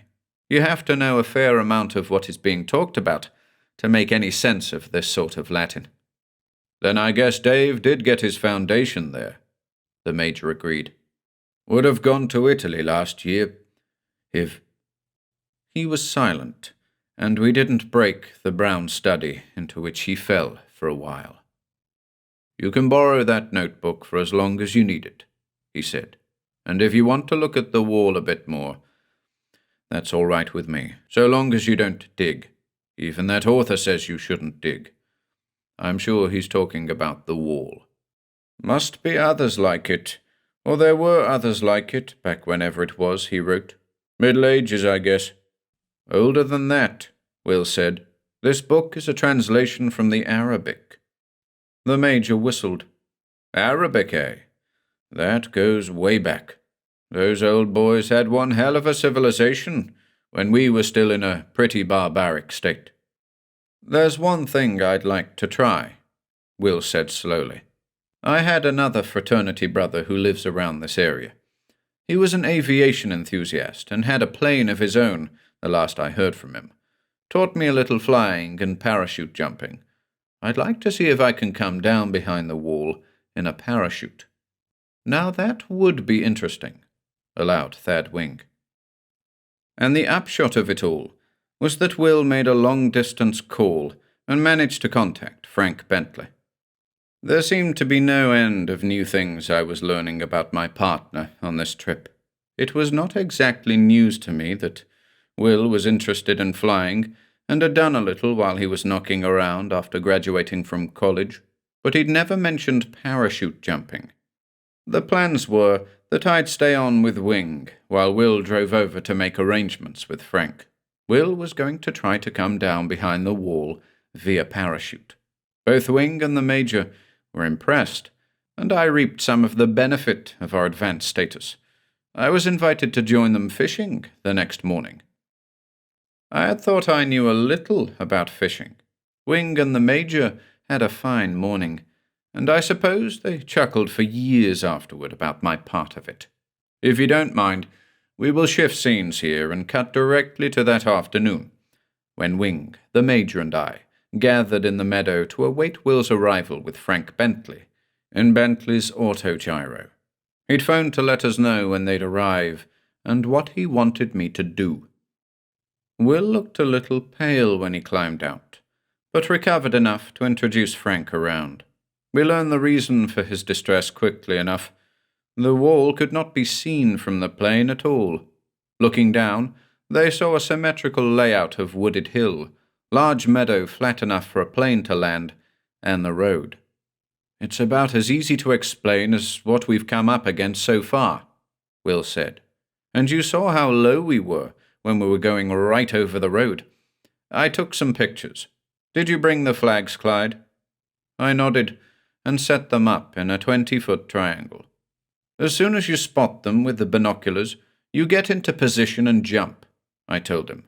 We'll all see whether or not you come down behind the wall. Thad Wing knocked out his pipe and spat, and the Major kept a poker face, but it was pretty clear to me what they were both thinking. I was tempted to ask them if anyone had tried this before, but I just couldn't.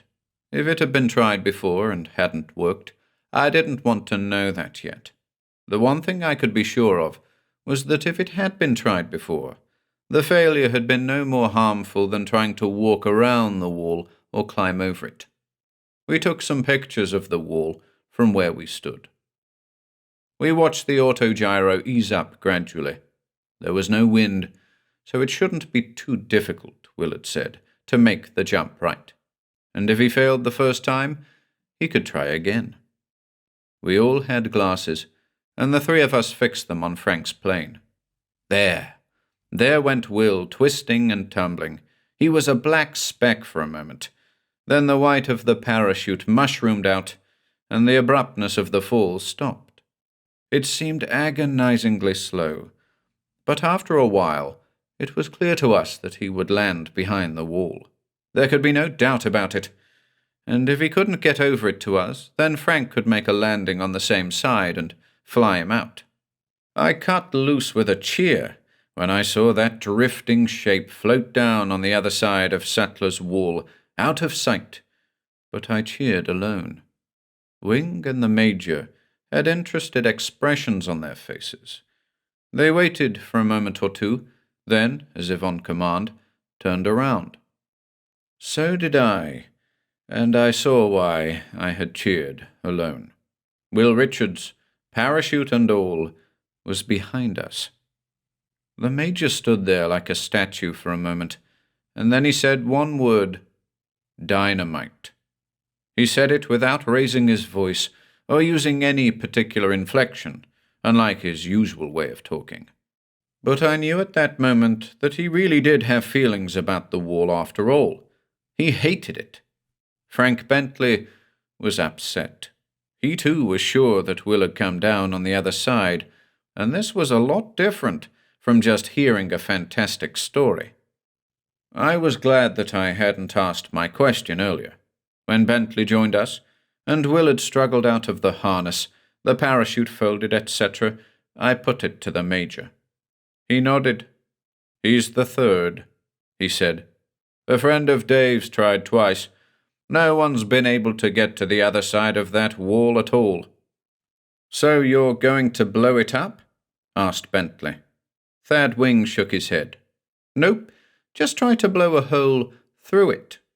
It was clear that Wing and the Major knew a great deal more about the wall than they had let on.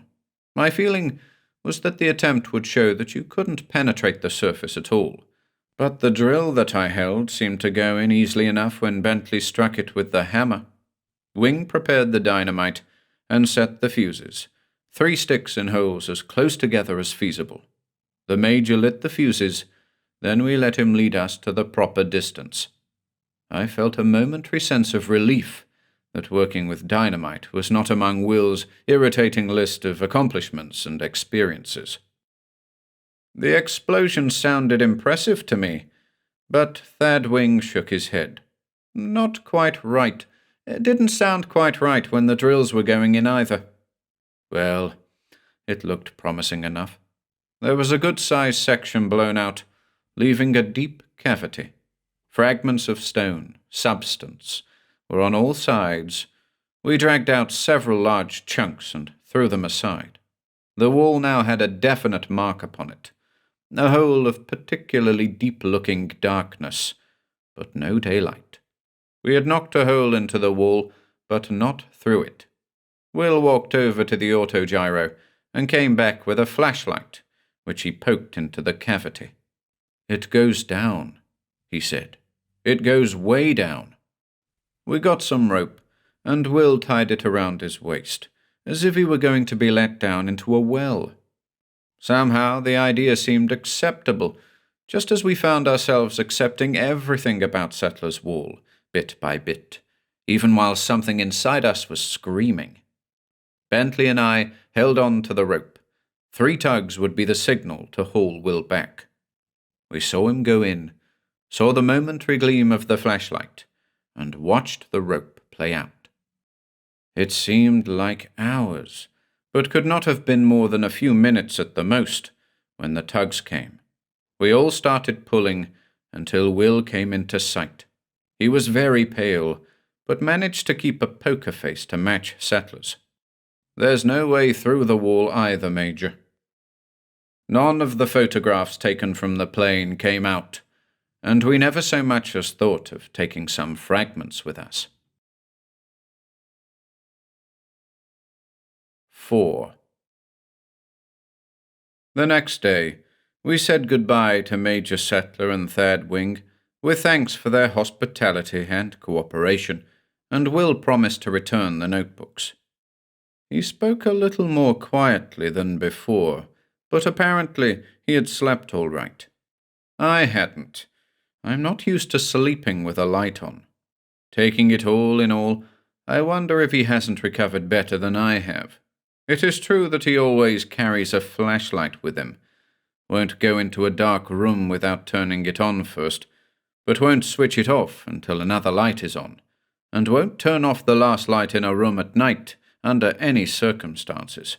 He nearly died a year or so later when there was a power failure, no electricity for nearly 48 hours, and we had to rely on candles and oil lamps. The batteries in his flashlight ran out, and I'll never forget the gasp he gave as he saw the light give its warning flicker. He pressed it into my hands, whispered, "Clyde, turn it off and light the lamp," then clapped both hands to his eyes and faced the wall. Now and then he talks in his sleep about a hole which keeps going down and down, and he's dropped his flashlight, which goes out. But the light from the flashlight isn't off. It's still there, drifting away gradually like smoke. He has this dream every so often, and apparently it is always the same, but he never talks about it when he wakes up. I've never mentioned it to him, and I don't want to ask him any questions. I've tried not to write this story for 30 years. He worked on Dave Hill's notebooks that autumn, but wouldn't discuss them. Not yet, was the way he put it. He was waiting for something. He wouldn't tell me what it was. I tried to decipher some of the Latin quotations, but could make nothing of them, except that there was something about magic and something about monsters, or maybe it was something monstrous. We had photographs of the wall, showing how it looked before and after the dynamite experiment.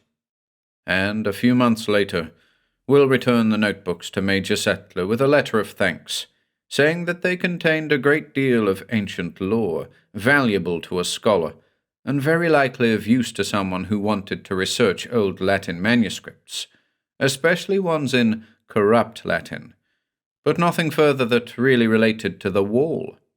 I didn't accuse him of lying, but I can't help but feel that he was. 5. Early in March 1936, a letter came from Thad Wing, with a photograph enclosed. Wing had not only included his car, with the 1936 license plates clearly visible, but had followed our lead with the photographs we took before dynamiting. We had written our names and the dates on the back. The Major and a couple of others endorsed the picture he sent. It showed the wall, and there were still traces of the hole in it. Traces. Most of it was filled in, and the accompanying letter avowed that neither Major Settler, Wing himself, or anyone else had made any moves toward repairing the wall. All the fragments disappeared. You can see now why I've been reluctant to tell this story, as interesting as some of the aspects of it are. Settler's wall was not of stone, or any other substance we're familiar with, though it seemed to be more nearly like stone than anything else, and there was some sort of phenomenon connected with it, as a result of which one could neither go around it, or over it, nor through it. In fact, it seemed that there just wasn't any other side at all. I've heard of Mobius strips, of course, but it couldn't have been a Mobius strip. Then came the hurricane of 1938. I was in Brooklyn that night, and, oddly enough, there was no indication where I was that the storm was anything really unusual. The wind was considerable, and there was a lot of rain, but it wasn't until the next day that I found out how serious it had been. When I got back to work, a week or so later, Will was away, and a letter from Maine arrived before he returned. I didn't open it, but I felt sure that there was news of the wall in it. There was. The letter included another authenticated photograph of a long trench beside the road we had travelled. The wall was gone. Some people in the area, Thadwing wrote, believed that there had been a slight earthquake, but seismologists did not agree with them. That is the end of my story, except for what Will said when he looked at the photograph. "Of course," he whispered. "Of course. It swam away."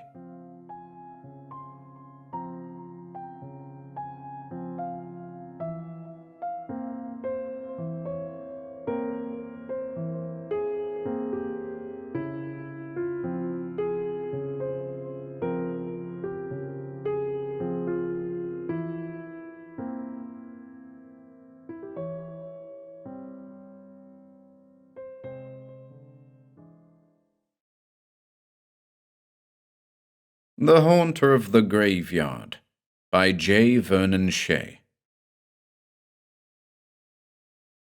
New acquaintances always had difficulty in locating Elmer Harrod's address, for although his street was just off one of the main arteries of the city, a stand of firs partially obscured the entrance. A large sign, Dead End Street, further discouraged entry, seemingly contradicted by a tiny arrow that quivered in the wind, bearing the legend, Old Death's Hill Cemetery. Despite the sign, no entranceway was provided for either car or pedestrian, nor was there a custodian's building. One had to clamber over a low stone fence, for this was the rear of the cemetery. The cemetery itself was long disused, every lot occupied. The last burial there had taken place more than 50 years before. City officials were uninterested in the maintenance of the cemetery. They had tried to cut a freeway through the grounds 12 years ago, but such a hue and cry had been raised about the desecration of consecrated grounds that they had had to abandon the project. Having won their case, the defenders of the historic cemetery promptly forgot about it.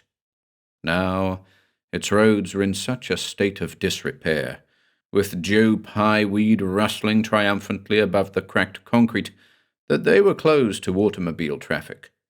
Even the bridle path that ran outside the cemetery and crossed its roads at several points had been forsaken, for horses there always behaved strangely, skittering and shying at invisible obstacles. Harrod Street debouched sharply downhill. Harrod had few neighbours, although a number of mouldering, tumble-down houses, long abandoned, offered hazardous shelter to vagrants. Harrod's home was the last one on the street, close by the stone fence of the cemetery. It was a house straight out of the Victorian era, with a cupola, a widow's walk, gables, and other evidences of gingerbread. Its bravura delighted the pronounced histrionic streak in Harrod, and was the sole reason for his purchase. Had the house not afforded such Gothic touches, Harrod would have found it necessary to have them built in. Harrod even boasted that the house contained a secret passageway, but he would never show it to his guests, else it wouldn't be secret any longer. His guests suspected him of fantasticating in this manner. Harrod always overdid everything, but it was quite true. Harrod had discovered the passageway in a curious manner.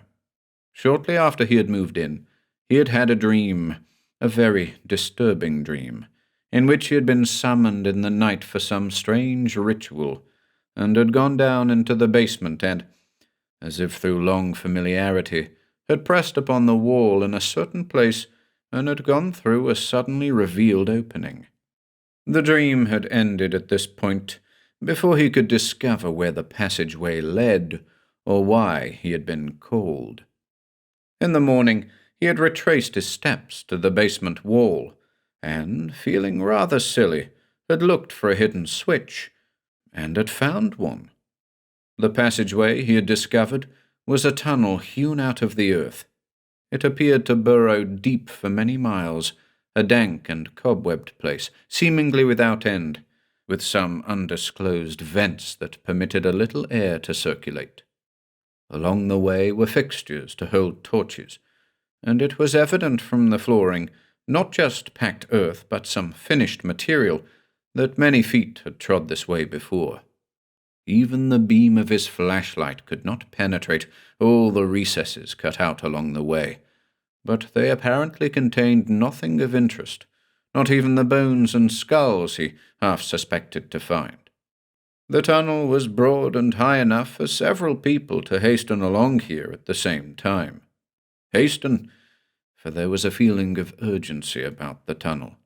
The people who had passed here had not dallied. Even Harrod was conscious of a compulsion to reach the tunnel's end. It ended unexpectedly in a blank wall. No turn veered off it on either side, and though he played the flashlight over its entire expanse again and again, he could discover no sign of a switch or button. It seemed to Harrod that when he pressed his ear against the wall, he could hear from behind it a distant roaring, like the pounding of surf, but he knew very well that that couldn't be, for the house was miles away from the sea. In the days that followed, Harrod made many trips to the tunnel, but never managed to get past the wall. However, further exploration revealed that one of the recesses contained an exit that he had overlooked, an extension of the tunnel that led upward, and following its course he was brought outdoors to a secluded corner behind a mausoleum in Old Death's Hill Cemetery. Perhaps this discovery whetted his interest in the cemetery. Old Death's Hill Cemetery had very few visitors.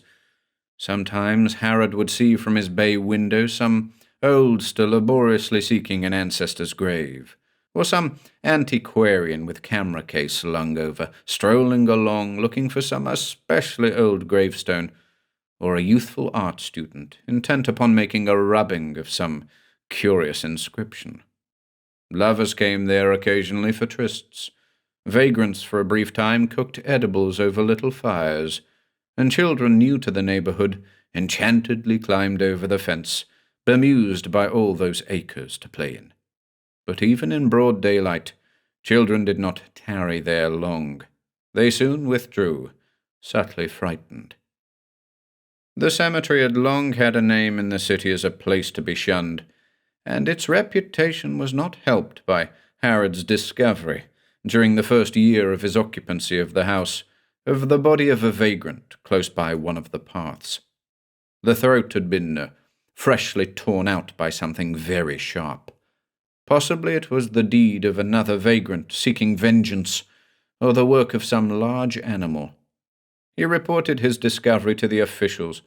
The police came, made but a cursory examination, and hastily had the body carted away. Trees proliferated in the cemetery, descending into the valley to drink from the meandering creek and marching resolutely up the hillsides. They grew quite fat, elbowing one another for living space, so close together that even at noon the sunlight could not quite penetrate their masses. When Harrod lay under one of the trees, the sun was but a rumour in the sky.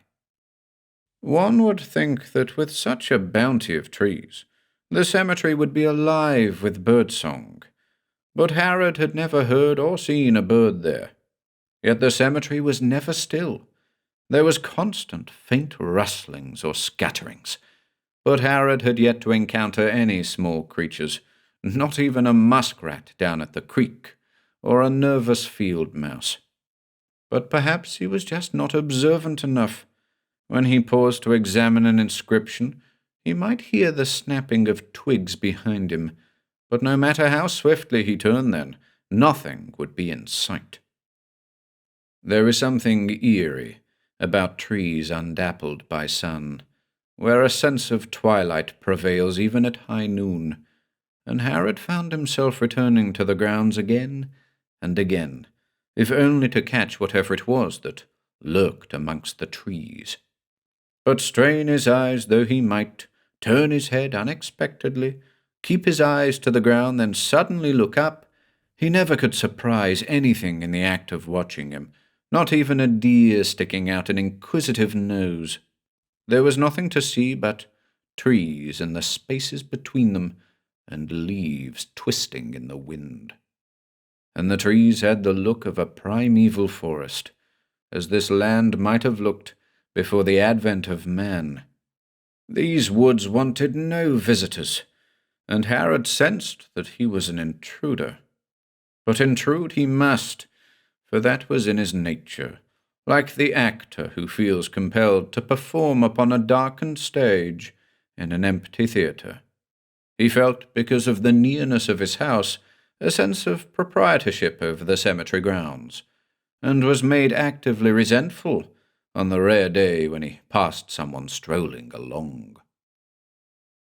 Harrod's house was familiar to thousands of TV viewers, for on his show Harrod frequently was pictured before it in some horrendous make-up or other, or the camera would dwell lovingly upon some architectural oddity or other. The gargoyle on the roof was a favourite subject, and eventually would discover Harrod in his library, in the midst of his tremendous collection of books of fantasy. Harrod would smirk at the viewer, perhaps stroke a phony beard, and finger some book that might have some relationship to the film about to be shown. In over-rich, fluting tones, he would give a history of the vampire or the werewolf or ghoul, while the screen credits flashed on. For Harrod's specialty and means of livelihood was the showing of horror films, the older and more rubbishy the better, for television audiences predominantly teenagers. He knew that they turned on his program, or claimed to, not for vicarious chills, but for the sardonic commentaries with which he frequently laced the proceedings. He would comment scathingly upon the acting and the quality of the script, and the obvious phoniness of the backgrounds, and he would encourage the actors. "Come on, Bella, show your fangs now. Better not go in there, little lady. Boo to you, too." Harrod turned a deaf ear to those horror film buffs who phoned in to suggest he let the films alone. Once it had been released, any film was fair game for his arrows. Increasingly, as the years went by, the cemetery exerted a fascination for Harrod. It concealed a mystery he was determined to unfathom.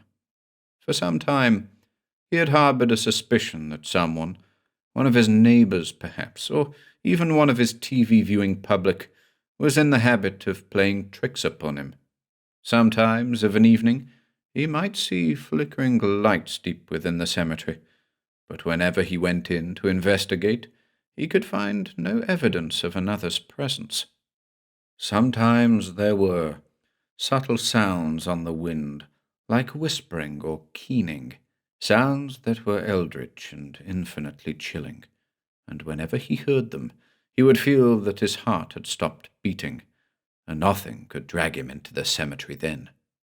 Harrod told his acquaintances that the cemetery reminded him of a movie set. When fog collected in the valley, and the gravestones loomed crazily askew, one half expected Count Dracula to emerge upon a nocturnal errand. Certain areas of the cemetery could pass readily enough for Bronte moors. At first, Harrod had delighted in being photographed against such backgrounds. His scrapbook bulged with snaps of him in weird disguises. But after a time, he began to realize that it was all very well to have fun in the cemetery, but that he had been overlooking its readily exploitable possibilities. He devised dramatic little scripts for use on TV films and enlisted the aid of some students from Miskatonic University to enact them. The unaccustomed sounds of camera crews in action were now heard in the cemetery. The actors entered readily into the spirit of things. It was not difficult to register shock or horror in these macabre surroundings, especially when it seemed that the cemetery itself wished to cooperate. When the day's rushes were shown, it seemed to the company that things appeared thereon that they did not remember filming. Deep, menacing shadows that seemed to reach out for the players. Just a suggestion of gibbering things on the periphery of the action. Clouds of mists that obscured the screen momentarily. Skies far more lowering than memory pictured them. And the soundtrack had recorded far more things that the sound engineers had counted upon. Not the things that plague Hollywood crews like the buzzing of insects or the roar of passing planes, but sounds thoroughly in keeping with the mood of the film, a really inspired series of whisperings and rustlings of half-heard scutterings. The soundtrack, in fact, was so very busy that Harrod decided to dispense with the usual and costly electronic background music. Music here would be too much like painting the lily. These films, shown to the TV studios, impressed the advertising agencies greatly, and the films formed the basis for the spot offered Harrod.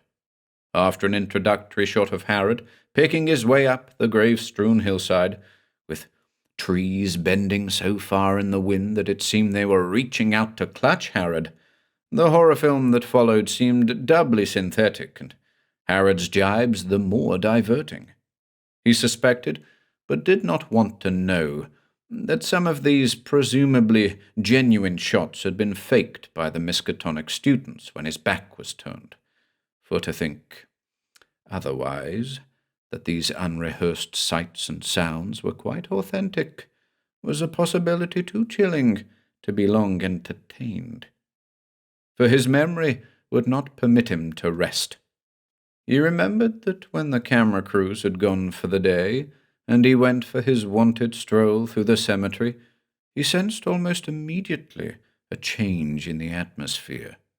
He felt himself under surveillance, and the surveillance was distinctly inimical.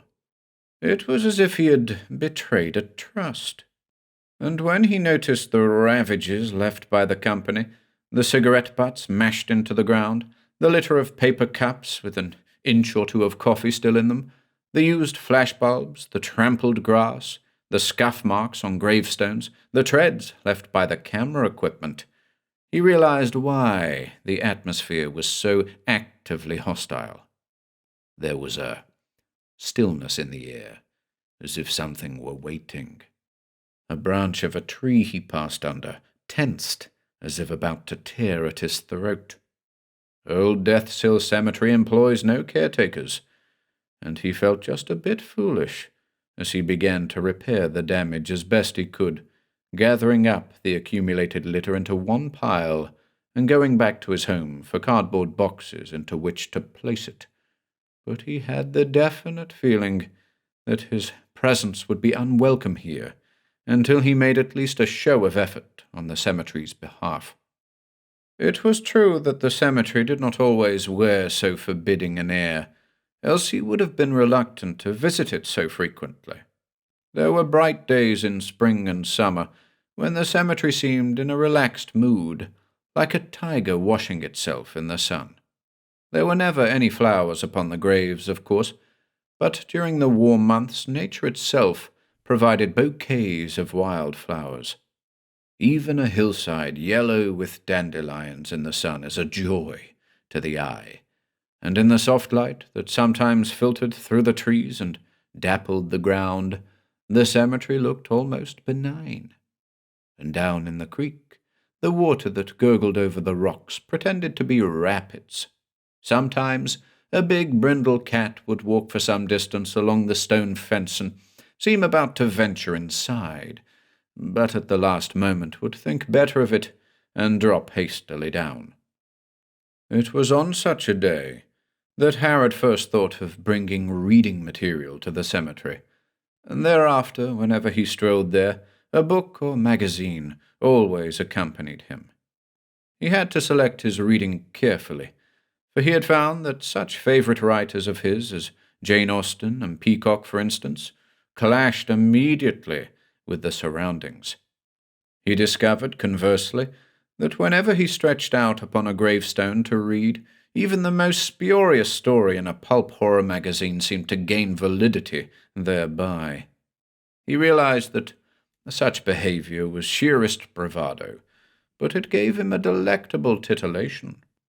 Once, when a child strayed into the cemetery and found him enwrapped in an Inverness cape, part of the Dracula get-up, dozing upon a grave, The child screamed and screamed and ran, and the sound of his screams brought chuckles to Harrod in delighted remembrance. But reading in Old Death's Hill Cemetery at night, with a strong flashing light spilling over the pages of Blackwood or Macon, was the greatest thrill of all. He chose usually the finest horror tales for these nocturnal excursions, sometimes almost afraid to turn a page, because the sentence he had been reading had been punctuated by a quite indefinable sound. It had been warm during the day, but now the sharpness of the night air presaged the winter to come. Harrod drew the flaps of his topcoat protectively about his face. It was uncommonly quiet in the cemetery, the only sounds for a moment being the crackling of the sere leaves underfoot. With so many leaves fallen, the branches looked unduly prominent, each contorted shape as eye-arresting as if it had been newly painted. The trees seemed huddled less in coterie, their bareness permitting the full moonlight to penetrate the cemetery grounds. But the moonlight held no warmth. It was obscured of a sudden by a passing cloud, causing Harrod to look up. The sight was so reminiscent of 100 horror films that Harrod tittered involuntarily and lifted his head mockingly and bade the moon in deft imitation of the Wolfman. The mockery was out of place, Harrod suddenly had cause to feel. He felt a prickling of the skin. The cemetery was sentiently aware of his presence. He had the disquieting sensation of being watched. He half expected the tentacle of some extraterrestrial monster to come probing out of the bushes. The grass along the path had not been cut within memory, and came up past his knees, the blade seeming to cut at him with serrated teeth. The wind came up strong just then, and a rippling ran through the high grasses as if to mark the passage of some small creature. He stumbled and almost fell over a gravestone that had been hidden by weeds. He pulled them back and sent a beam from his flashlight upon the marker. Obadiah Carter, the marker read. The dates had been almost obliterated by time, but so far as he could decipher, they read 1790-something to 18-something and 7. There were a number of Carter graves hereabouts, part of a once flourishing shipbuilding family. Hadn't he known a Randolph Carter in his youth, one who had a fearsome tale of some cemetery such as this? Old Death's Hill Cemetery no doubt knew many such tales. Harrod had often wondered what the faces of the people who dwelt in cold solitude here had been like. Dour, puritanical faces, no doubt, or disturbed, mad faces. The faces of nightmare. Obadiah Carter's grave was too weed-choked to provide what he was looking for, and so he hastened on. He had come along this way dozens of times, and yet in the moonlight everything looked oddly different, graves appearing before his eyes in places where he hadn't remembered them, and the path meandering in unexpected turns. Before he was quite prepared for it, he came upon the spot he had termed Witch's Hollow, his destination. It was a place where the trees and the underbrush had been pushed back, as if by the hand of a gigantic gardener, a place roughly in the shape of a circle, where the earth looked as black and dead as that of a burned-out forest, although no fire had blazed here within anyone's memory. Perhaps, a century or so ago, this had been the meeting place of a coven of witches who had burned sacrificial offerings to their black goat god. The place was fringed by firs standing like sentries, the tallest trees of the cemetery, and just beyond them oaks and willows and maples crowded in for a look. The gravestones were arranged within the circle to an order lost to history. Harrod suspected that were one to shift the markers of the principal graves a few inches here and there, a perfect pentagram would be formed, and it took little imagination to picture witches and warlocks sitting upon the markers of their graves, watching him. Indeed, Harrod had filmed just such a scene here. He himself had been the sacrificial victim of the film, for with his rather plump body and look of preening self-indulgence, he was marked for the part.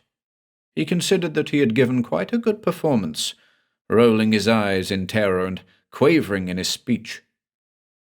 Harrod settled himself as comfortably as he could in his usual position upon the grave of Jeremy Kent, and opened his book, directing the beam of his powerful flashlight upon the pages, although the moonlight washed the scene so brightly here that he could almost dispense with the flashlight.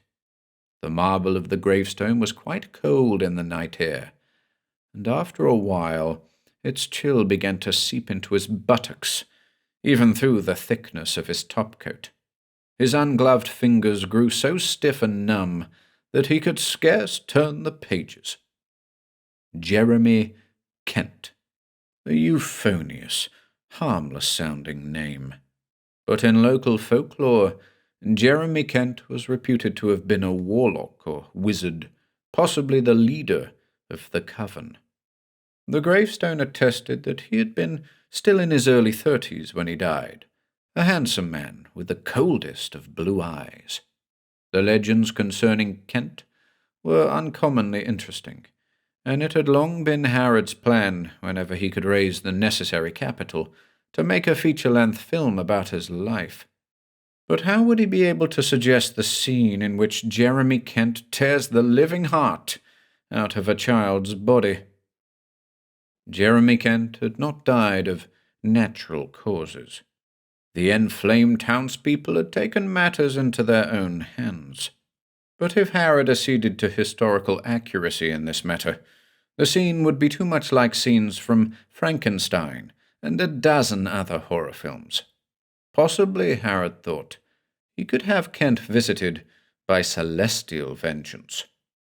He kept pondering about Kent, as if loath to continue reading the Lovecraft story at the point at which he had left off last evening. For the Providence recluse had come too uncomfortably close to reality. Old Death's Hill Cemetery itself was like a plagiarism from his pages.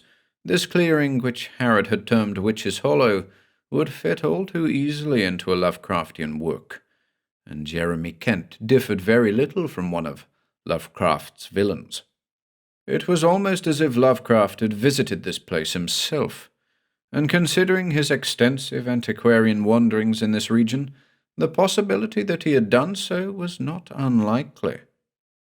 The most disturbing thing was the dream. It was well known that H.P. Lovecraft had had a number of distinctly disturbing dreams, eerie dislocations of time and space, nightmares so complete and well organized in themselves that frequently he was able to transfer the dreams to the printed page virtually without change. His dreams had none of the random illogic that characterizes the usual dream, but granted their fantastic premise, were quite compellingly real. The story Harrod had been reading last evening, Harrod suspected, had likewise had its genesis in one of Lovecraft's dreams. It was such a disquieting story that it had filled Harrod's thoughts all last evening, so that it was not really surprising that when at last he fell off to sleep, he had found himself reliving Lovecraft's story, with this difference, that he found that the locale of the story had shifted to Harrod's own house. He was part of a group of cowled figures, with clothes beneath the cowls that were suitable for another century, that was moving swiftly along the secret passageway that he had discovered. They had seized torches from the brackets along the walls and were moving 3 abreast. When they came to the terminal wall, they did not hesitate long. The leader inserted his fingers into grooves at the base of the wall and lifted, and in a moment The entire wall slid up like a garage door. From behind the wall came a sudden breath of cold air, and Harrod found himself moving along with the group into a grotto whose immensity staggered his eyes, an ill-illumined cavern whose walls dripped slime. The greenish light revealed water lapping only a few hundred yards from his feet, the water of a cove with apparently an entrance to the sea beyond the rocks far in the distance. The curious part was that Harrod knew himself to be in a dream at the time, and tried to struggle awake. There must have been some elision of time in the dream at this point, for the next thing he knew, he was participating with the group in some kind of ceremony at the shore of the cove, chanting a gibberish incantation. Ya, ya, Cthulhu Fatagan, Funglui Magla, Cthulhu Rilya, Waga Nagul Fatagan. And in the dream, presently, there was an answer to the call. His memory refused to sort out the details of the thing that rose to the surface then, a thing tremendous in size with unbelievably long tentacles. The dream, mercifully, had come to an end at this point.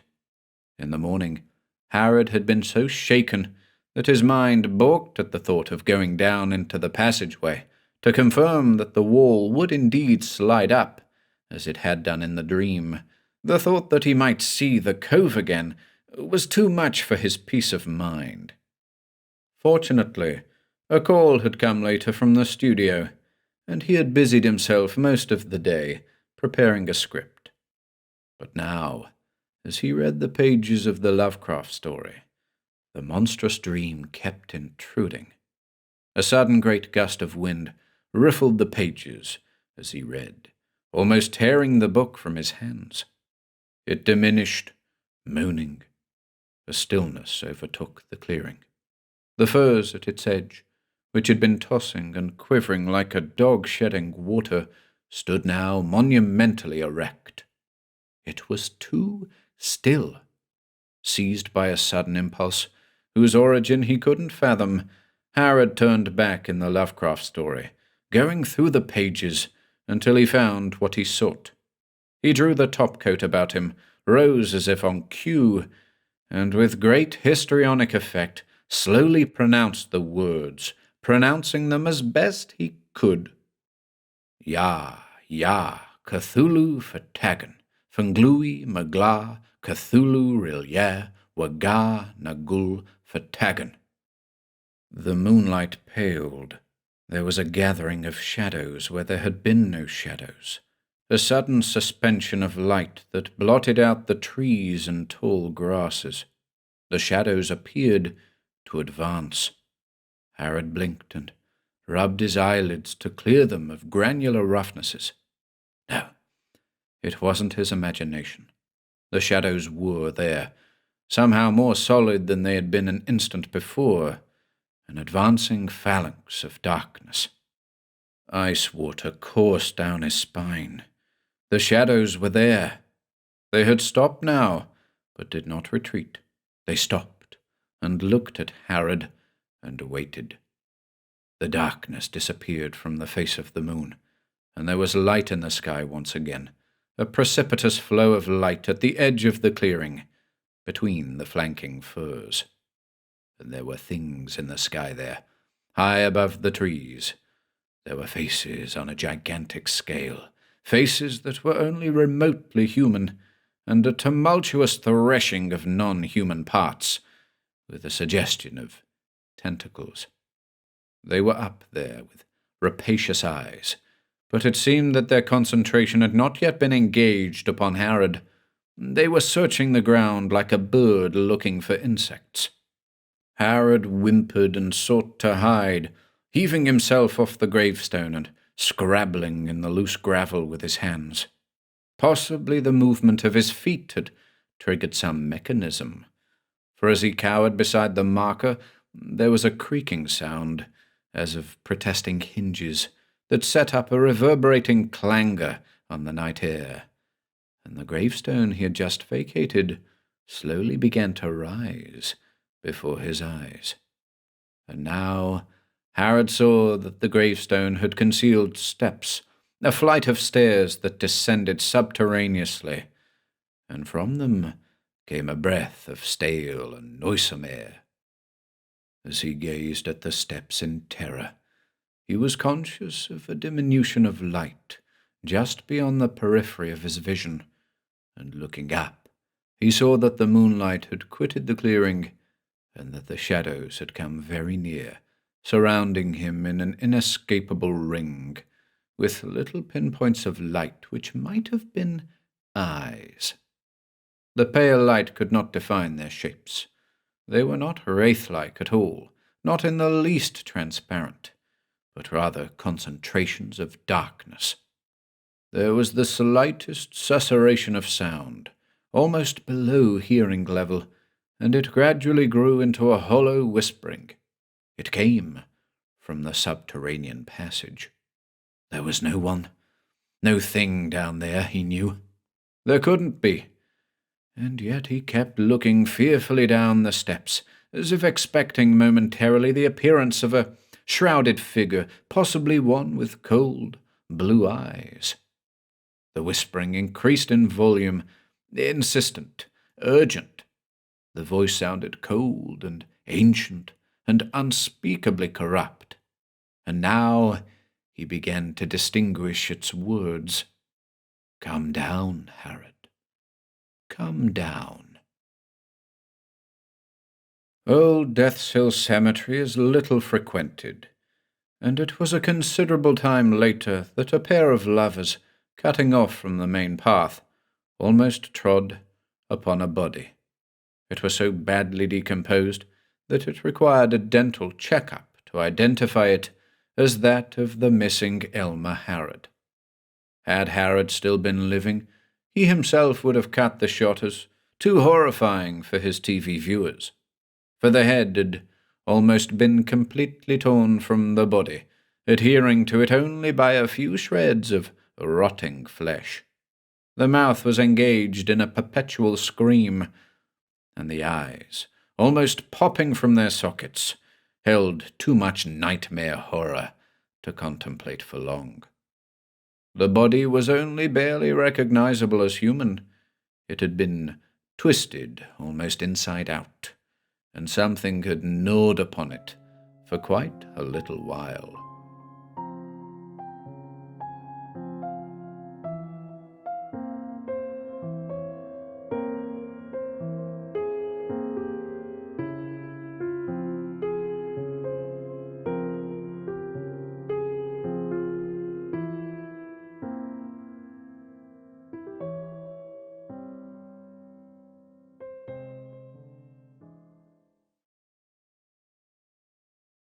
Spawn of the Green Abyss by C. Hall Thompson.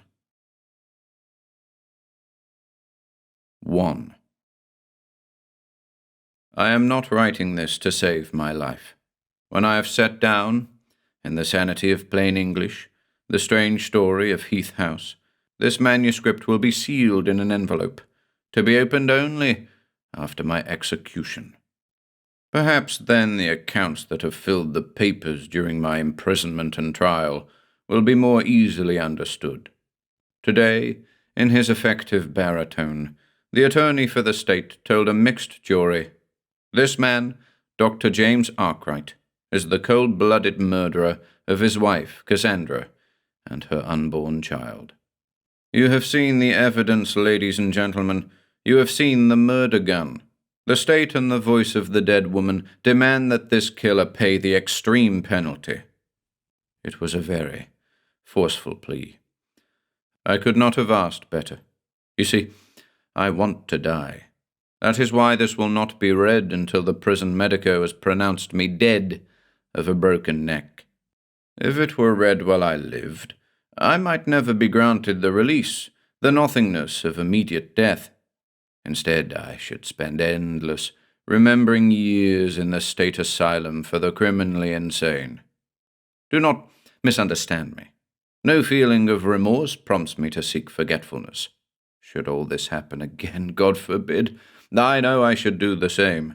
I destroyed Cassandra because it was the only thing left to do. Undoubtedly that sounds callous, but when I have told the entire, horrible story, it will seem the inevitable conclusion of a sane man. For I am sane. There were times when I doubted my senses during those ghastly months on Kalesmouth Strand, but now I can only say I am convinced. I know what I saw and heard, and I pray God no other mortal will ever be cursed with such a revelation. There are things beyond the veil of human understanding, strange antediluvian monstrosities that stalk the shadows, preying on dark, lost minds, waiting at the rim of the green abyss to claim their own.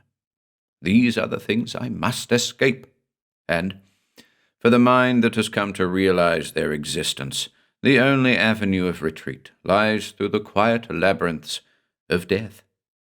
Haunting, half-facetious dribblings of truth have seeped into the feature stories, which various local newspapers ran on the trial. The Kennicott Examiner mentions briefly the strange manner in which Lazarus Heath died. A precocious young reporter who visited ancient Heath House in Kalesmouth makes note of the nauseous effluvia that hung like a caul over the staircase, leading to the chamber where I shot my wife.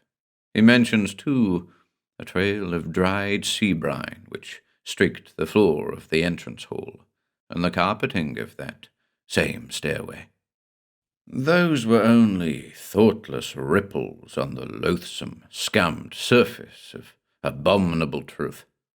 They did not touch upon the fluting, hypnotic music that echoed in those decadent halls. They did not dare to dream of the slobbering, gelatinous horror that seethed by night from sightless, watery depths to reclaim its own. These are the things of which only I may speak. The others who witnessed them are mercifully dead. In the night, lying on the hard stickiness of my prison cot, staring into soundless dark, I sometimes wonder whether I would have gone to Kalesmouth last fall had I guessed at the horror that awaited me. All in all, I think I would, for at that time I should have scoffed at such legends as haunted the antiquated village sprawled on a forlorn peninsula off New Jersey's northeastern coast.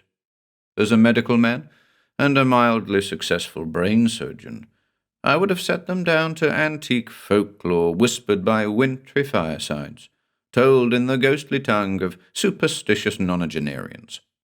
Then, too, there were brief moments with Cassandra that were worth any price I had to pay, and had I not gone to Kalesmouth, I should never have found her. As things were, I suspected nothing. During that summer, I had been exceptionally active, and my profession being as exacting as it is, toward the end of September I began to feel the effects. The only answer to the problem of a surgeon's trembling fingers is a complete rest. I do not know what prompted my selection of Kalesmouth. It was not a resort. But then I did not want amusement. When I saw that advertisement of a cottage to let in the seclusion of a rocky-coasted seaboard town, it seemed ideal. From childhood, I had loved the salt freshness of the Atlantic. Today, when I think of the greenish waves smashing at the beach, clutching it with watery fingers, I can never repress a shuddering chill. Kalesmouth is little more than a sprinkling of cottages, with a single general store and a population in the low 50s. The small white houses are scattered along a narrow finger of sand and rockland that juts defiantly eastward into the sea. There is water on 3 sides, and a single highway to the mainland. The people talk little to strangers, and one senses an aura of great antiquity in the solitary, sun and sea-swept life they lead. I will not say I noticed any sign of evil in the secluded settlement, but there was an air of tremendous, brooding age and loneliness about the homes and the people alike. The land itself seemed dry and barren, a forgotten relic of earlier, more fruitful days. But quiet and rest were what I needed after the strenuous turmoil of antiseptic-choked corridors and operating amphitheatres. Certainly, no town could offer better chance for these than did Kalesmith, redolent as it was of a Victorian era when life moved through leisurely hidden channels. My cottage was small but comfortable, and Belinda, taciturn, wind-dried proprietor of the general store, helped me lay in a good supply of staple foods. Long, salt-aired days were spent wandering the bleached stretch of a rocky shoreline, and in the evenings I turned to my collection of books. I saw few people and talked with fewer. Once or twice, when we chanced to meet at Linda's store, I spoke to Dr. Henry Joyce Ambler, Kalesmith's only general practitioner. He was a florid, white-haired individual, full of shop talk of the sort I was trying to escape. I'm afraid I may have been rather rude to him, for in those first days I was still overwrought and in need of relaxation. Gradually, however, I drifted into a soft, thoughtful mood. I became more interested in my surroundings. I cannot be certain when it was that I first noticed the house. Looking back, I should say that somehow I must have been vaguely aware of it from the start. The main window of my small sitting room looked eastward to the aquamarine expanse of the Atlantic. Situated as it was, at the approximate centre of the narrow peninsula of Kalesmith, my cottage commanded a view of the long earth finger that pointed so boldly into the sea. Between me and the extreme point of land, a few stray cottages sprawled haphazardly, but there was no sign of habitation within a good half-mile of the land edge on which the house stood. The fact that it was a house set it apart in Kalesmith. All the others were clapboard bungalows of only one story. In the sea-misted evenings, I was wont to sit for hours by my eastward casement, staring at the vast grey bulk of it.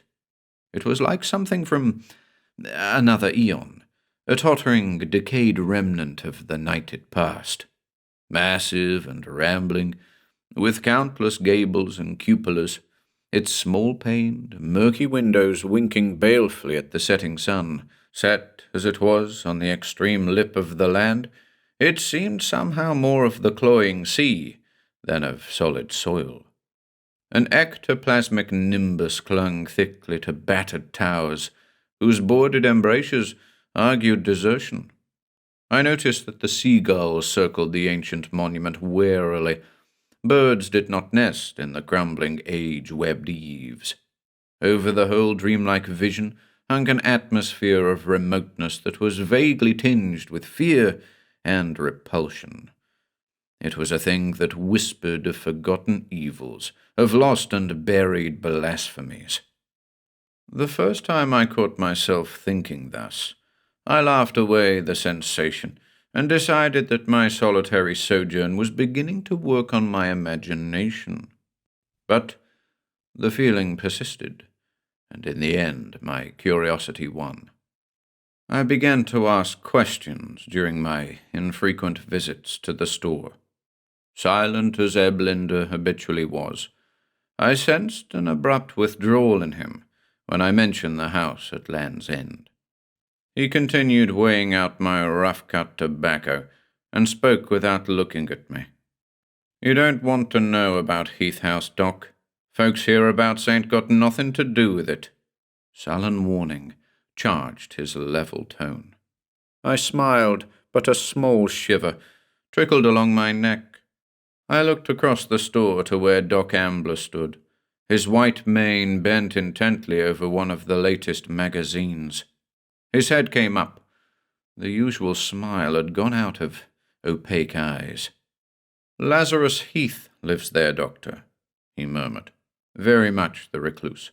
"Which is just as well for us," Linda put in cryptically. Ambler nodded and went back to his reading. It was at that point that I became aware of the dishevelled, weather-beaten creature in the doorway. I had seen Solly Joe before, wandering the sand and stone wastelands of the beach. You will find one such outcast in every small town, I suppose.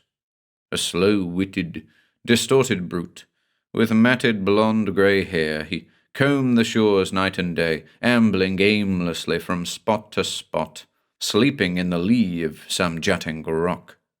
Always before, the sad baby-blue eyes turned on me had held a vacant stare. But now, as Linda gave him his daily free bottle of milk, Solly Joe was gazing at me with something like sharp understanding in his phlegmatic face. We did not speak further of Heath House, but when I left the store, Solly Joe slowly followed. He caught up with me and shuffled at my side, smiling vaguely for a time before he spoke. You was talking about Heath House, wasn't you, Doc? I nodded. Solly Joe chuckled softly. I know why you was asking about it, he said with a knowing leer. Only you hadn't ought to. Old Las Heath ain't no friend to nobody. Stay clear of that house. They's things there that ain't right. They's bad things. Just who is Lazarus Heath? I asked. Old man. Real old. He got a funny smell about him. A dead smell like dead fish washed up on the beach. Used to be a sailor, but now he's too old. There's stories about old Laz, him and that daughter of his'n. The lecherous grin returned. You better forget about Miss Cassandra, Doc. I know you seen her. That's why you been asking about the house. But forget it. She ain't for the likes of you and me. Solly Joe shook his head slowly and clucked sadly. No, sir, she's too much like her old man. Stays away from folks like him. They live out there alone. And like I say, there's things in Heath House. There's a bad stink like old Laz has.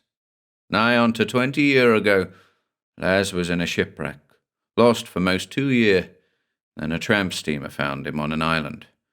He had this little baby girl with him. Said she was his daughter. Said his wife died in the wreck. Only nobody was ever able to find no passenger listing for a Mrs. Las Heath.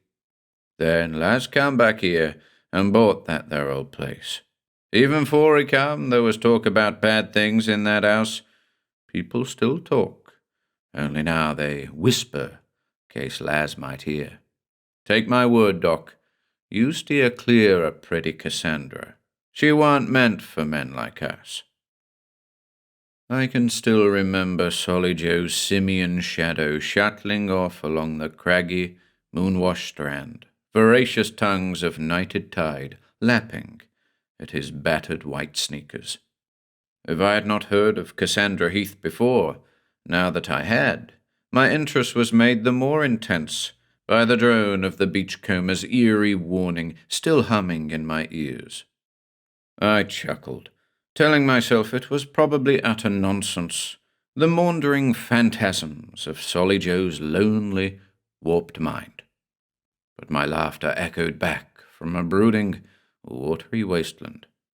I recalled the solemn reticence of intelligent, educated Dr. Ambler, the wordless warning of Ebb Linder. Despite such memories, I could not get Cassandra Heath off my mind. I promised myself that I would meet her and this legendary father of hers. It seemed easy enough on the face of it. I could pay them a visit, saying I was a new neighbor. Yet, more than once during the ensuing days, I tried to do just that and failed. Roving the desiccated peninsula on a sunny forenoon, I would set out resolutely toward the misty hulk of Heath House, but I could never bring myself to go all the way. The straggling, mossy embattlements seemed too much a part of another world. Looking at the house, you got the notion that you could keep walking toward it, yet never reach the crumbling patio, never pass through the ancient carven door. It is probable that I should never have met Cassandra Heath, hadn't she come to me. 2. Early in October, an Indian summer storm washed in from the Atlantic. The day had been long and dreary, overhung with humid fog, and in the late evening, Vicious torrents swept inland under a fanfare of thunder. Through streaming casements I could barely discern the gigantic shell of Heath House, looming defiantly above the lashing fury of a hungry sea. I made a log fire and settled into an easy chair. The subdued soughing of the storm, combined with a rather dull analysis of Sigmund Freud, must have lulled me into a doze. There was a sensation of spinning lostness. My mind ricocheted through the dark well of the rain-whipped night. There was a coldness brushing my face. A nauseous damp clung to my ankles, quelling the roseate warmth of the fireside. Something clicked sharply, and I opened my eyes. I thought I was still dreaming. The girl stood leaning against the door she had just closed. Dying embers cast a phantasmagoria of lights and shadows on her face and hair. She was slim and well-made. Ebony hair flowing to her shoulders gave one a feeling of rich warmth. It matched the steady blackness of extraordinary eyes that protruded ever so slightly. Her skin was deeply tanned, a faint flush in her cheeks, and a breath coming in quick whispers through full lips seemed to indicate a rather hurried trip. I wondered vaguely at her being quite dry, until I realized that the storm had died with the evening. A moment passed, silent save for the faint dripping of water from the eaves, as the dark eyes met mine. Dr. Arkwright? The voice, cultured and controlled, like the throaty melody of a cello well played, heightened my illusion of a dream. I arose awkwardly, and my book slid to the floor. The girl smiled. I'm afraid I must have dozed. My name is Cassandra Heath, the girl said gently. My father is very ill, Doctor. Could you come with me at once? Well, it might be better to get Dr. Ambler, Miss Heath. You see, I'm not a general practitioner. I know. I've read of your work. You're a brain surgeon. That's what my father needs. The voice trembled slightly. Shadowed lids covered the ebony eyes for an instant. Cassandra Heath had admirable control. When she spoke again, it was in a tone tinged with defiant pride. You needn't come if you don't care to. No, it isn't that at all. Of course I'll come, Miss Heath. My mind sliding backward over the beachcomber's whispered tale, I arranged a small kit with strangely unsteady hands. Cassandra Heath stood silently by the door. I wondered if Solly Joe's story had been something more than the weird fiction of an overworked imagination. The defiance in the girl's voice argued that the legend of Heath House was known and feared by more than this one insignificant wanderer, so much feared that it might frighten a stranger away. Even without such a veil of mystery swathing her life, Cassandra Heath would have been a striking person. As it was, I was fascinated. We had walked some distance before the girl spoke again. The moon had risen, and phantom rocks glistened in its watery glow. The ocean pounded choppily on a rain-sodden beach, and our feet left moist, rubbery prints that disappeared as quickly as they were made. Moving with long, graceful strides, Cassandra Heath talked in a level monotone. I suppose you've heard tales about my father. You can't live in Kalesmouth any length of time without hearing about old Lazarus Heath. Grim humour touched the warm lips. Solly Joe did a bit of talking, I admitted. You mustn't believe everything you hear, Doctor. My father is ill. He has been for some years. We prefer to keep ourselves at Heath House. When people can't talk to you, they talk about you. They tell stories about father. Miss Heath, I ventured, do you think that your father is insane? The girl supplied. 2 years ago, last year even, I should have said no. Now I can't be certain.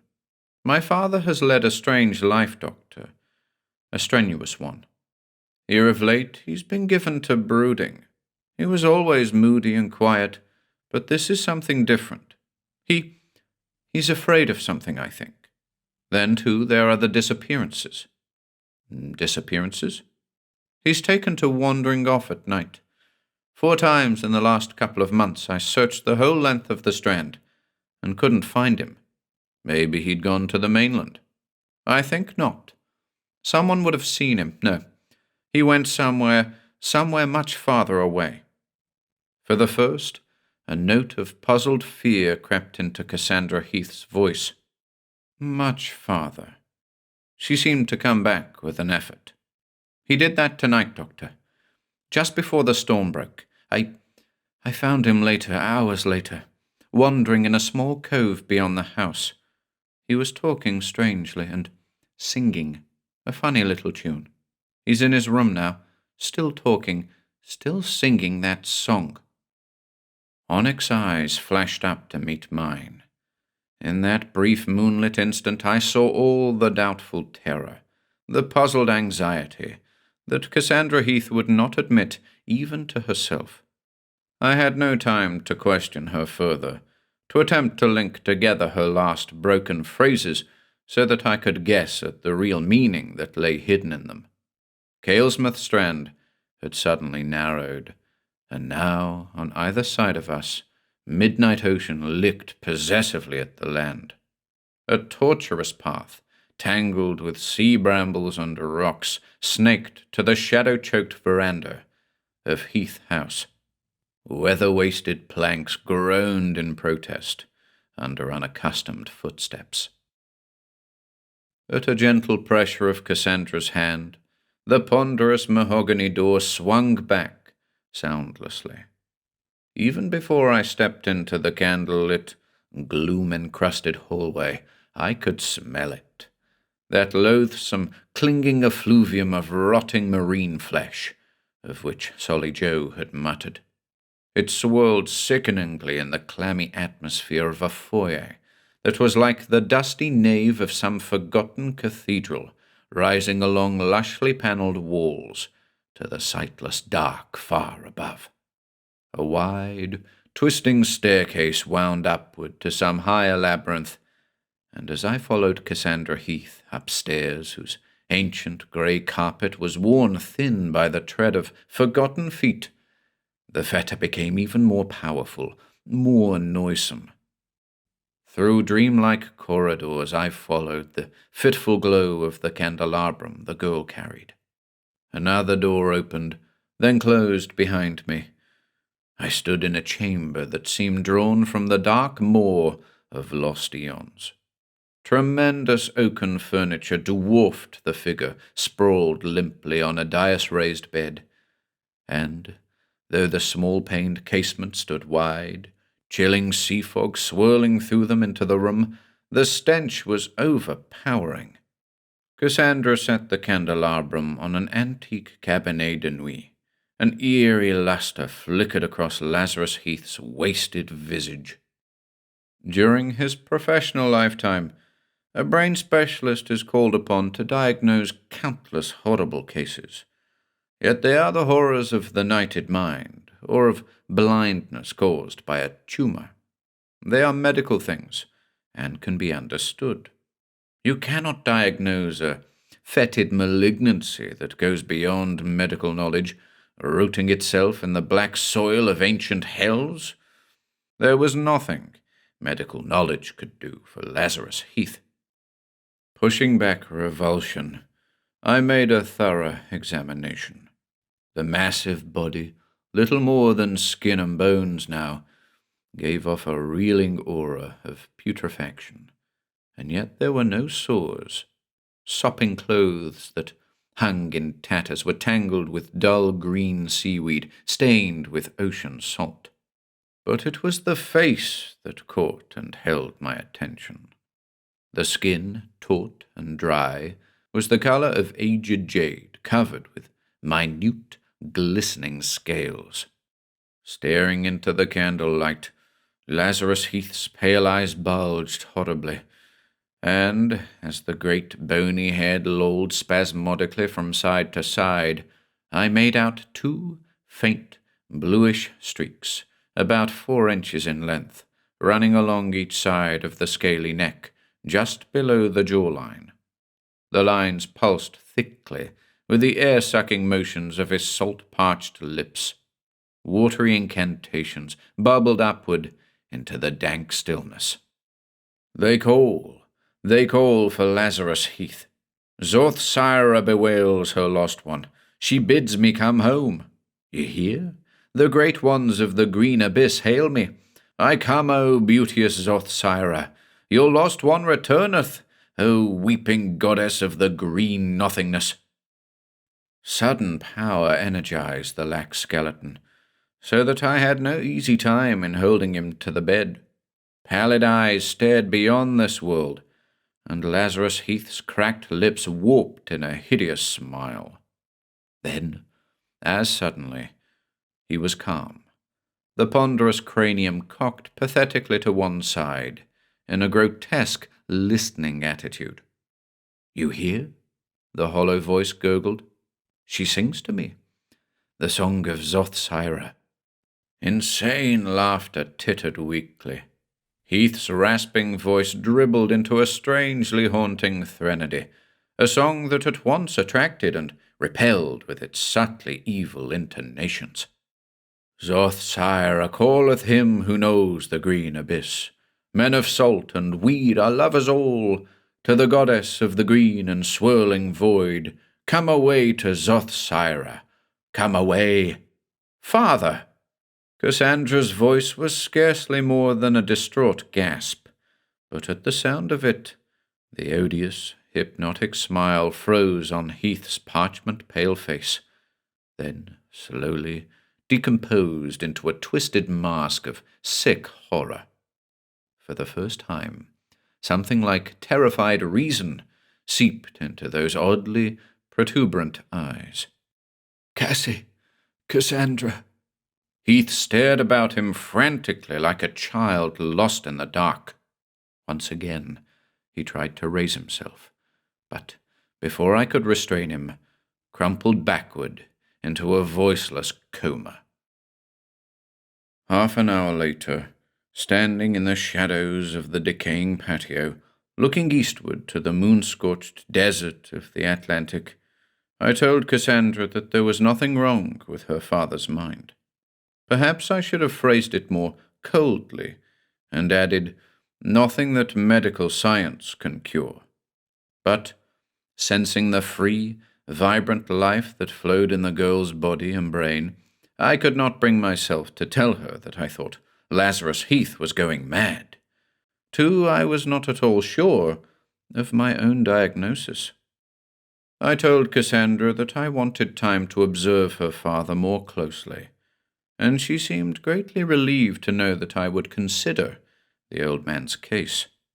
For myself, I confess I could not have done otherwise. Despite the malignant shadow that shrouded Heath House in ageless mystery, I knew that I would come back again and again, not only because I was curious about the singular aspects that accomplished Heath's apparent twilight madness, but because, as I left her that night, Cassandra held out her hand, and I took it in mine. It was a simple, friendly gesture, and we both smiled. From that moment on, I was completely, irrevocably in love with Cassandra Heath. Looking backward, it seems to me that our brief moment of happiness was like some minor miracle, rising as it did through a choking miasma of brooding evil, to touch, if only for an instant, a clean, sunlit world known only to lovers. Somehow we managed to transcend the haunting, omnipresent ghost of Lazarus Heath's illness. It is true that the old man returned to normalcy during that final fortnight of his troubled existence, and for a time Cassandra could forget the strange enigma of her father's insane babblings and those sudden, inexplicable disappearances. Being a medical man, however, I never really forgot. Often during those last 2 weeks, I talked with Lazarus Heath. he submitted to questioning and examination quite calmly.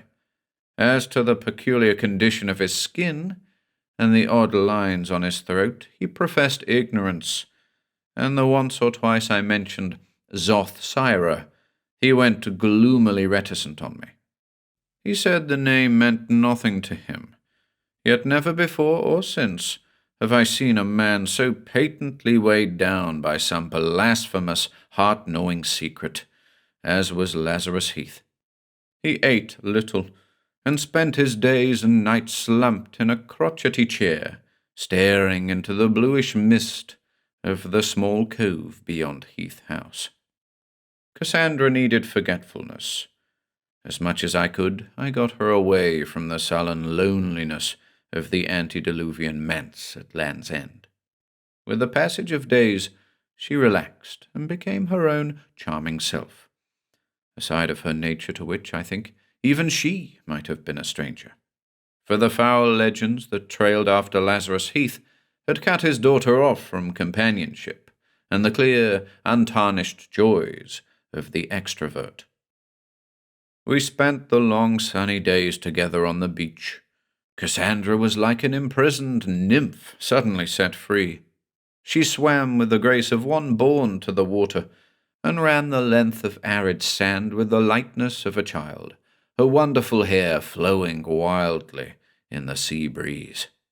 A man cannot see such youth and beauty and remain untouched. My Cassandra had not only these, too, there was an air of quiet wisdom about her that was somehow wistful and sad. She was prodigiously well read, and told me her father had educated her. Sometimes she spoke of long, lonely childhood years, when she lived only in the pages of the countless books in Lazarus Heath's library. I had seen that small, book-cluttered room with its musty, rich bindings. The old man spent much time there. It is strange how so comfortable and commonplace a nook could shelter such a vile, inhuman secret through the years. Had I learned that secret sooner, Cassandra would be alive today. 3. Lazarus Heath died the night I proposed to his daughter. Up to that time, he had improved fairly well, until, at moments watching the new vivacity that had touched Cassandra, he seemed almost normally pleased. I believe the old man conceived a liking for me, because I had given Cassie something. I had given her my friendship and my love, and his awful legend had not frightened them away.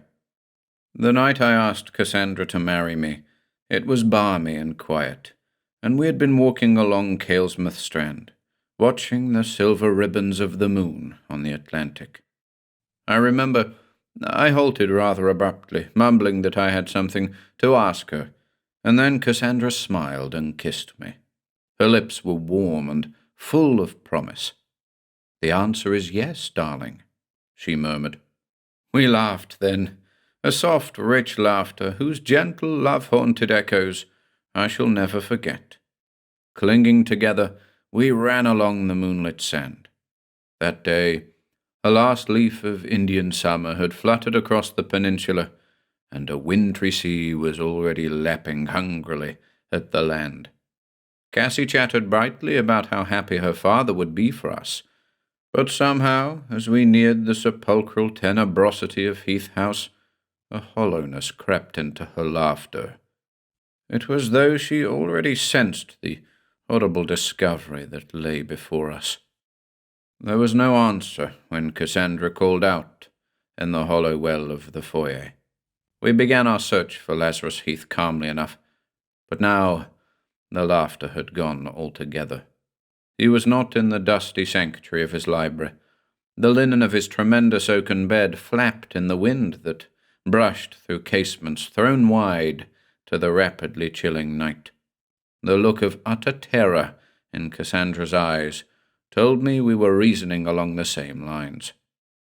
It did not take long to reach the strange little cove in the shadow of Heath House. A cold, dreamlike quality saturated every corner of that miniature beach, hid from sight on all sides save the east, where the predatory mutter of the sea seemed dangerously near.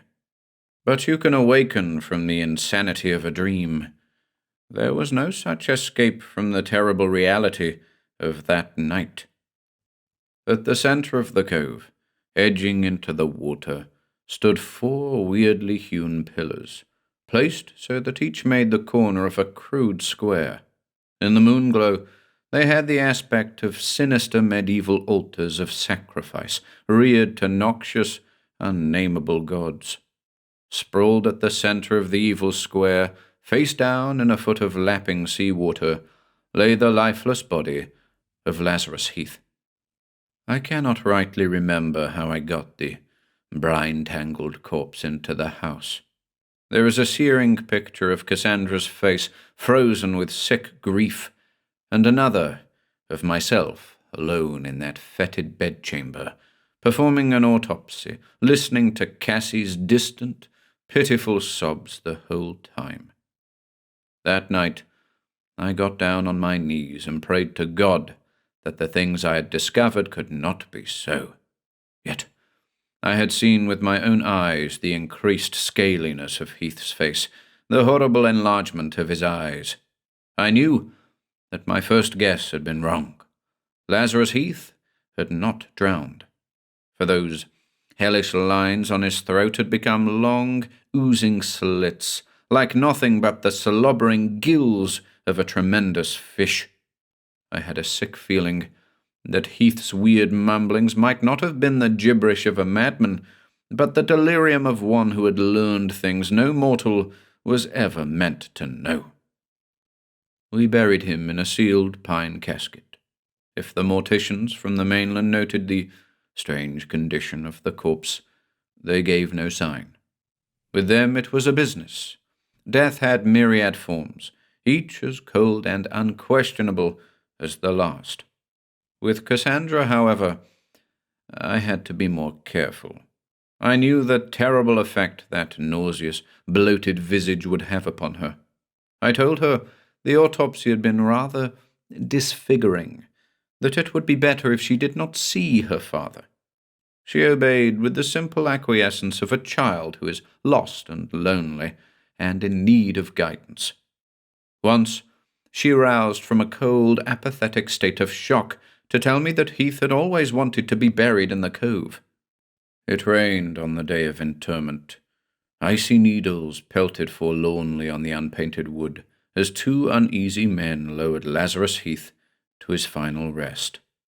A timid mainland pastor intoned the Lord's Prayer in a sad, squeaky voice.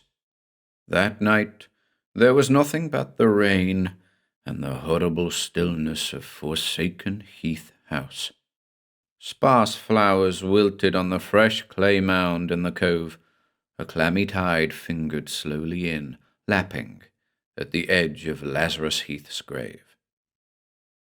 I had to get Cassandra away, watching pent-up doubt and fear turn her lovely face into an expressionless mask. I knew she must be freed of the cloak of black uncertainty that enveloped Heath House. We talked through most of that rain-washed, lonely night, and for the first time in my medical career, I told a lie. Could I have seen the sick terror in her eyes and spoken words that might turn that fear into madness? When I performed that autopsy, I found no cause for Lazarus Heath's death. There was no water in his lungs. Every organ was in excellent condition. But I told Cassie that the old man died of a heart attack. I told her I was certain that her father had been perfectly sane. Even as I spoke, new color flushed her cheeks. An expression of indescribable relief lit ebony eyes. Cassandra could not know that the old man's sanity was more to be feared than his insanity. An unstable brain could answer for wild babblings, for ungodly melodies, but what could account for the terrible concreteness of that scaly, fish-like corpse? rack my brain as I did, I could find no explanation in the accepted medical sense, and I dared not go beyond that, into the malevolent lore of forgotten ages, to discover what blasphemous horror had destroyed Lazarus Heath. I preferred to try to forget, to go on with Cassandra, covering this nightmare with endless moments of normal, happy living. Many times during the next few months I thought I'd succeeded. A week after the solitary funeral at Caelsmouth Strand, Cassie and I were married by a pleasant, apoplectic justice of the peace. We had our wedding supper in the quiet luxury of one of the better hotels, and for the first time since her father's death, Cassandra smiled. The city proved to be good for her. Deliberately, I made those early days a scintillating ground of gaiety. I introduced Cassie to the bright lights and the brassy, arrogant joys of city life. We were exquisitely happy. Her laughter was a wonderful, warm pool of summer sun, swirling briefly in that winter city, and then, suddenly, freezing over. I cannot recall just when I first noticed the difference in Cassandra. Perhaps I had been too happy myself to realize what was happening to her. The breezy tinsel of the city had sparkled very brightly for Cassie, but it had burnt itself out in the effort. After a time, it lost its fascination. In the beginning, I tried to tell myself that I was imagining things, but gradually I felt the happy freedom slipping away from us. Cassandra's smiles grew scarcer by the day. There was an infinitely sad, far-away look that kept stealing into her eyes at the most unexpected moments. I began to imagine that she had grown pale. I watched her more closely than ever. An end of it came one evening late in August.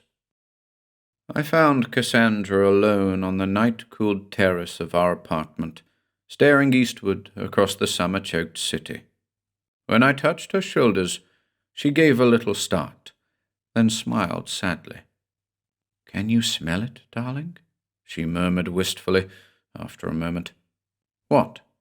"The sea." In that moment, I think I had a sudden vision of the scabrous, puffed face I had fought desperately to forget, and, floating evilly in the night air, I sensed a wisp of the decayed effluvia of Heath House. I struggled to keep my voice steady. "What are you getting at, Cassie?" Cassandra smiled again.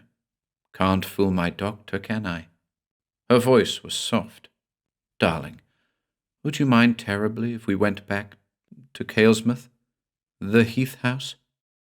Strangely enough, all I felt for an instant was a sensation of relief. I had been waiting for that question all along. I was almost glad the waiting was over. I took Cassandra into my arms and kissed the tip of her nose. I wanted to sound careless and bright. I told her if she really wanted to go back, there was nothing I would like better. Cassie smiled, nestling her head against my shoulder. As we stood there, looking into the darkness above the winking lights of the buildings, a cold shudder ran through me. I wanted to say it was wrong.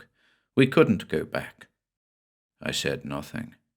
Quietly, hypnotic and shrill, a familiar, odious threnody chortled inland from the distant Atlantic. Love us all to the goddess of the green and swirling void. Come away to Zothsira. Come away. I wondered if Cassandra could hear it. I prayed that she couldn't. I am not certain of what I expected upon our return to Heath House. I could not forget the puling, nauseous horrors we had left behind. The stench of a scaly corpse seemed never to leave my nostrils. I remember my hands sweating on the wheel as I tooled our car across the long bridge that connected Caelsmouth Strand with the mainland. Early morning fog seemed to close in behind us, shutting us off from reality.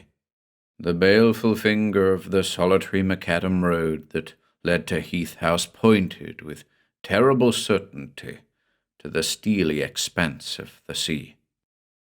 However, the change in Cassandra heartened me, dispelling somewhat my uneasy premonitions.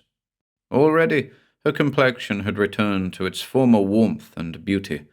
Her laughter rippled softly at some weak joke I had made, and the ebony cloak of her hair was rich and alive in the sea breeze. Our homecoming was much more pleasant and prosaic than I had dared hope it would be. It gave no trembling portent of the icy, sea-brined evil that was to stalk our future hours in the malevolent house. Only the sea chuckled expectantly in the lonely cove near Lazarus Heath's tomb. It is impossible to trace the stages by which I became jealous of Heath House. There was something subtle and cruel about the change that overtook me after the first days and nights on the barren point of land that meant so much to Cassandra. At the start, I managed to convince myself that I was happy. Happy because Cassie seemed to be so, for the first time in months.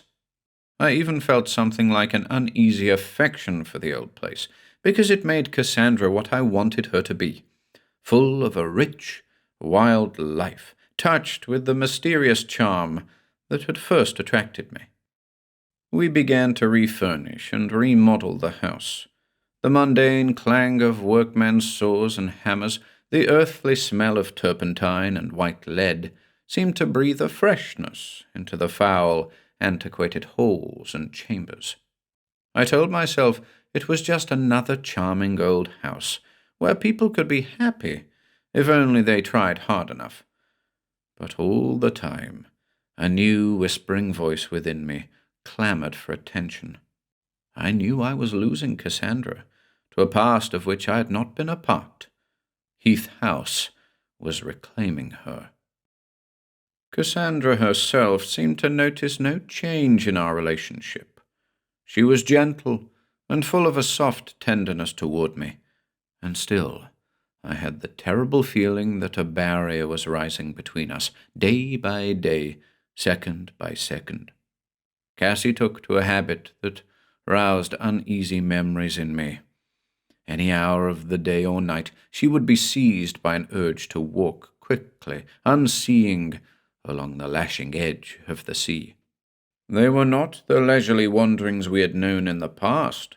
It was as though Cassandra were trying to get somewhere, trying unconsciously to reach something. Once or twice I mentioned the habit, but she only smiled remotely and said there was no harm in a stroll by the seaside, was there? I had no answer. I could not tell her of the cold, unprofessional, unreasoning fear that had begun to haunt me. We went on with our repairs of Heath House, and gradually, brightened by chintzes and restored tapestries filled with usable period furniture, it became livable. We had finished all of it, save the library. It was our plan to make this into a study, in which I might work on the book I planned to do on brain surgery. We never remodeled the library. I saw the inside of that abhorred chamber only once, after the night Cassandra locked the panelled door and made me promise not to ask for the key. I wish I had never seen it at all. That evening, a bulwark of leaden cloud swung ponderously inland from the sea. A chilled, late October wind sifted beneath the imminent storm, swirling the sand in tiny puffs along Kalesmouth Beach. By the tang of salt in the air and the reticent anger of the surf, the northeast was going to blow us a big one. I quickened my pace, walking home from the store. A dearth of incident had lulled me into uncertain forgetfulness, and at that moment I was almost pleased with the prospect of the evening ahead of me. Early in the afternoon, I had told Cassie tonight might be as good a time as any to go over the library, gleaning the useless chaff from the hit-and-miss collection that had been her father's. Now, with a storm brewing, The idea of going through the books and effects of my mysterious father-in-law fascinated me. The biting wind and glowering ceiling of sky seemed to me a final atmospheric touch. I wondered if the spell of Heath House had begun to claim me as well. The moment I saw her, I knew that something had gone wrong. There was a strange, jade-like pallor under Cassandra's skin, and her eyes wouldn't meet mine. Once or twice during our quiet dinner, she laughed, but the laughter echoed hollowly. Thunder had begun to shudder malignantly far out at sea. A finger of lightning shattered the darkness, and our storage battery lights pulsed anxiously.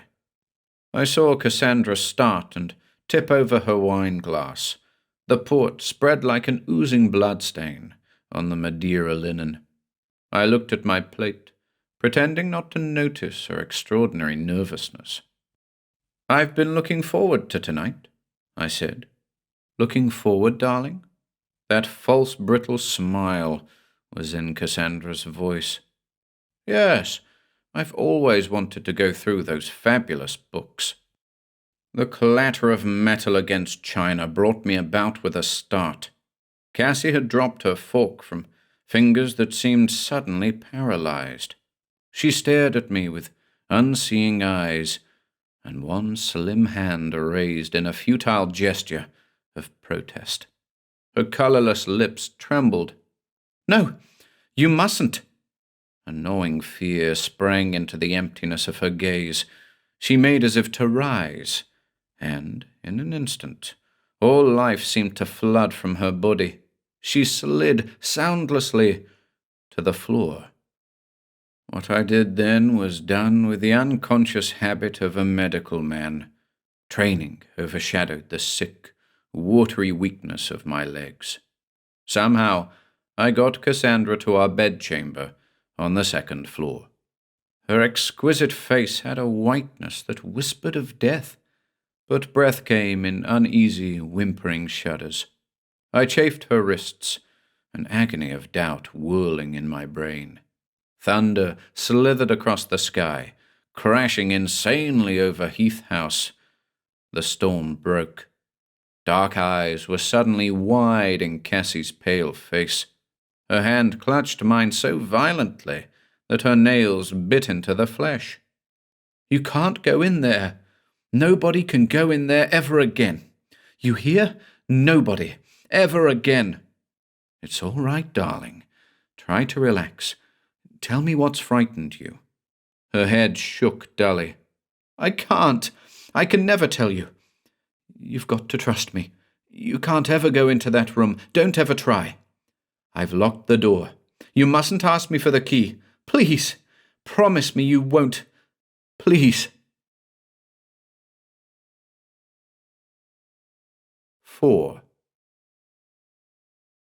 I promised.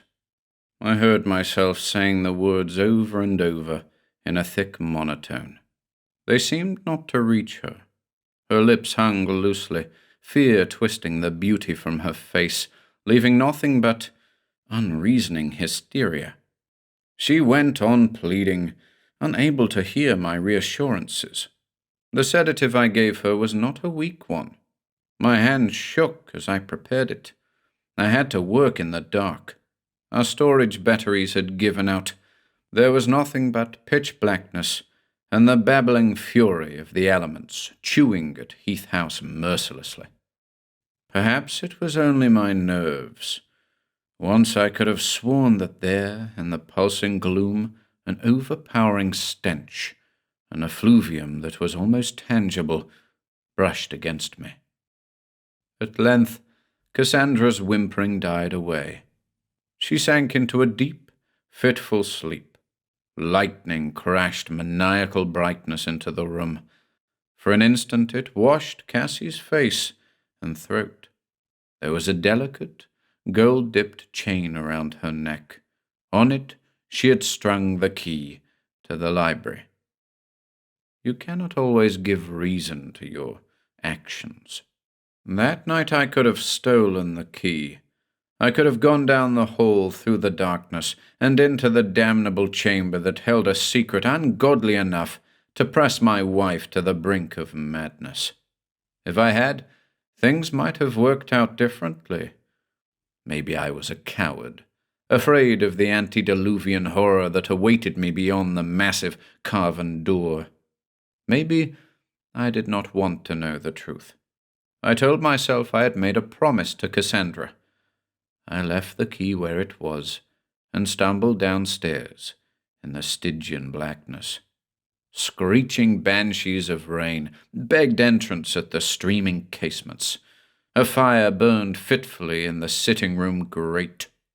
I found a decanter of rum in the cabinet by the window. I do not remember how long I paced the floor, torturing myself with doubt and fear, trying to believe that Cassie was sane, wondering what puling monstrosity lay hidden in Lazarus Heath's bookroom. I sank into an armchair and swallowed another mouthful of rum. The storm seemed to have drawn far away from me. The rum bottle tinkled against the glass as I poured. I drank. I lay my head back. Lightning pulsed through my optic nerves, but sound was only a blurred, pungent, rum-soaked whirlpool. Then there was only darkness. I slept. It was the dull, angry thumping that woke me. Consciousness seeped through the ragged slit it made in the forgetfulness of sleep. I got unsteadily to my feet and stood in the center of the room until the whirling darkness righted itself. Something new had sifted into the room. The fire still sputtered doggedly, and yet there was a dampness it could not dispel. A chilled whisper of sea air sighed along the floor. I went into the foyer. Coldness washed over me in a tidal wave. The front door flapped back and forth on its heavy hinges. Rain pelted in a drooling puddle in the hallway. I swore and slammed the door, throwing the dead latch. Then I stood very still. Cassie. The name blazed like a neon sign in my brain. I think I knew in that moment that she was gone. The search was something careening from a dream gone mad, a terrifying nightmare in which the geometry has gone all wrong. I wanted to scream or cry, but dry fear clamped my throat. Everything twisted crazily in my head. Cassie's empty bed, the heart-like drumming of the open front door, myself stumbling through the brutal onslaught of a northeaster, calling her name again and again, finally reaching Eblinda's place and getting half the people of the Strand out of sane beds to wander the hellish night in search of Cassandra. It must have gone on for hours. I cannot remember except in vague snatches. There was a stolid, grey-faced fisherman who muttered something about the sea claiming its own. At dreamlike intervals, Solly Joe wandered in and out of the rain. Eblinda's sister made coffee for me and got me to change my drenched clothes. She kept telling me it would be all right. The men, with Dr. Ambler leading them, had been over every inch of the Strand and found nothing. Miss Linda kept right on saying it would work out all right. At 3:30, a kid came in, dripping with rain. He said they'd found Cassandra in the cove behind Heath House. She wasn't dead. When I reached the house, Ambler had her in bed, covered with numberless blankets. Her clothes lay in a sopping lump on the floor. Ambler poured me a drink, and I think I cried. He waited until I had got it out of my system. I kept watching, to see if Cassie was breathing. She looked pale and dead. I can't figure it, Ambler said quietly after a while. We went over that cove so many times, I'd swear it was impossible for anything or anyone to be there. Then Linda came across her, lying at the water's edge on her father's grave. She was all matted with seaweed, He stared at me. The numbing horror that froze my insides must have shone in my eyes. "What's the matter, man?" "Seaweed," I choked. I didn't hear any more of what he said. I went to the bed and looked at Cassandra closely, for the first time. Her skin shone faintly in the uncertain substitute of candlelight, as though it were covered with flaky, gossamer scales. On either side of her throat, I made out 2 pale, bluish streaks. My head spun. I felt as if I were going to be sick. Rising insidiously from the mucky pile of clothing on the floor, a vile, decadent stench flooded the chamber. From a tremendous distance, a voice whispered gently, "I come, O Yoth-Kala. Your bride has heard your call. Through night and storm I come." The voice was Cassandra's. "It's nothing to worry about, man," Ambler was saying kindly. "Just a case of exposure. She'll be all right." "Yes," I nodded dully. "She'll be all right." The last hope of happiness drained from me. I felt weak and lost in a plummeting void of unspeakable horror.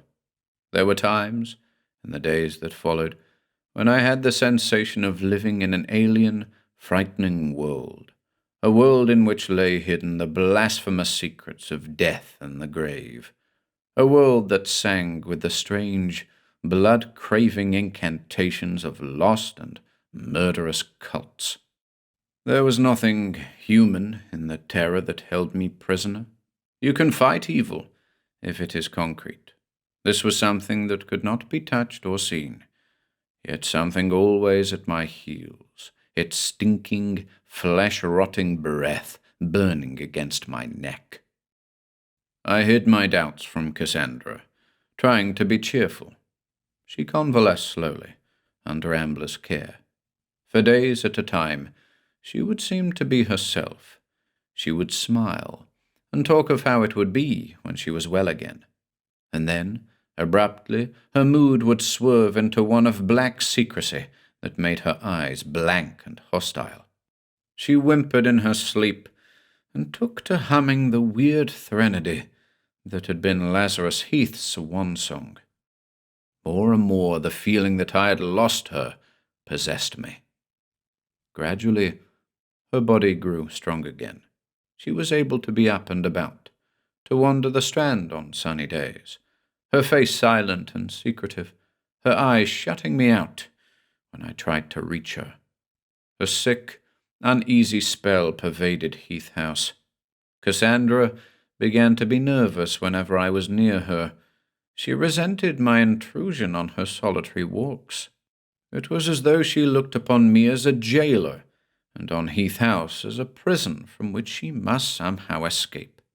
She spoke coldly and shuddered when I touched her. But, at rare moments, some of her old gentleness would return. You could see puzzlement and fear in her face. She would touch my hand and kiss me. She would tell me I was wonderfully kind. For an instant, we were together again, and then, without warning, the barrier chilled between us. Cassandra drew away. The fear and bewilderment froze to what could only be suspicion and loathing. Winter crept inland on icy cat's paws. Brittle tendrils of frosted air swung sharply along the peninsula.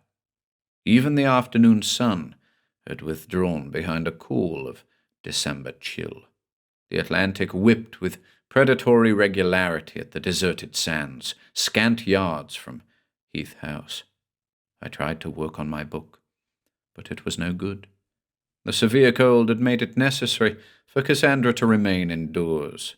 She paced the endless labyrinthian halls with the cold patience of a caged jaguar. She talked little, and spent most of her time seated before the ceiling-high casement that looked eastward to the undulating iron casket of the ocean. At times she made a feeble pretense of reading, but always her eyes sought that melancholy wasteland, as if she expected to see something, or someone. My head ached constantly, the tempestuous evil problem of Cassie throbbing at my temples with hellish persistence. Once, I spoke to Ambler about her moods. He talked of complexes and Freud. It was reassuring to listen to his calm, reasoning approach to the subject. But even as he spoke, I knew there was something torturing Cassie that no psychoanalyst could hope to explain. She was possessed by an entity whose subtle, odious influence was stronger than any fantastic twist of the mind. Time and again, I paced before the forbidding oaken library door, trying to find the courage to break my promise to Cassandra. Once, she caught me there. She did not speak, but only stared at me with a hatred so intense that it was frightening. After that, it seemed to me she was doubly watchful of the brass key that hung on the fragile web of her necklace. Her silent hostility spread itself like an undulant pool through the brittle newness of Heath House. It wiped away everything we had tried to make of the place, and left it as it had been before, a clammy, sickening shell of the past, a past that wanted no part of the present, that would brook no intrusion of light or hope. Cassandra was a creature of that past. Dr. Ambler continued to make routine monthly calls. To all outward appearances, Cassandra was no longer ill, yet a certain unhealthy pallor of skin persisted. At moments, when she was without makeup, the faintly luminous prominence of the delicate scales terrorized me. If she noticed them, Cassandra said nothing. The long, discolored streaks on her throat had become barely discernible, but I could not keep my eyes from them. Ambler made no comment on these noxious oddities. He went his earthy country doctor's way. I think he never had the slightest inkling of the true horror that engulfed the house he visited so regularly. Certainly, he had no notion of the evil that lay hidden in the news he told me that evening late in December. The day hadn't been at all good.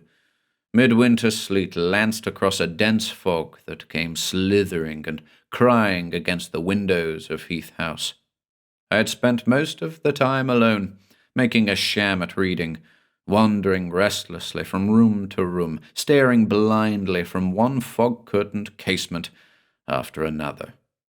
During those last days, I had grown to anticipate a storm with a terrible, choking fear, for Cassandra's mood seemed more sullen and morbid as the easterly wind lashed angry rain or snow about the tiny cove behind the house.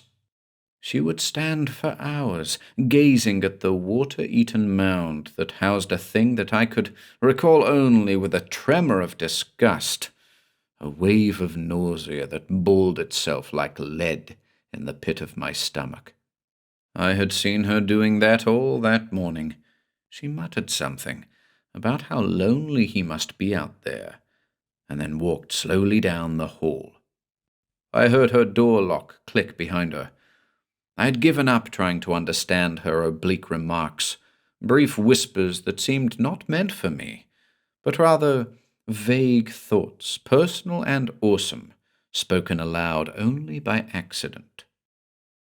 When Ambler had completed his examination in the privacy of Cassandra's chamber, he plodded heavily down the twisting staircase. I offered him a drink, muttering something about its being a raw night. It was only a pretense of civility with me, until, in the firelight of the sitting-room, I saw the new expression that had crept into Ambler's eyes. I had seen many expressions there after such sessions with Cassandra. Expressions of doubt or bewilderment, or of professional satisfaction at her apparent recovery. But now there was something almost like pleasure in those soft grey eyes. I poured him a glass of sherry. He gulped it and winked. "You've been wise people, you and your wife, Doctor," he said, after a pause. The eyes were actually twinkling. Wise? His good humour had begun to irritate me. Of course, nothing could have been more intelligent. I don't like to seem personal, but after all, it's been fairly obvious that you and Cassandra, well, something's come between you. But now, certainly a child is just the thing to bring you together again. It'll make all the difference in the world in this gloomy old place. I suppose I hadn't really been listening to him. I remember packing my pipe absently and scratching a match on the box. It made a tiny, lost noise in the shadowy bleakness of the room. Then he made that crack about a child, and I just stood there, staring at him, the match flickering in my hand. There was nothing but a hollow numbness in me. Afterward, I found a scorched scar on the skin of my thumb and forefinger. I realized dully that Ambler was chuckling. His hand was on my shoulder. "Well, don't look so confused, old man," he said heartily. "I guess Cassandra wanted to surprise you herself, and now I've gone and spoiled it for her by blurting it out." She never said a word. Ambler laughed, and I think I managed a watery grin. He gave me that line about the husband always being the last to know. We had another glass of sherry. I tried to act natural. The wine spread hazily through my puzzlement. A warmth swirled in my head as I saw Ambler to the door, a vague, unreasonable anger. I was hurt at the silent wall Cassandra had erected between us. It seemed impossible, almost inhuman, that she could have known such a thing and deliberately kept it hidden from me. When Ambler had disappeared into the maw of the storm, I bolted the door. Our lights had given out again, and I walked unsteadily. The anger throbbed in my temples now. It kept time with the flickering of the candelabra light as I slowly climbed the winding staircase to Cassandra's room. 5. The door was locked. My shadow cast a dark blot against its panels, a ghost that wavered drunkenly into the half-light. My hand was perspiring. The candelabrum kept slipping in my grasp. I knocked, listening to the leaden echo it made in the subterranean catacombs of the house. There was no answer. I called, "Cassie!" My tongue felt thick and dry. I waited. "I'm lying down, darling. I've a headache." Cassie's voice was brittlely light, controlled with an effort.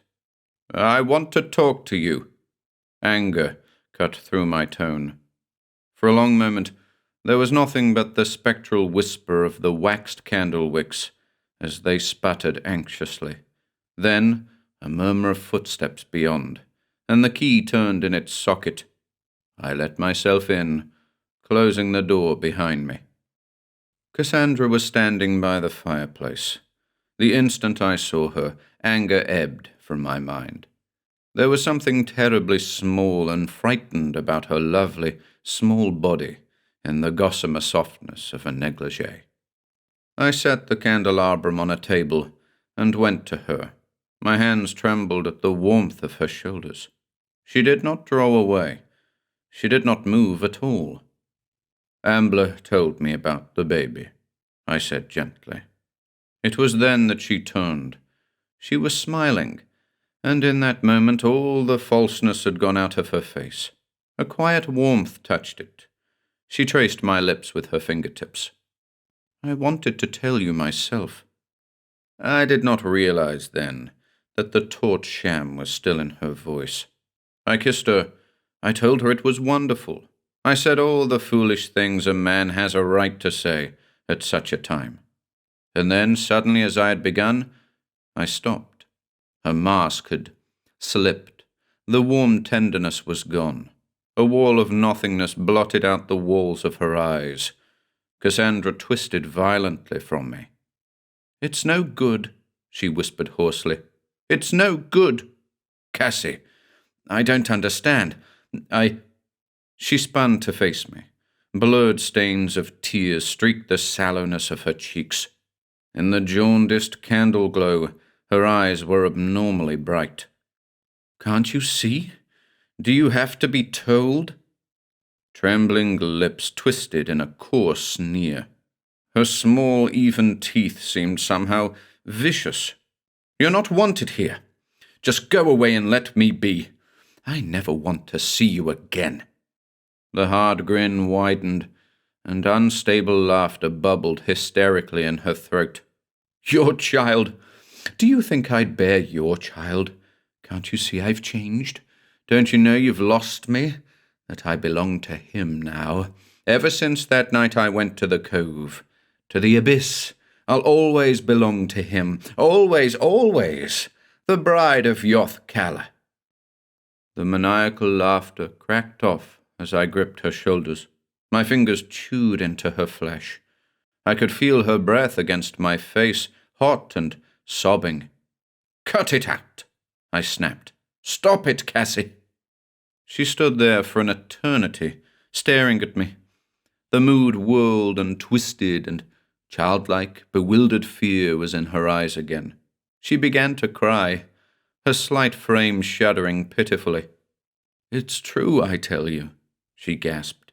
"It's not your child. You don't believe me. You think I'm crazy. You needn't believe me. Just go away, before he comes for me. He said he would come. I don't want him to hurt you. I don't want them to make you like me, like my father."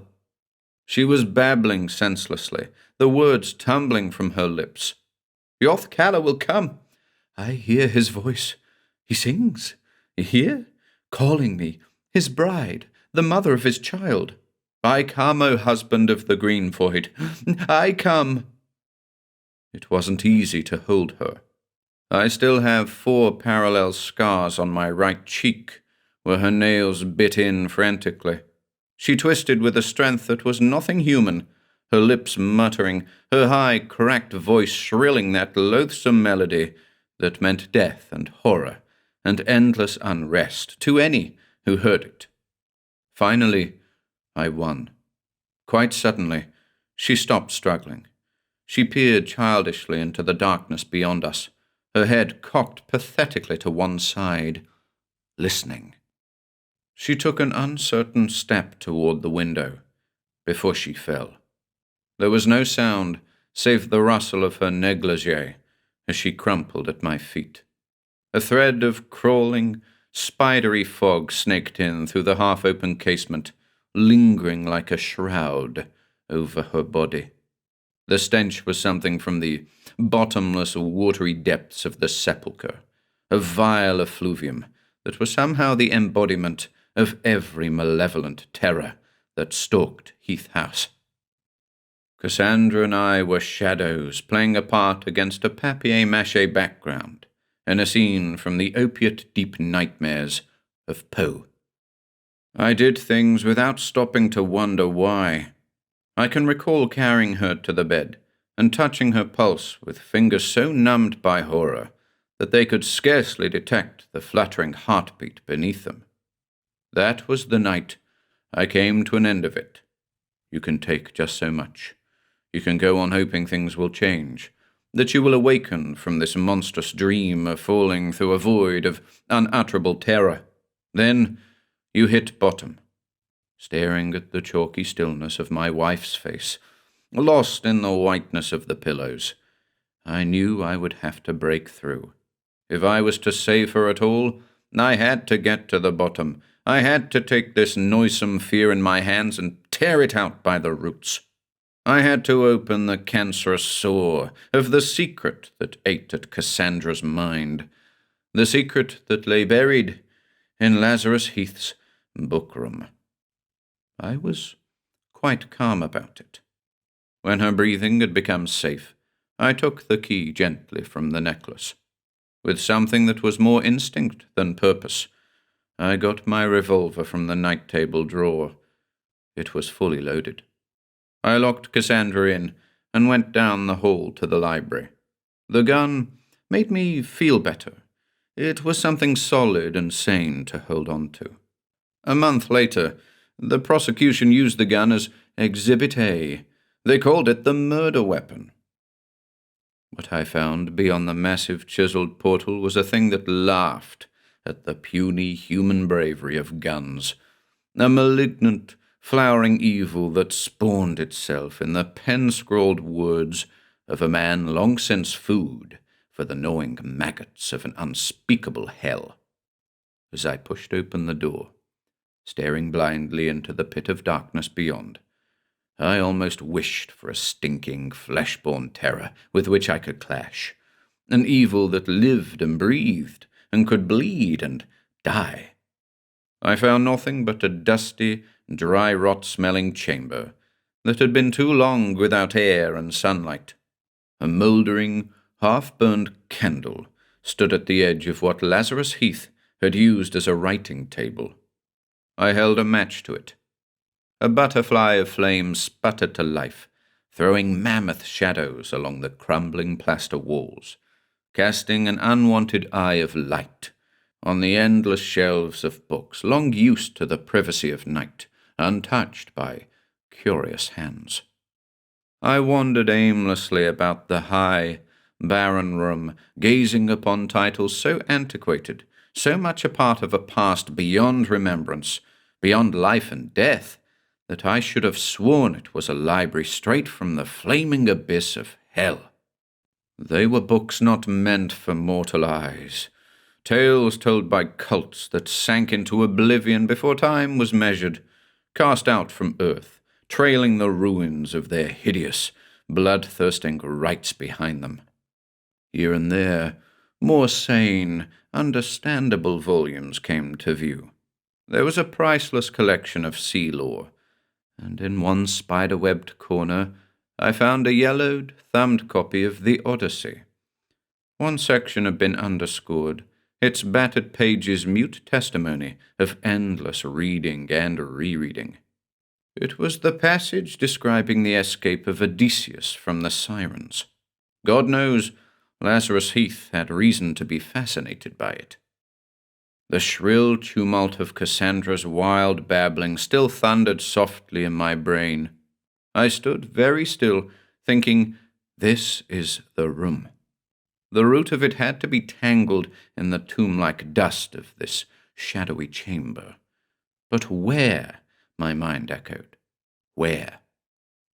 My wanderings had brought me to the worm-eaten throne chair behind Heath's writing table. The light of the candle did a dance macabre as I sank heavy into the seat. It washed the black marble tabletop with a flood of icy yellowness. Then I saw the diary. I gave it a casual, irritated glance, and then, as the frenzied scrawl impressed itself upon my consciousness, I leaned closer. Faint, gold-washed letters glittered brassily in the semi-darkness. Lazarus Heath, his book. It may have been only the figment of a sick, overwrought imagination. I don't know. I know that I felt it there within me the instant I touched the book. I felt the evil that sighed through Heath House suddenly come to life as I thumbed nervously through the water-stained pages of Lazarus Heath's diary.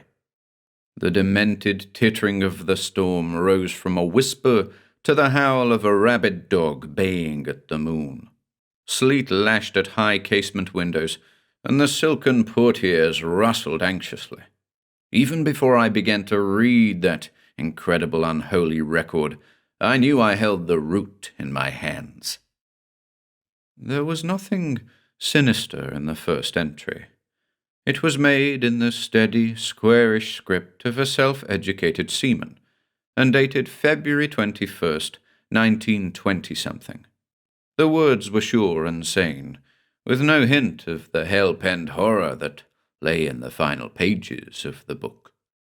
Lazarus Heath had shipped out as first mate aboard the freighter Macedonia, bound southeast for Africa. It was as simple and prosaic as that. For pages there was nothing but the easy, satisfied chatting of a seafaring man setting down for his own amusement the record of an interesting but mundane voyage. The first leg of the journey had gone well. Even the weather had been with the Macedonia. The crew was competent and not too quarrelsome, and already looking forward to a time in the African coast towns. Then, somewhere in the southern Atlantic, they ran into the fog. At first, Lazarus Heath made only passing mention of it, although it had come upon them unexpectedly and was intensely thick and disconcerting. It was judged that they would sail on through it on instruments without too much difficulty. There was a controlled, sensible attitude in Heath's script at this point. He was writing for himself the things he had told his men. At the close of the entry he wrote, as though loath to admit it even to himself, "There is a certain uneasiness among the men. It is not good for the nerves, this endless, blinding fog." The writing trailed off with the first whisper of the uncertainty that was laying siege to Lazarus Heath's mind. The next entry was made 4 days later in a dashing cold hand. It was short and bewildered. "Still this damnable fog, and that is not the worst of it. The instruments have begun to act queerly. We must go on as best we can and trust in the Almighty. Men very jumpy." And, on the night of the same day, the controlled hand had wavered perceptibly as it scribbled, "Instruments gone dead. What in God's name does it mean?" The story continued. The coming of the voices was not sudden. It began with Dyke. Lazarus Heath knew little about the gangling, blonde-bearded kid called Alan Dyke. He had signed on in New York as a fireman. A quiet, uneasy individual, he spent most of his leisure with books. He affected the bilge-water lingo of the sea, but underneath he was only a kid, and he was scared. It began, according to Heath, when the engines went dead. They had expected that for what seemed a century. The Macedonia couldn't go on ploughing in blind circles forever. The fuel gave out. The hellfire in the bowels of Heath's ship guttered and died. There was only an echoing ghost of the roar that had choked the engine room. It was too quiet. An unholy, nerve-rending silence enveloped the becalmed Macedonia. After a time, the men even gave up talking, as if the very echo of their voices, hollow and dead in the smothering fog, terrified them. Dyke was on the foredeck when he heard the voices. Heath, standing beside him, had sensed an abrupt new tautness in the bony, coltish frame. Dyke's adolescent face strained to one side, marble blue eyes gazing blindly into the mist. He listened. His words came to Lazarus Heath as though they had been separated by some yawning, fog-choked abyss. "You hear them? The voices? I can hear them. They're calling us. The sirens are chanting the melodies of watery death. Zoth Sira calleth." The voice was no longer Dyke's. It was light and cloying, possessed of a malignant beauty. Men froze and stared. They seemed not to hear Heath's sharp commands. "I heard nothing," Heath wrote that night. Still, the sounds must have been there. Dyke must have been listening to something, he and the others. But I mustn't believe these whispered legends of sea sirens. Someone must hold this God-forsaken crew together. If only I have the strength. If only I can keep from hearing the voices. That was the prayer of Lazarus Heath, the night the Macedonia ran aground and sank off the ghostly shores of a lost, uncharted island. Little space separated the next entry from those last frantic words, scribbled unevenly across a water-streaked, foul-smelling page of the diary. Yet, reading on, I had the sensation of an endless spinning through some dark, watery nothingness. I lived the nightmare of which Lazarus Heath wrote with the calm sadness of a completely sane man. The end of the Macedonia had been sudden and strange. By the hour, they had known it must be noon in that outer world with which they had lost all hope of contact. Their own existence had become a perpetual fog-swarming night. The monstrous ticking of the ship's clocks only taunted them. The bells of the Macedonia ricocheted mockingly into the boundless darkness of the mist. They had been chiming when the end came. Lazarus Heath had spent most of his life on the water. He had survived more than one shipwreck. Panic and the smashing fury of the sea were nothing new to him. It was the quiet that terrified the Macedonia's first mate. The crew seemed not to understand. His lashing, bitter orders fell on deafened ears. The swirling Atlantic sucked thirstily at their feet, and they did not move. Officers and men alike, they stood or sat in a speechless, apathetic stupor, unmindful of the death that swirled and lapped on every side. Each face held the same rapt, hypnotized expression. One would have said they were listening. Heath steeled himself. He mustn't listen. He mustn't let himself hear what they could hear. He wanted to live. He stalked the length of the bridge angrily, bawling harsh commands. Only the fog and the sea listened and echoed. The Macedonia groaned mournfully and listed to port. Water, thick and brine-tangled, flooded her hold. No one moved. She was going fast. He had to do something, make them hear him, bring them back to life. Inky wetness washed against him, whirling him blindly in a stinking, bottomless pit. His lungs would burst. They must. Air. And then he was on the surface. In the near distance of the fog, the grey mass of his ship loomed balefully. It foundered and upended. There were no cries of terror or pain, only cold, death-spawned silence. The Macedonia went down. There was nothing but a dull phosphorescence on the surface, and the frozen, black expanse of sea and fog. 6. Heath was never quite certain about the island. It seemed probable that the Macedonia had run aground on the pinpoint of land that rose like a monstrous Medusa from the mauve-green depths of the sea, yet Heath had never been aware of the existence of such an island. It was marked on none of the charts drawn by human hands. At a moment's notice, it had seemed to rear itself into the cotton-wool fog off the port bow of the ship.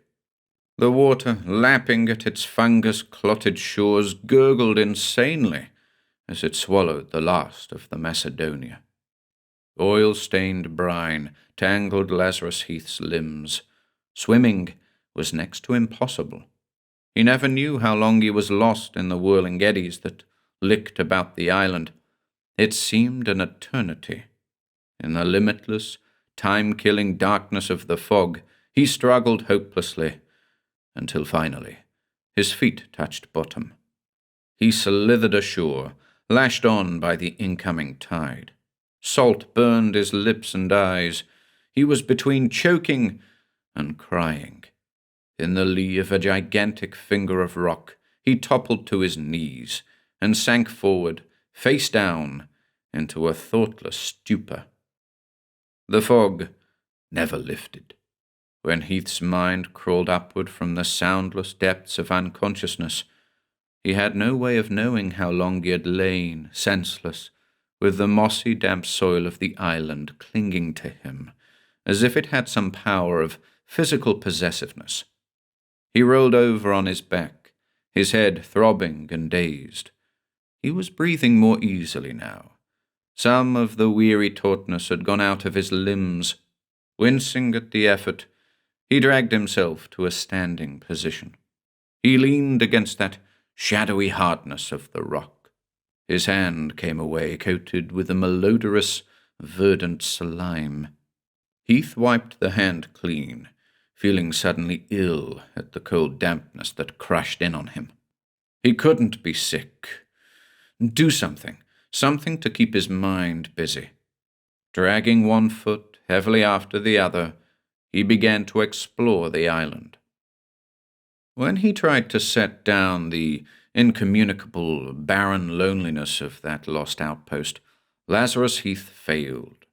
His pen stammered, searching for the right words, and finally admitted that the tone of the place was indescribable. He wandered endlessly through the cloying blueness of the mist, and found nothing that offered hope of any sort. The entire clammy surface of the island seemed to be covered with the same nauseous green slime his hand had encountered on the coastal rock. It sucked hungrily at his feet with each step he took. It oozed from the trunks and gnarled, lifeless limbs of the barren trees that were scattered sparsely inland. The smooth, mucus-like scum coated the jutting rock formations wherever they sprang into spectral being, making them gleam with a malevolent phosphorescence.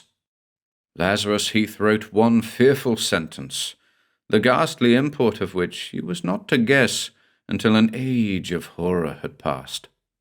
One gets the singular, frightening impression that this island has been a part of the ocean depths for more years than man can count, and somehow has risen to cause the tragedy of the Macedonia and claim its only survivor, myself. This was written just before he began to hear the voices. Perhaps before, even up to the last nightmarish moment, when he saw the crew of the Macedonia drawn, hypnotized and unresisting into the slavering maw of the sea, Lazarus Heath had not believed in the voices. A great many explanations of that frozen, listening attitude which held the men to their death may have flashed like a wild phantasmagoria through his mind.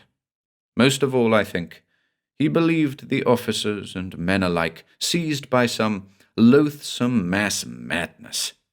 The sounds to which they listened so intently must be the figment of some malady of the mind. But there, in the clammy mists of the lost, slime-coated island, he suddenly knew that the voices were very real. They were not ordinary sounds.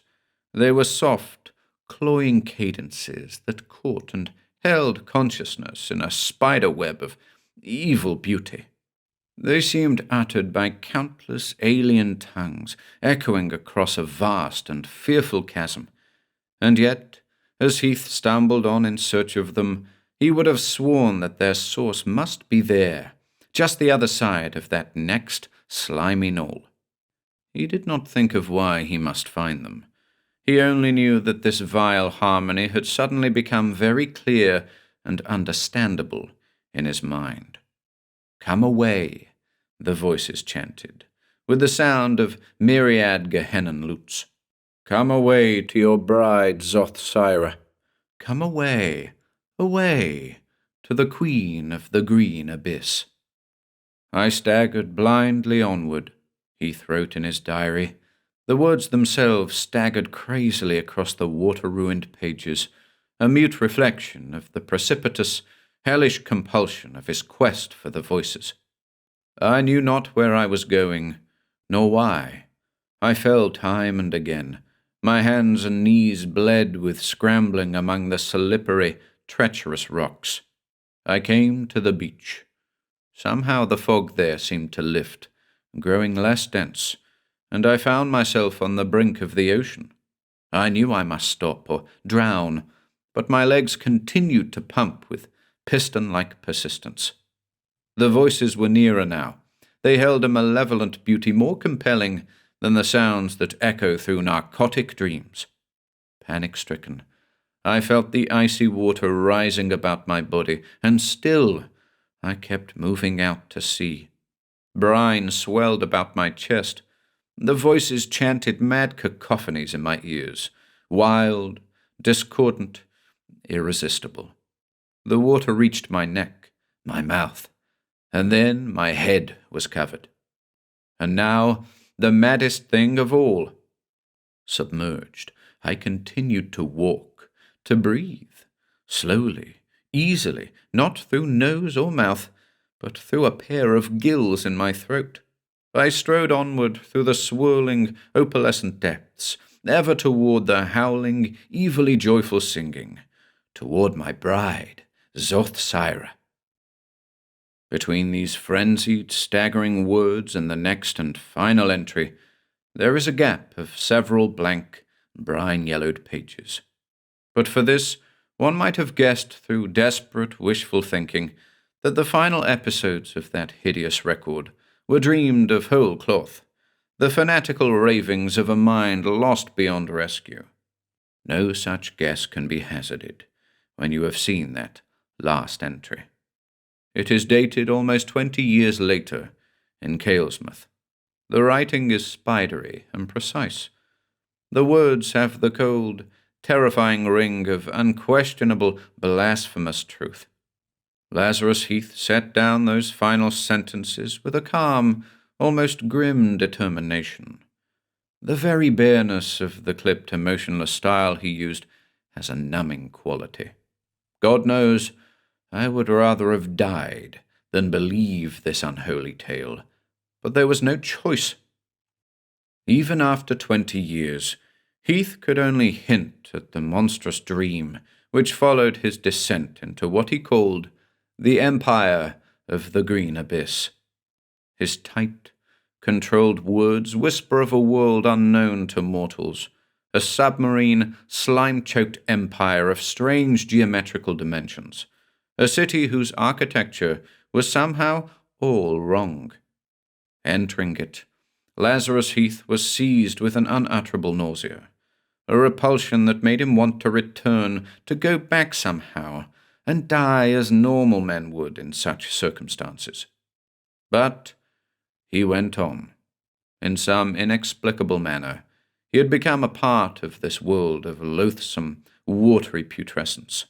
He became one with the creatures who were the subjects of Zothsaira, Empress of the Abyss. Obviously, the pen faltered.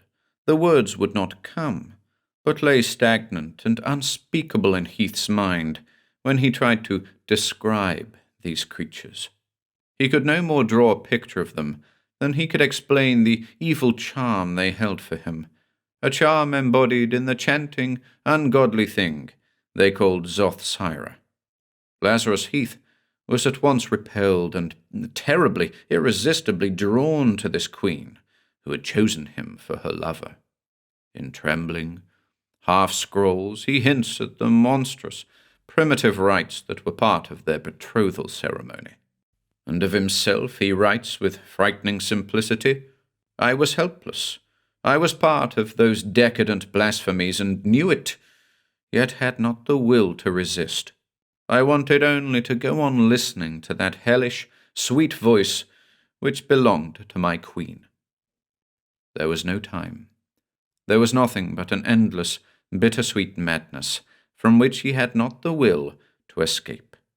He became to the creatures of the abyss Yoth-Zara, the chosen one, and reigning beside the indescribable evil beauty Zothsaira, he became conscious of a ceaseless murmuring of restless voices that echoed sibilantly in the song of his queen.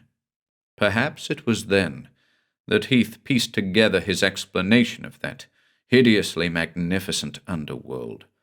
I do not know, but it was the whispering of the voices that made him uneasy, that sent his mind struggling upward from the abyss, groping blindly toward the light of normalcy. It was the murmured legends that made possible his final escape. The horror of them gave him a strength he needed. They deafened his ears to the song of Zothsaira. And when the Empress of the Abyss bore Lazarus Heath a child in his image, he fled with the baby, wildly, insanely, rising through the undulant shadows of a mad dream. More than a year and a half after the disappearance of the Macedonia, Lazarus Heath was found, more dead than alive, on an uncharted island in the Atlantic. Some aboard the rescue ship wondered about the strange blue marks on Heath's throat. They asked each other how a man could survive for nearly 20 months when there was no sign of shelter or vegetation on the island. They questioned him about the baby girl who was rescued along with him. Heath said her name was Cassandra.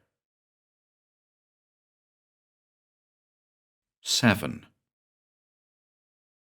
I, Lazarus John Heath, being of sound and sane body and mind, and under the influence of no thing or man, natural or otherwise, do this day set my hand in protestation of the truth of what I have written above. My story is not a dream. It happened, and I pray to the Almighty it may never happen again. At first glance, it will have for the reader all the earmarks of drunken fantasy, but upon closer consideration of the facts, upon a study of the lore of the sea, I feel certain that another decision will be reached. In the ancient books, men have written of a race of sirens, monstrous beauties of the seas, who lured men to death and worse with their strange, irresistible chanting. This race, say the recorders, was banished from the earth for its evil practice of black magic. The sirens were turned into the rocky, treacherous shoals of the ocean, turned into stone. The whispered legends of the abyss have another tale to tell. Yes, they murmur. Their race was cast out, as men recorded, but only condemned to the deep they once controlled, so that, sullen and alone, they begat the people of the abyss, a race of creatures that lurks on the edge of time, safe in the maw of the green ocean, until the moment comes when they shall again proclaim themselves and retake the world from which they were banished countless ages ago. I have been one of them. Through me they hoped to strike, I think. I was to be their contact with this world we know. I have heard their unsatisfied whimperings. They chafe at the bit for release, and I say beware. They have claimed me. True, I escaped, but even yet I am of them. In the end, they shall reclaim me, but not alive if I can help it. All these haunted years since my escape from the abyss, I have heard their songs, their endless pagan chanting. So far, I have resisted, but I grow ever weaker. Some day they will win. But it is not this that terrifies me. I know I must die as a traitor to their cause. My only fear is that somehow, some day, they will realize that with me in my flight, I took the daughter of Zothsira. I pray God they will never reclaim her, for Cassandra is one of them, just as I. The last words of Lazarus Heath's horrible testament wavered frailly across the page, as if the controlled hand of the writer had grown too weak to go on. The ink was blurred in spots by vague circular stains that might have been made by raindrops, or the impotent tears of a lost, frightened old man. With numbed fingers I closed that book of the damned. I sank back against the cold unfriendliness of the throne chair and shut my eyes. I could feel beads of icy perspiration forming at the base of my skull and trickling down the back of my neck. Not only my hands were numb, my brain was working with the dreamy sluggishness of a somnambulist. Curiously evil visions danced across the shadowy, decaying bindings of books on the far wall. I do not know how long I sat there. The candle guttered and died. I sat on, hemmed in by the writhing ghosts that complete darkness set loose again in the chamber where Heath had written his hateful confession. Outside, the storm raged maniacally, seething through the forgotten, rat-pirated tunnels under Heath House. Vaguely, I thought that somehow, with each passing instant, the sea and the wind had become more ferocious, more predatory.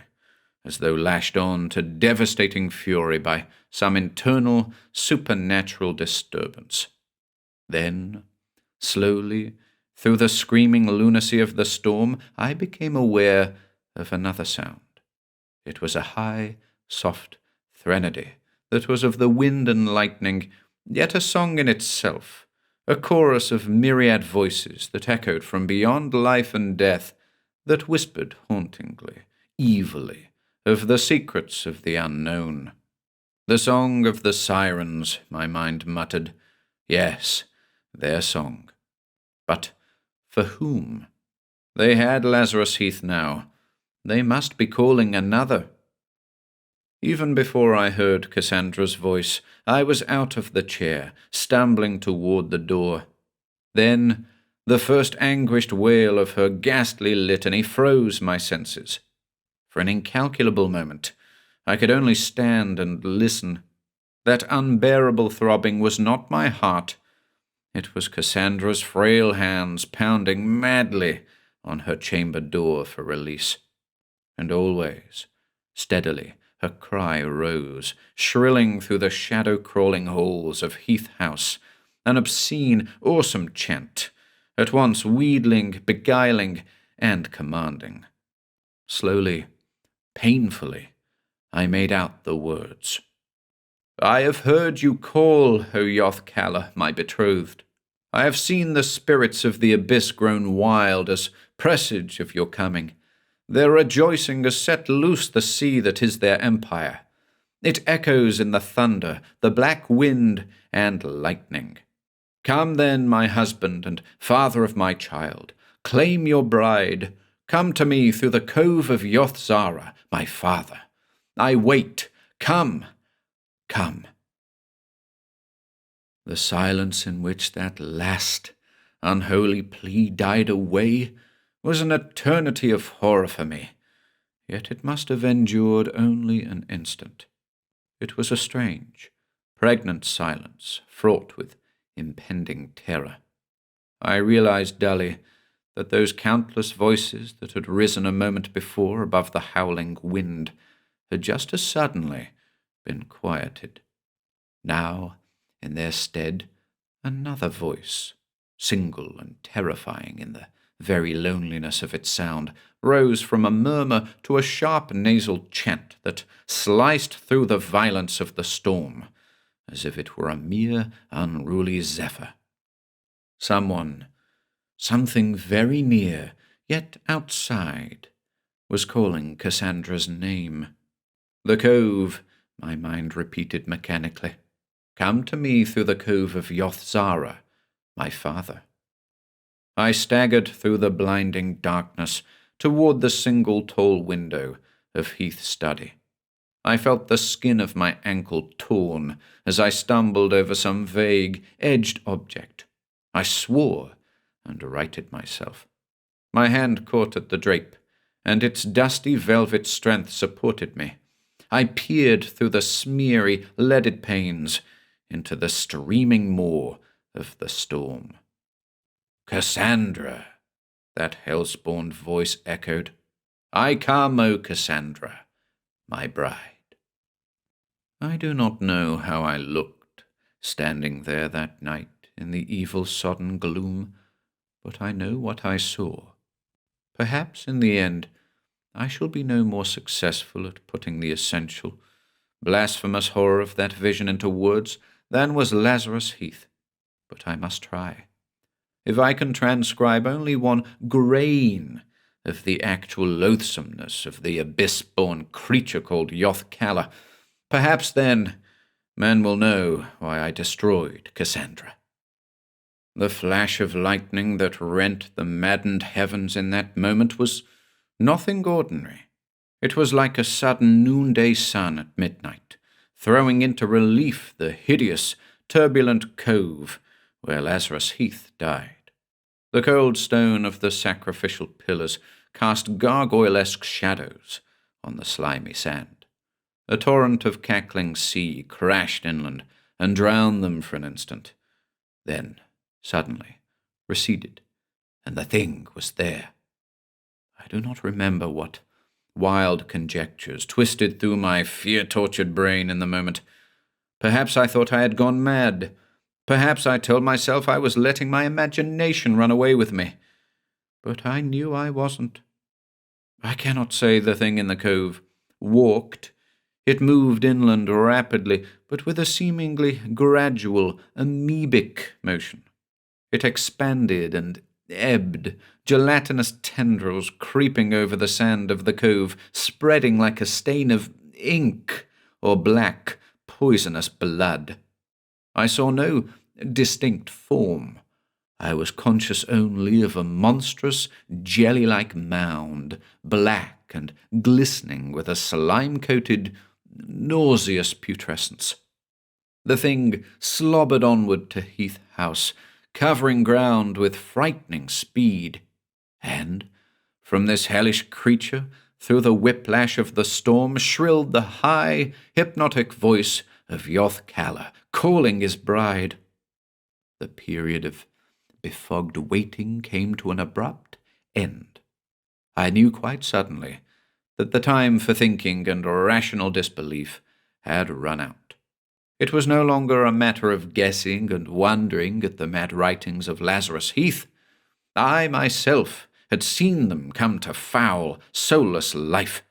I had witnessed the evil of the abyss incarnate, creeping relentlessly toward its goal, coming to claim Cassandra. Even as I watched, the fetid thing disappeared around the dim corner of Heath House. I moved more surely now, with a strange, icy calm. For now, I had at least one thing for which to be grateful. The evil that I fought had taken on concrete form. I was no longer fighting shadows. Clutching the cool butt of the revolver in my pocket, I went out into the murky shadows of the hallway.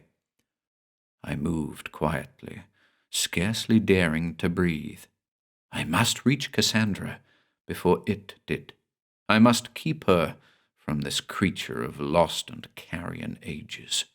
And always as I walked, the discordant, shrill threnody of Yoth-Kalla sliced into my consciousness. The pounding on Cassandra's door became more frantic by the second. Her voice rose wildly, calling to the thing risen from the briny tomb of the sea. I had almost reached her door when I stopped. A sudden, whirling vertigo seized my brain. I clutched at the balustrade for support. Rising from the well of the foyer, a reeking effluvia reached out to every corner of the shadow-ridden house. I will not say I actually heard movement. It was simply a soft, hissing sound, as of oily water eating at the rotten pilings of a river dock. I stared down the long staircase, trying to focus my eyes, and then, abruptly, the thing was there, moving quickly up the stairs. I saw it clearly, for the first time.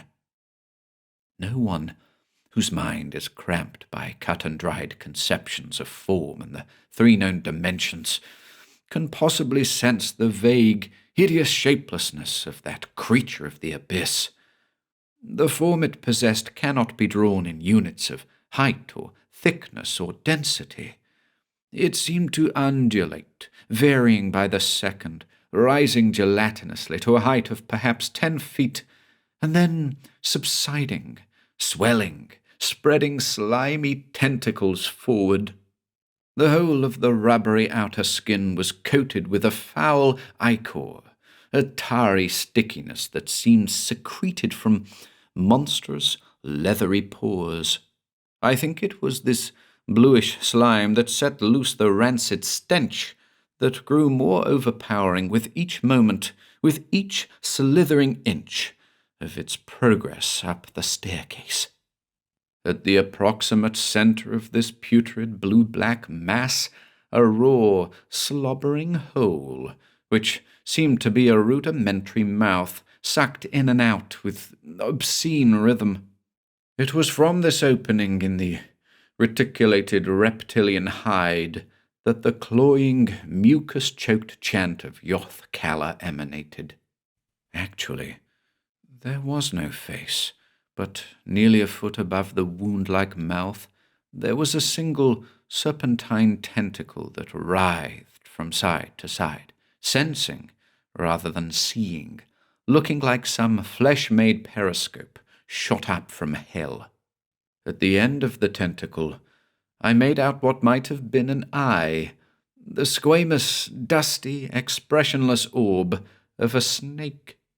And now, as the thing crawled upward, the eye tentacle suddenly grew rigid, turning toward me.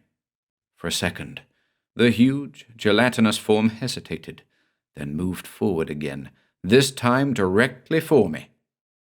Mechanically, sick with the putrid vileness of the odor the thing cast off, I staggered backward, away from oncoming horror.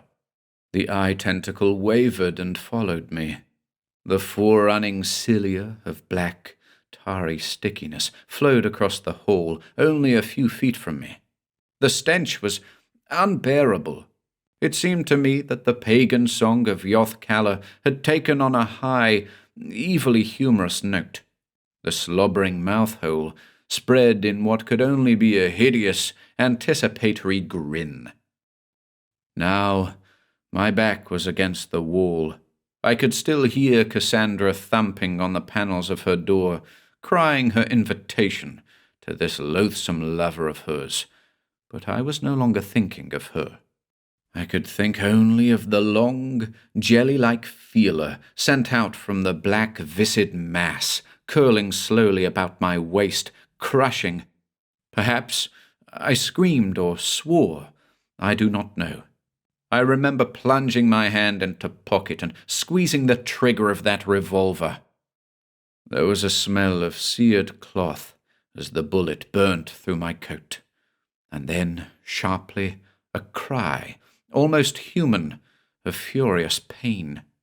A slitted, ugly wound opened in the feeler, and bluish, stinking slime spewed over my hand and waist.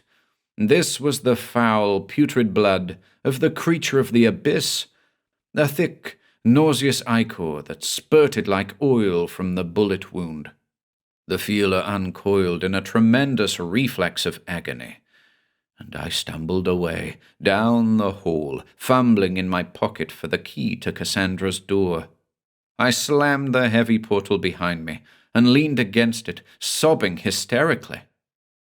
The first thing I became conscious of was the sudden silence. It fell like a spidery call over Heath House. I realized dully that, for a moment, Yoth-Kalla's song had been stopped. Beyond the door, there was a vague, liquid rustling, then a tense, waiting noiselessness, as though the thing were being very still, listening. And here, in Cassandra's room, there was another silence. Before me in the shadows, the pallid oval of Cassandra's face wavered phantom-like, staring at me. The darkly brilliant eyes were tortured with a surprisingly sane fear. Abruptly, as though the silencing of that blasphemous incantation had momentarily released her to sanity, Cassie was in my arms, crying softly. "Don't let him get me, darling. You mustn't let him get me. Promise you won't. Please. I'm all right now. It's only when I hear his voice that I can't refuse him." "It's all right," I said thickly. "We'll get out of here somehow. We'll go away where he can never touch you." No, I can't escape him that way." "We can, Cassie. We must." "No, believe me, I know. There's only one escape. You've got to kill me." "Cassie." "It's true. It's the only way out. If you don't care about me, think about the child. My child by him." "Stop talking crazy. I tell you we'll get away." "Think of the child," Cassandra insisted hoarsely. "I am the daughter of Zoth-Syra. My father was a human. I was born in the image of that father. But think of the child I must bear. Suppose he is born in the image of his father, of that thing out there."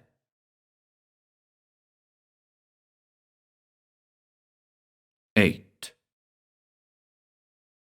I was no longer seeing that frail, anguished visage, grey as death with its ghastly bluish throat scars. I was no longer aware of the horror that shone through Cassandra's eyes, the terror of a mind caught in a web from which there was no escape. All I could see was that slavering, heinous monstrosity beyond the chamber door. A child. Its child, born in its own hideous image. It couldn't be. It must never happen. This lost, decadent race of evil encroaching upon the earth, getting its hellish fruit upon humans, and in the end overwhelming, conquering, reclaiming, as Lazarus Heath had prophesied. "Cassandra, O my bride, princess of the abyss I call, Yothcalla calls." Beneath my hands, I felt Cassandra's fragile body turn rigid. Her flesh suddenly burned against mine. Those dark eyes glazed and protruded horribly, and at her throat the bluish lines pulsed obscenely, like the gills of a fish, like the nauseous mouth of the thing in the hole. I tried to hold her, but as the chant of Yothcalla rose wildly, her clawed hands beat insanely at my face, their nails bit into the flesh. With a species of supernatural strength, Cassandra tore herself loose. She thrust me to one side, and was at the door, tearing frantically at the latch, shrilling a nasal, hypnotic reply to her mate. Now, staring at the door itself, I saw the massive panels sag and warp, as if from tremendous pressure from without. A fetid, black feeler oozed through the crevice at the bottom of the door. It circled obscenely possessive about Cassandra's ankles, evil, caressing. The storm throbbed at the blackened casements. There was no lightning now, only endless, abysmal blackness, and rising through it, all the myriad hateful voices of the green abyss howling in chorus to the incantations of Yothcalla and his bride. What I did then was done with the sure, unthinking calm of a man who has reached his final decision. I walked slowly to Cassandra's side. She was no longer conscious of my existence. She tore so maniacally at the door to freedom that her frail fingers bled. The revolver felt cool in my sweat-soaked grip. I brought the neat, business-like muzzle within a few inches of Cassandra's temple. I knew now that she was right. There was only one escape. I pulled the trigger. I waited for death. You must understand that. I fully expected to die. I had no idea of running. I saw Cassandra slump forward against the door. As she slid to the floor, her fingers clutched convulsively at the dark wood. The nails dug 4 parallel streaks the length of the panels. She lay very still. In that instant, as the crashing echo of the shot withered to silence through the catacombs of Heath House, a great, terrified wail soared insanely above the onslaught of the storm, a scream of pain and unanswerable anger. The huge door bent beneath superhuman pressure. Then, slowly, as I waited for loathsome, foul-smelling death in the grip of Yothcalla, a death I did not intend to fight, the weird chanting from without died away. There was silence, a strange, utterly peaceful silence such as Heath House had not known for countless years. I saw the black, stinking tentacle withdrawn from the room. Outside, in the hallway, a sickly hissing sound echoed mournfully. It moved down the staircase that creaked beneath its retreating weight. I walked unsteadily to the casement window, and gazed out through a strangely abated storm. A sudden, peaceful moon had crept from behind dull clouds, and across the cold moonlit strand into the cove, once again to be swallowed by the sightless depths of the green abyss, slithered the hideous, hell-spawned thing no other living man has ever seen. Yoth-Kalla was gone. I know now why it happened that way. I have thought about it a great deal in these last lonely hours, and I believe I have found the answer. I had waited for the vengeance of Yoth-Kalla. I had expected to die as the destroyer of his bride. But Yoth-Kalla could not reach me. As Lazarus Heath had been before her, Cassandra was an instrument. She was the key in the grip of the people of the Abyss, their only contact with this world that had cast them out ages since, the only one through whom they could regain a foothold in that world, on whom they could beget the race that would one day reclaim all that they had lost. When I killed Cassandra, I cut off that contact.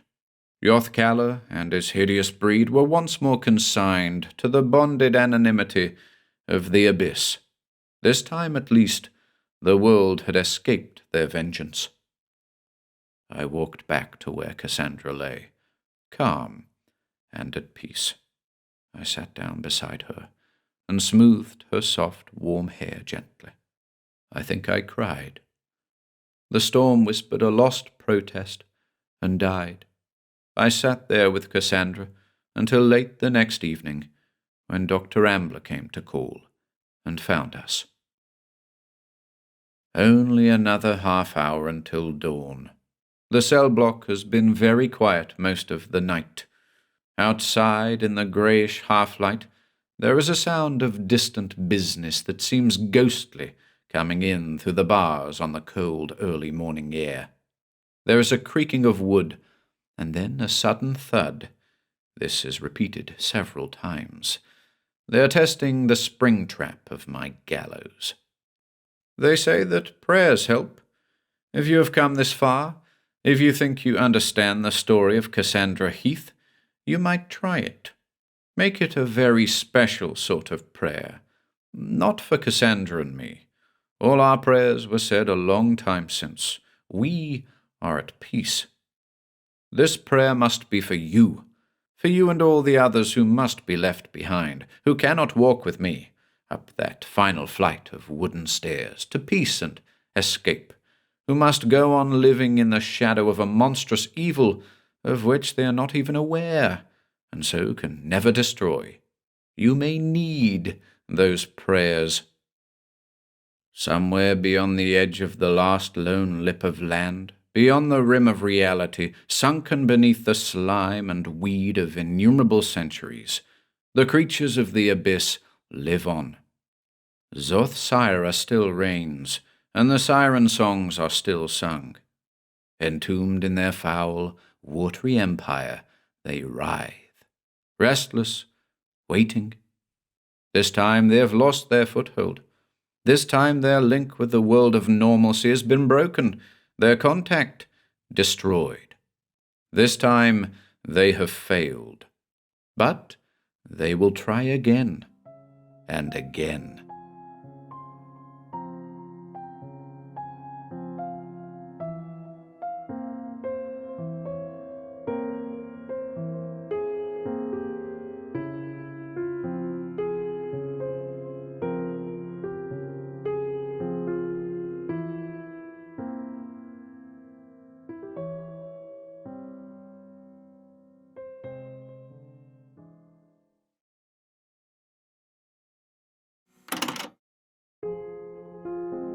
If you enjoyed listening today, be sure to subscribe to the channel by hitting the red subscribe button below. After doing so, click the bell icon next to the subscribe button to receive new content notifications. If you'd like to support our work and receive exclusive perks, consider becoming a channel member by clicking the join button below. To support us in other ways, see the video description for links to our Bandcamp and Patreon pages, our merch store over at Teespring, and further information relating to our releases on Audible, iTunes, and Spotify. And until next time,